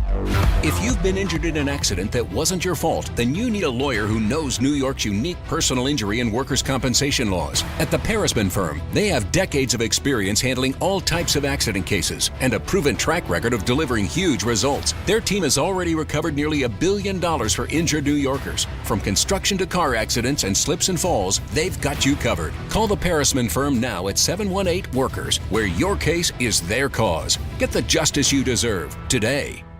There you were, surrounded by fans. Everybody remembers the game. Nobody remembers the guy coughing behind you. Till a few days later, at 2 a.m., you wake up with a fever and your throat's on fire. Now what? Urgent care? Closed. ER? Slammed. Telehealth? Maybe, but the pharmacy's closed. You needed a medical emergency kit. These aren't first aid kits. They contain essential prescriptions used for over 30 common conditions. Sinus and ear infection, UTIs, stomach bugs, traveler's diarrhea, and more on hand before you need them. Use your doctor-developed guidebook to select the right prescription or call their telemedicine doctor standing by. It's like an urgent care and drugstore at home. When you're sick, traveling, or stranded, you'll wish you'd ordered a medical emergency kit. Order online in minutes and it's shipped to your door. And save $45 with my promo code 880 at urgentcarekit.com/880. That's promo code 880 at urgentcarekit.com/880. At City Harvest, we believe no New Yorker has to go hungry. With your help, we're on the road 365 days a year, rescuing over 77 million pounds of nutritious food and delivering it free to millions of New Yorkers, transforming surplus food into sustenance, sustainability, and smiles, rallying thousands of New Yorkers to power a network of nourishment across our city. One day, one meal, and one New Yorker at a time. That's how we feed good. Donate at cityharvest.org.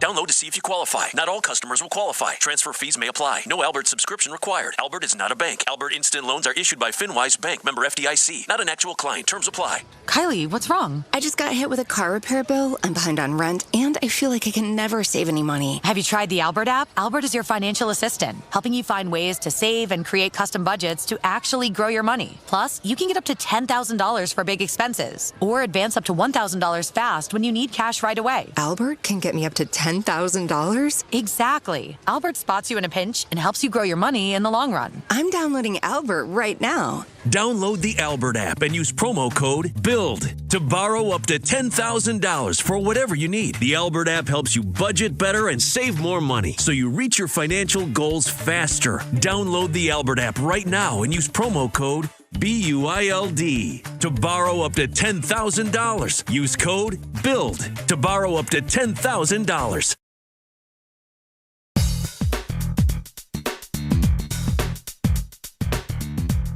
ESPN New York. I love the music, Ray. One is like more hilarious than the next. I love it. I just can't get enough of it. It's so generic. Well, welcome to the show now. Yeah. Big news for New York sports fans. DiPietro and Rothenberg and Don Hahn and Rosenberg. We're all coming to MSG Network starting Tuesday, a week from tomorrow, September the 8th.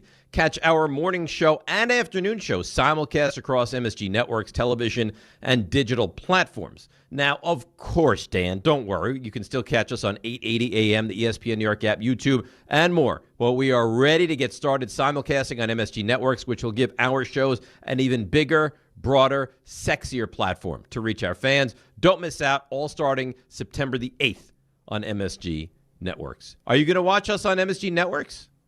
Every single day, and the ones that I miss, I'll set the DVR. And then you'll watch them really later in the evening. Again, absolute on a loop. That's so nice. Anything for you, you know that. You're really. I'm just looking at the Keenan Allen mugshot. That's some mugshot. He must have had a few that night. You think? Yeah, a little glassy. I am so annoyed by guys that get busted for not even busted that drink and drive. There's no. That's reason irresponsible. For it. There is no reason for it. By the way, huge listener of the show. Big fan of yours too, Anthony in the mail truck. We love Anthony. He had a beautiful baby girl. Did he really? Yeah, Ariana Francesca. Oh, that's very Italian. I think she is Italian. Yeah, she weighs in at 6 pounds, 13 ounces, birth date of August the 25th, and if you're scoring at home, 19 and a half inches. Congratulations to Anthony and his the mother of Francesca. Hopefully it didn't happen in the mail truck.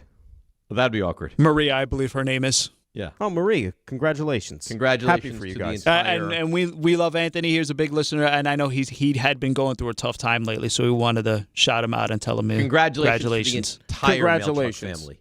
Yes. We love him. Anthony's the best. He really is. He's a great guy. All right, so Ray, Yankees are up 6-0. Jazz Chisholm is on first base. They're not really worried about him. He takes second. He takes third. Based on what happened earlier in the game with the ball that looked like it was a catch, they called it no catch. Then they reemphasized it wasn't a catch. Is it fair to say the announcers were on a little bit of edge in that game yesterday? So what's funny is like to edit this all together, they're complaining about the overturned catch. But they're going through the rule book and like to try to determine like where MLB clearly got it wrong here. But while this is happening, Jazz takes second base, and you can debate whether or not it's defensive indifference, but I'll give you that call. This and by the way, this is all seconds apart from each other.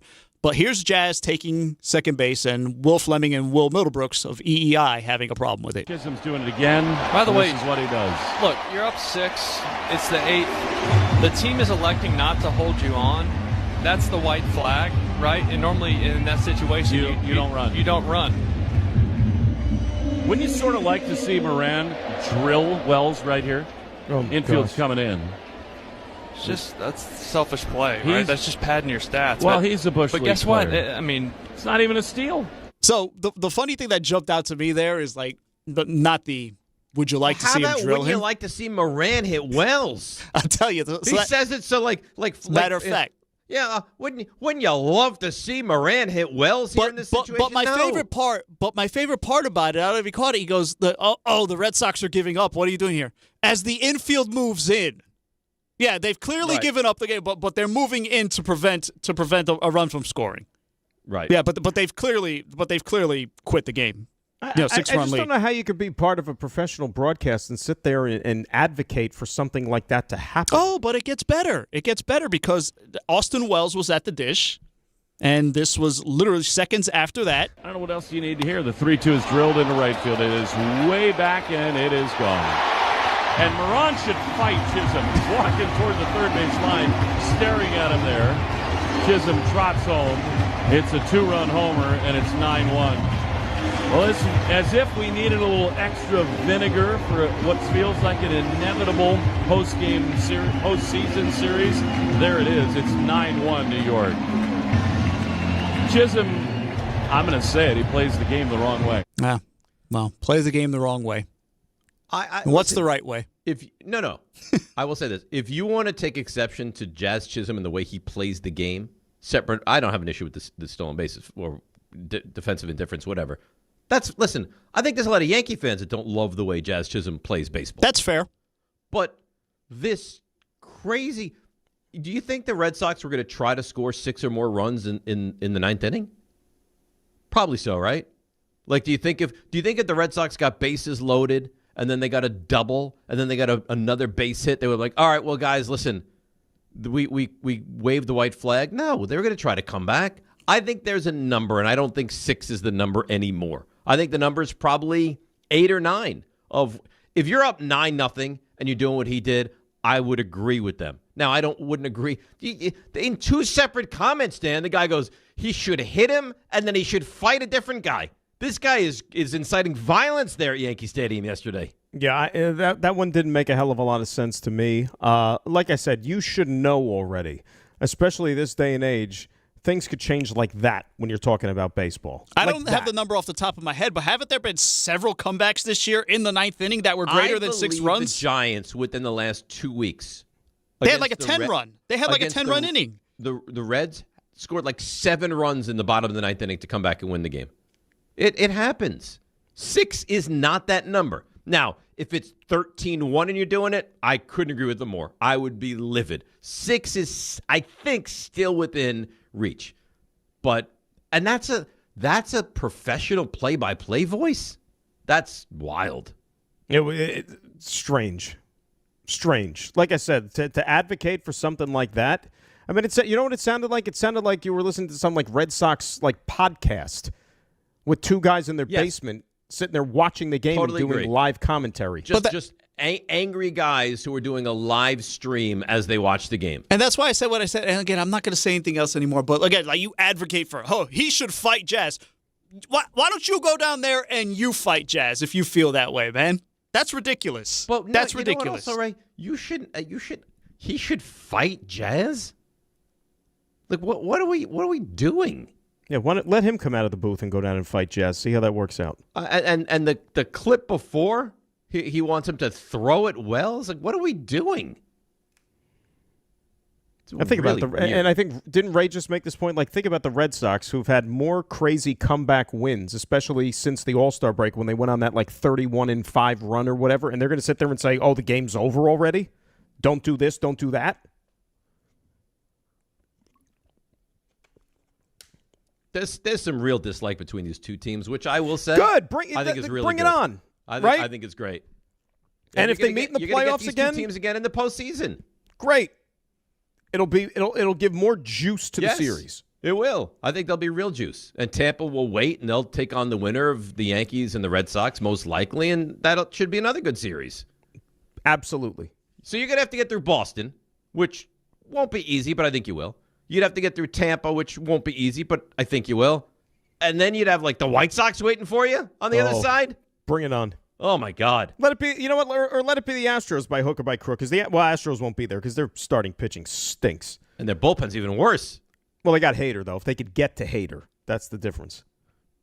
But you got to get it to him. Almost feels like the ALCS would be anticlimactic. It would. Doesn't it? Or that, or it would be the greatest, disappointment and missed opportunity that we can see in quite some time. All right, let's put a bow on this one. I got an email. Let's see. I lived in New England for 7 years, moved back to Jersey. The Nesson reporters are the worst. They constantly cut down the other team, especially when the Sox are losing. It's actually disgusting. That's from Ben V. So disgusting. I guess this is kind of their act.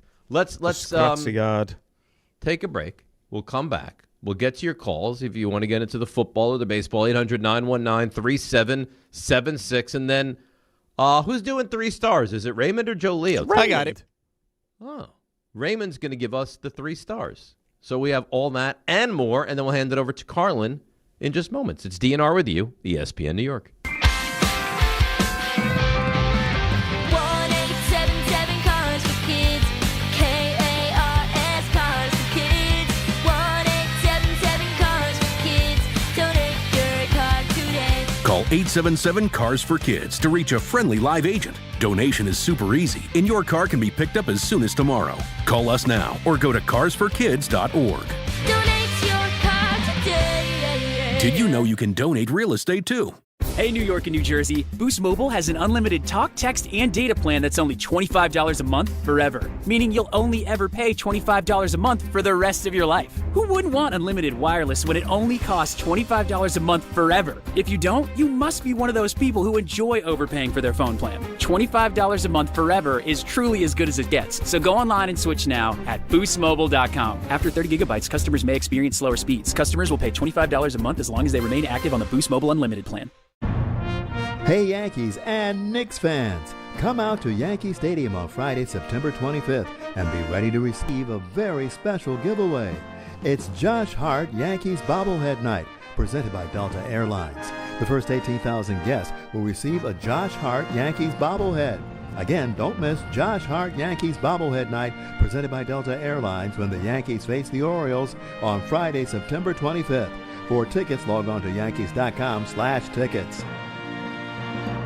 When's the last time payroll was the easy part of your week? With Gusto, it can be. Gusto is the all-in-one platform designed to take the hassle out of managing your team, from payroll and compliance to hiring, onboarding, and more. With Gusto, you can get back 2 full days each month with all the time you've saved. Go to gusto.com today and learn why over 500,000 small businesses choose Gusto. That's GUSTO.com. Gusto.com. Fall is the perfect time to refresh and reorganize your space. At the Home Depot, find power tools and tool sets starting at $50 to help tackle DIY projects, home updates, and more.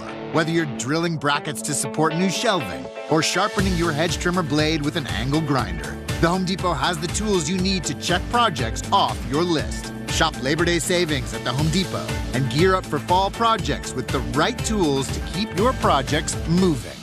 Congratulations, New York. The Knicks did it. Through battle after battle, they dominated to become this year's NBA champions. Day in and day out, the hard work paid off, and you were there every step of the way. Enjoy the crown. Own it, because this year is your year. A part of your legacy that will never be forgotten. So celebrate this moment, show your pride, and shop the largest selection of official NBA gear at NBAstore.com. A Fanatics experience. Oh, yeah. That's catchy, Dan. That's catchy, generic. Right? How good is it? Oh, Ray, you really are doing great work right now.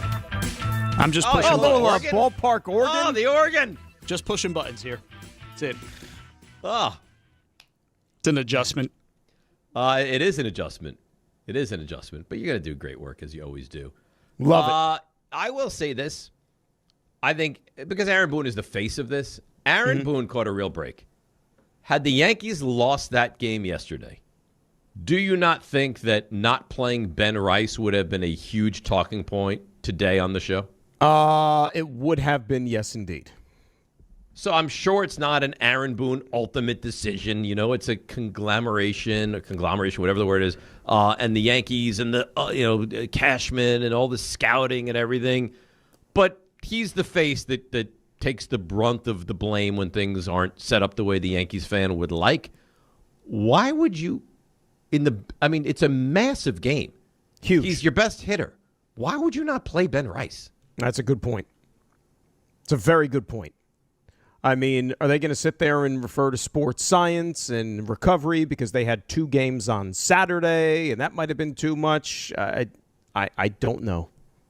Why not say, all right, we'll play him Sunday and we won't play him Monday? I could even understand that. You're playing the Angels. You should certainly beat them whether you have Ben Rice or not. That was a massive. Now, it worked out to your benefit, which is why we spent really no time in the entirety of the show discussing it. But it felt strange, didn't it? Well, it didn't, because we went into the weekend saying the Yankees have 8 games remaining this season that are more important than all the others. Yes. 4 against the Red Sox, 4 against Tampa. So why wouldn't you want your best guys in the lineup for every one of And those look games? what Boston did. Boston made sure to, I don't know if it was rush back because they looked ready, but they made sure to get Roman Anthony and Trevor Story back because they knew it gave them a better chance to win that game. And they're in, obviously, more of a catch-up situation than the Yankees are right now as far as the playoffs are concerned. Right? They want to make sure they cement what they did by going on that crazy run after the All-Star break. Correct. Well, I don't know. It's just 'Cause remember it'll be a non-issue today because the Yankees won 16-1, and the bigger story is going to be the catch and the no catch and the reaction from the Red Sox announcers. But I did not like to not play your best offensive player yesterday. And I said it's good. Wait till we get to October and everybody's back and some of the crazy decisions that are going to be made as far as that's concerned. And by the way, what's the roster going to look like? Tomorrow is when you have the September call-ups and you're adding more people back to the mix. Right. Is Volpe getting a call-up? Is Dominguez getting a call-up? Or are you going with Arms? Volpe's interesting to me because are you going to bring Volpe up and just not play him? That would be stupid. Well, remember, now you got Lombard banged up. Well, I need to know the extent of that injury, too. I'm sure they have a little bit more clarity on it than we do. Well, I'm sure they do. They said it's nothing major. No, but maybe it's a week thing.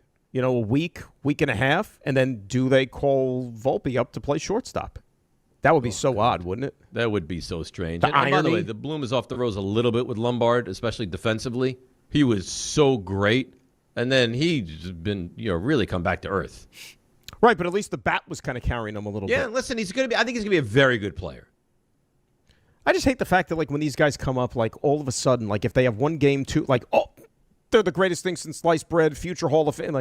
No, they're going to go through their lumps just like everybody does. Well, Benj came up. He was awful, and the thought is he can't play at this level. He's a baby. Can you give him a minute before you determine he's not capable? Right. And guess who's going through it now? A.J. Ewing. A.J. Ewing is fighting it at the plate. He's been in a massive slump of late, but you're going to make him work through it. Of course. Well, the Mets have no reason not to. For sure. Our fantasy, not that you're in it because you're better than fantasy football. Our fantasy football draft is on Thursday night. What time? I don't know, Ray. What time is our draft? 8:30 maybe? Oh, you're asking me? Yeah, you're in the league now. I'm involved in the league, but I didn't think I was going to be attending the draft or anything. You're going to be attending wait a the sec. draft? Wait a sec. Ray, what does this mean? You're in the league? I'm partnering up with Rick. I'm in a consultant role. I'm in the. So you're playing fantasy. Remember when Bill Parcells was involved with the Dolphins when Mike T was there? Yeah, that sort of situation. So Maybe one of those. You're playing fantasy. Yes, he's playing fantasy. If you're consulting, you're in. I guess I'm in. Wow. Why is that so bad? I never thought I'd see the day. Why is that so bad, though? It's not that it's a bad thing. I just never thought I'd see the day. Why are you guys so opposed to fantasy football? I'm not opposed. I just never thought Ray would do it. How do you feel about it? Ray, would you back out now if you could? I can't. I know. I'm in. I know, but would you? Do you feel like you've made a mistake? I won't know whether I've made a mistake until later on. What happens if the floodgates now open and you play fantasy football and you're like, I love this. I don't need this. He's going to be and in all of a 8 sudden leagues. you start doing daily fantasy. I don't need that to happen with what my fall schedule looks like. I don't need that. I truly do not. Because then I could see myself becoming manic with it if it ever came to that. I don't think it will happen. I'd love that. But no. If you start getting the shakes. Now let me ask you a question. Mm-hmm. Is there any punishment for this league like all the other people have? If you finish in last? No. Nothing like this. Because I was going to say, as the consigliere, is he somebody that's going to have to be subjected to the punishment? No, there is no punishment, so he wouldn't have to do it anyway. So there's nothing. Joe Leo, are you a fantasy football guy? I am. You love, how many leagues are you in? I'm in 5. Wow, so you're good. Do you feel like you're being left out by not being invited into the work league? No, I've hit my quota. So no if more. you were asked to join the league, you'd say, I cannot do this. No more. This is the John League, right? Well, what would you do? Would you start booting out people who don't work here anymore? I would do that. I mean, Dan, there's people There's in the league. There's a large number of people, is There's my people understanding. in the league. That's not right. That haven't worked at the station in years, and there's people in the league that nobody talks to anymore. But that's still, but then at least you still have that common bond and that link.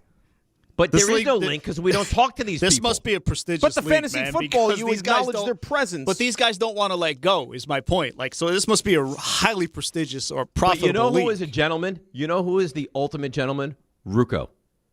Because about 3-4 years ago, Rucco's like, I'm not at the station anymore. I'm sure you guys want to make it a league where it's just like work guys. I'm going to bow out. And he allowed someone that worked at the station to take his spot. That's a gentleman. Now, when I see Rucco at one of the Knicks-Nets games this year, I'll let him know what's up. You can come right back in. Nobody actually who works here anymore in this league. Well, I'll it let ain't him gonna be a national tell TV Rucco game, to I get can right promise back you in. that. What did you say? I said it ain't going to be a national TV game. That's not nice. That was mean. That was mean. That was very mean. I mean, it's accurate. It's not mean. It's accurate. No, you can be mean and accurate. All right, then fine. It's mean and Rucco's one of the national voices of the NBA. If I walk down the street and I say to someone, "Hey, you're really ugly," but they are truly really ugly, but it's still mean. Highly so. Right? Oh well. Yeah. Raymond? No, when I said it's no. Wait a sec. I never even thought of that for a second when I said it's not going to be a national. I'm not knocking Rucco. I'm knocking the Nets. Of course you are. Yeah, I understand. He represents the Nets. We know who you were knocking. Yeah. We know. Nobody thought you were. No, but I don't want people to take it as if like it's a national. It's not going to be a national game because Rucco wouldn't call. Of course, Rucco he calls does national But he games. does national games, so it I works just didn't either want way. it misconstrued. It works either way. Raymond? Yeah. 3 stars? Sure. Ready? Today's 3 stars.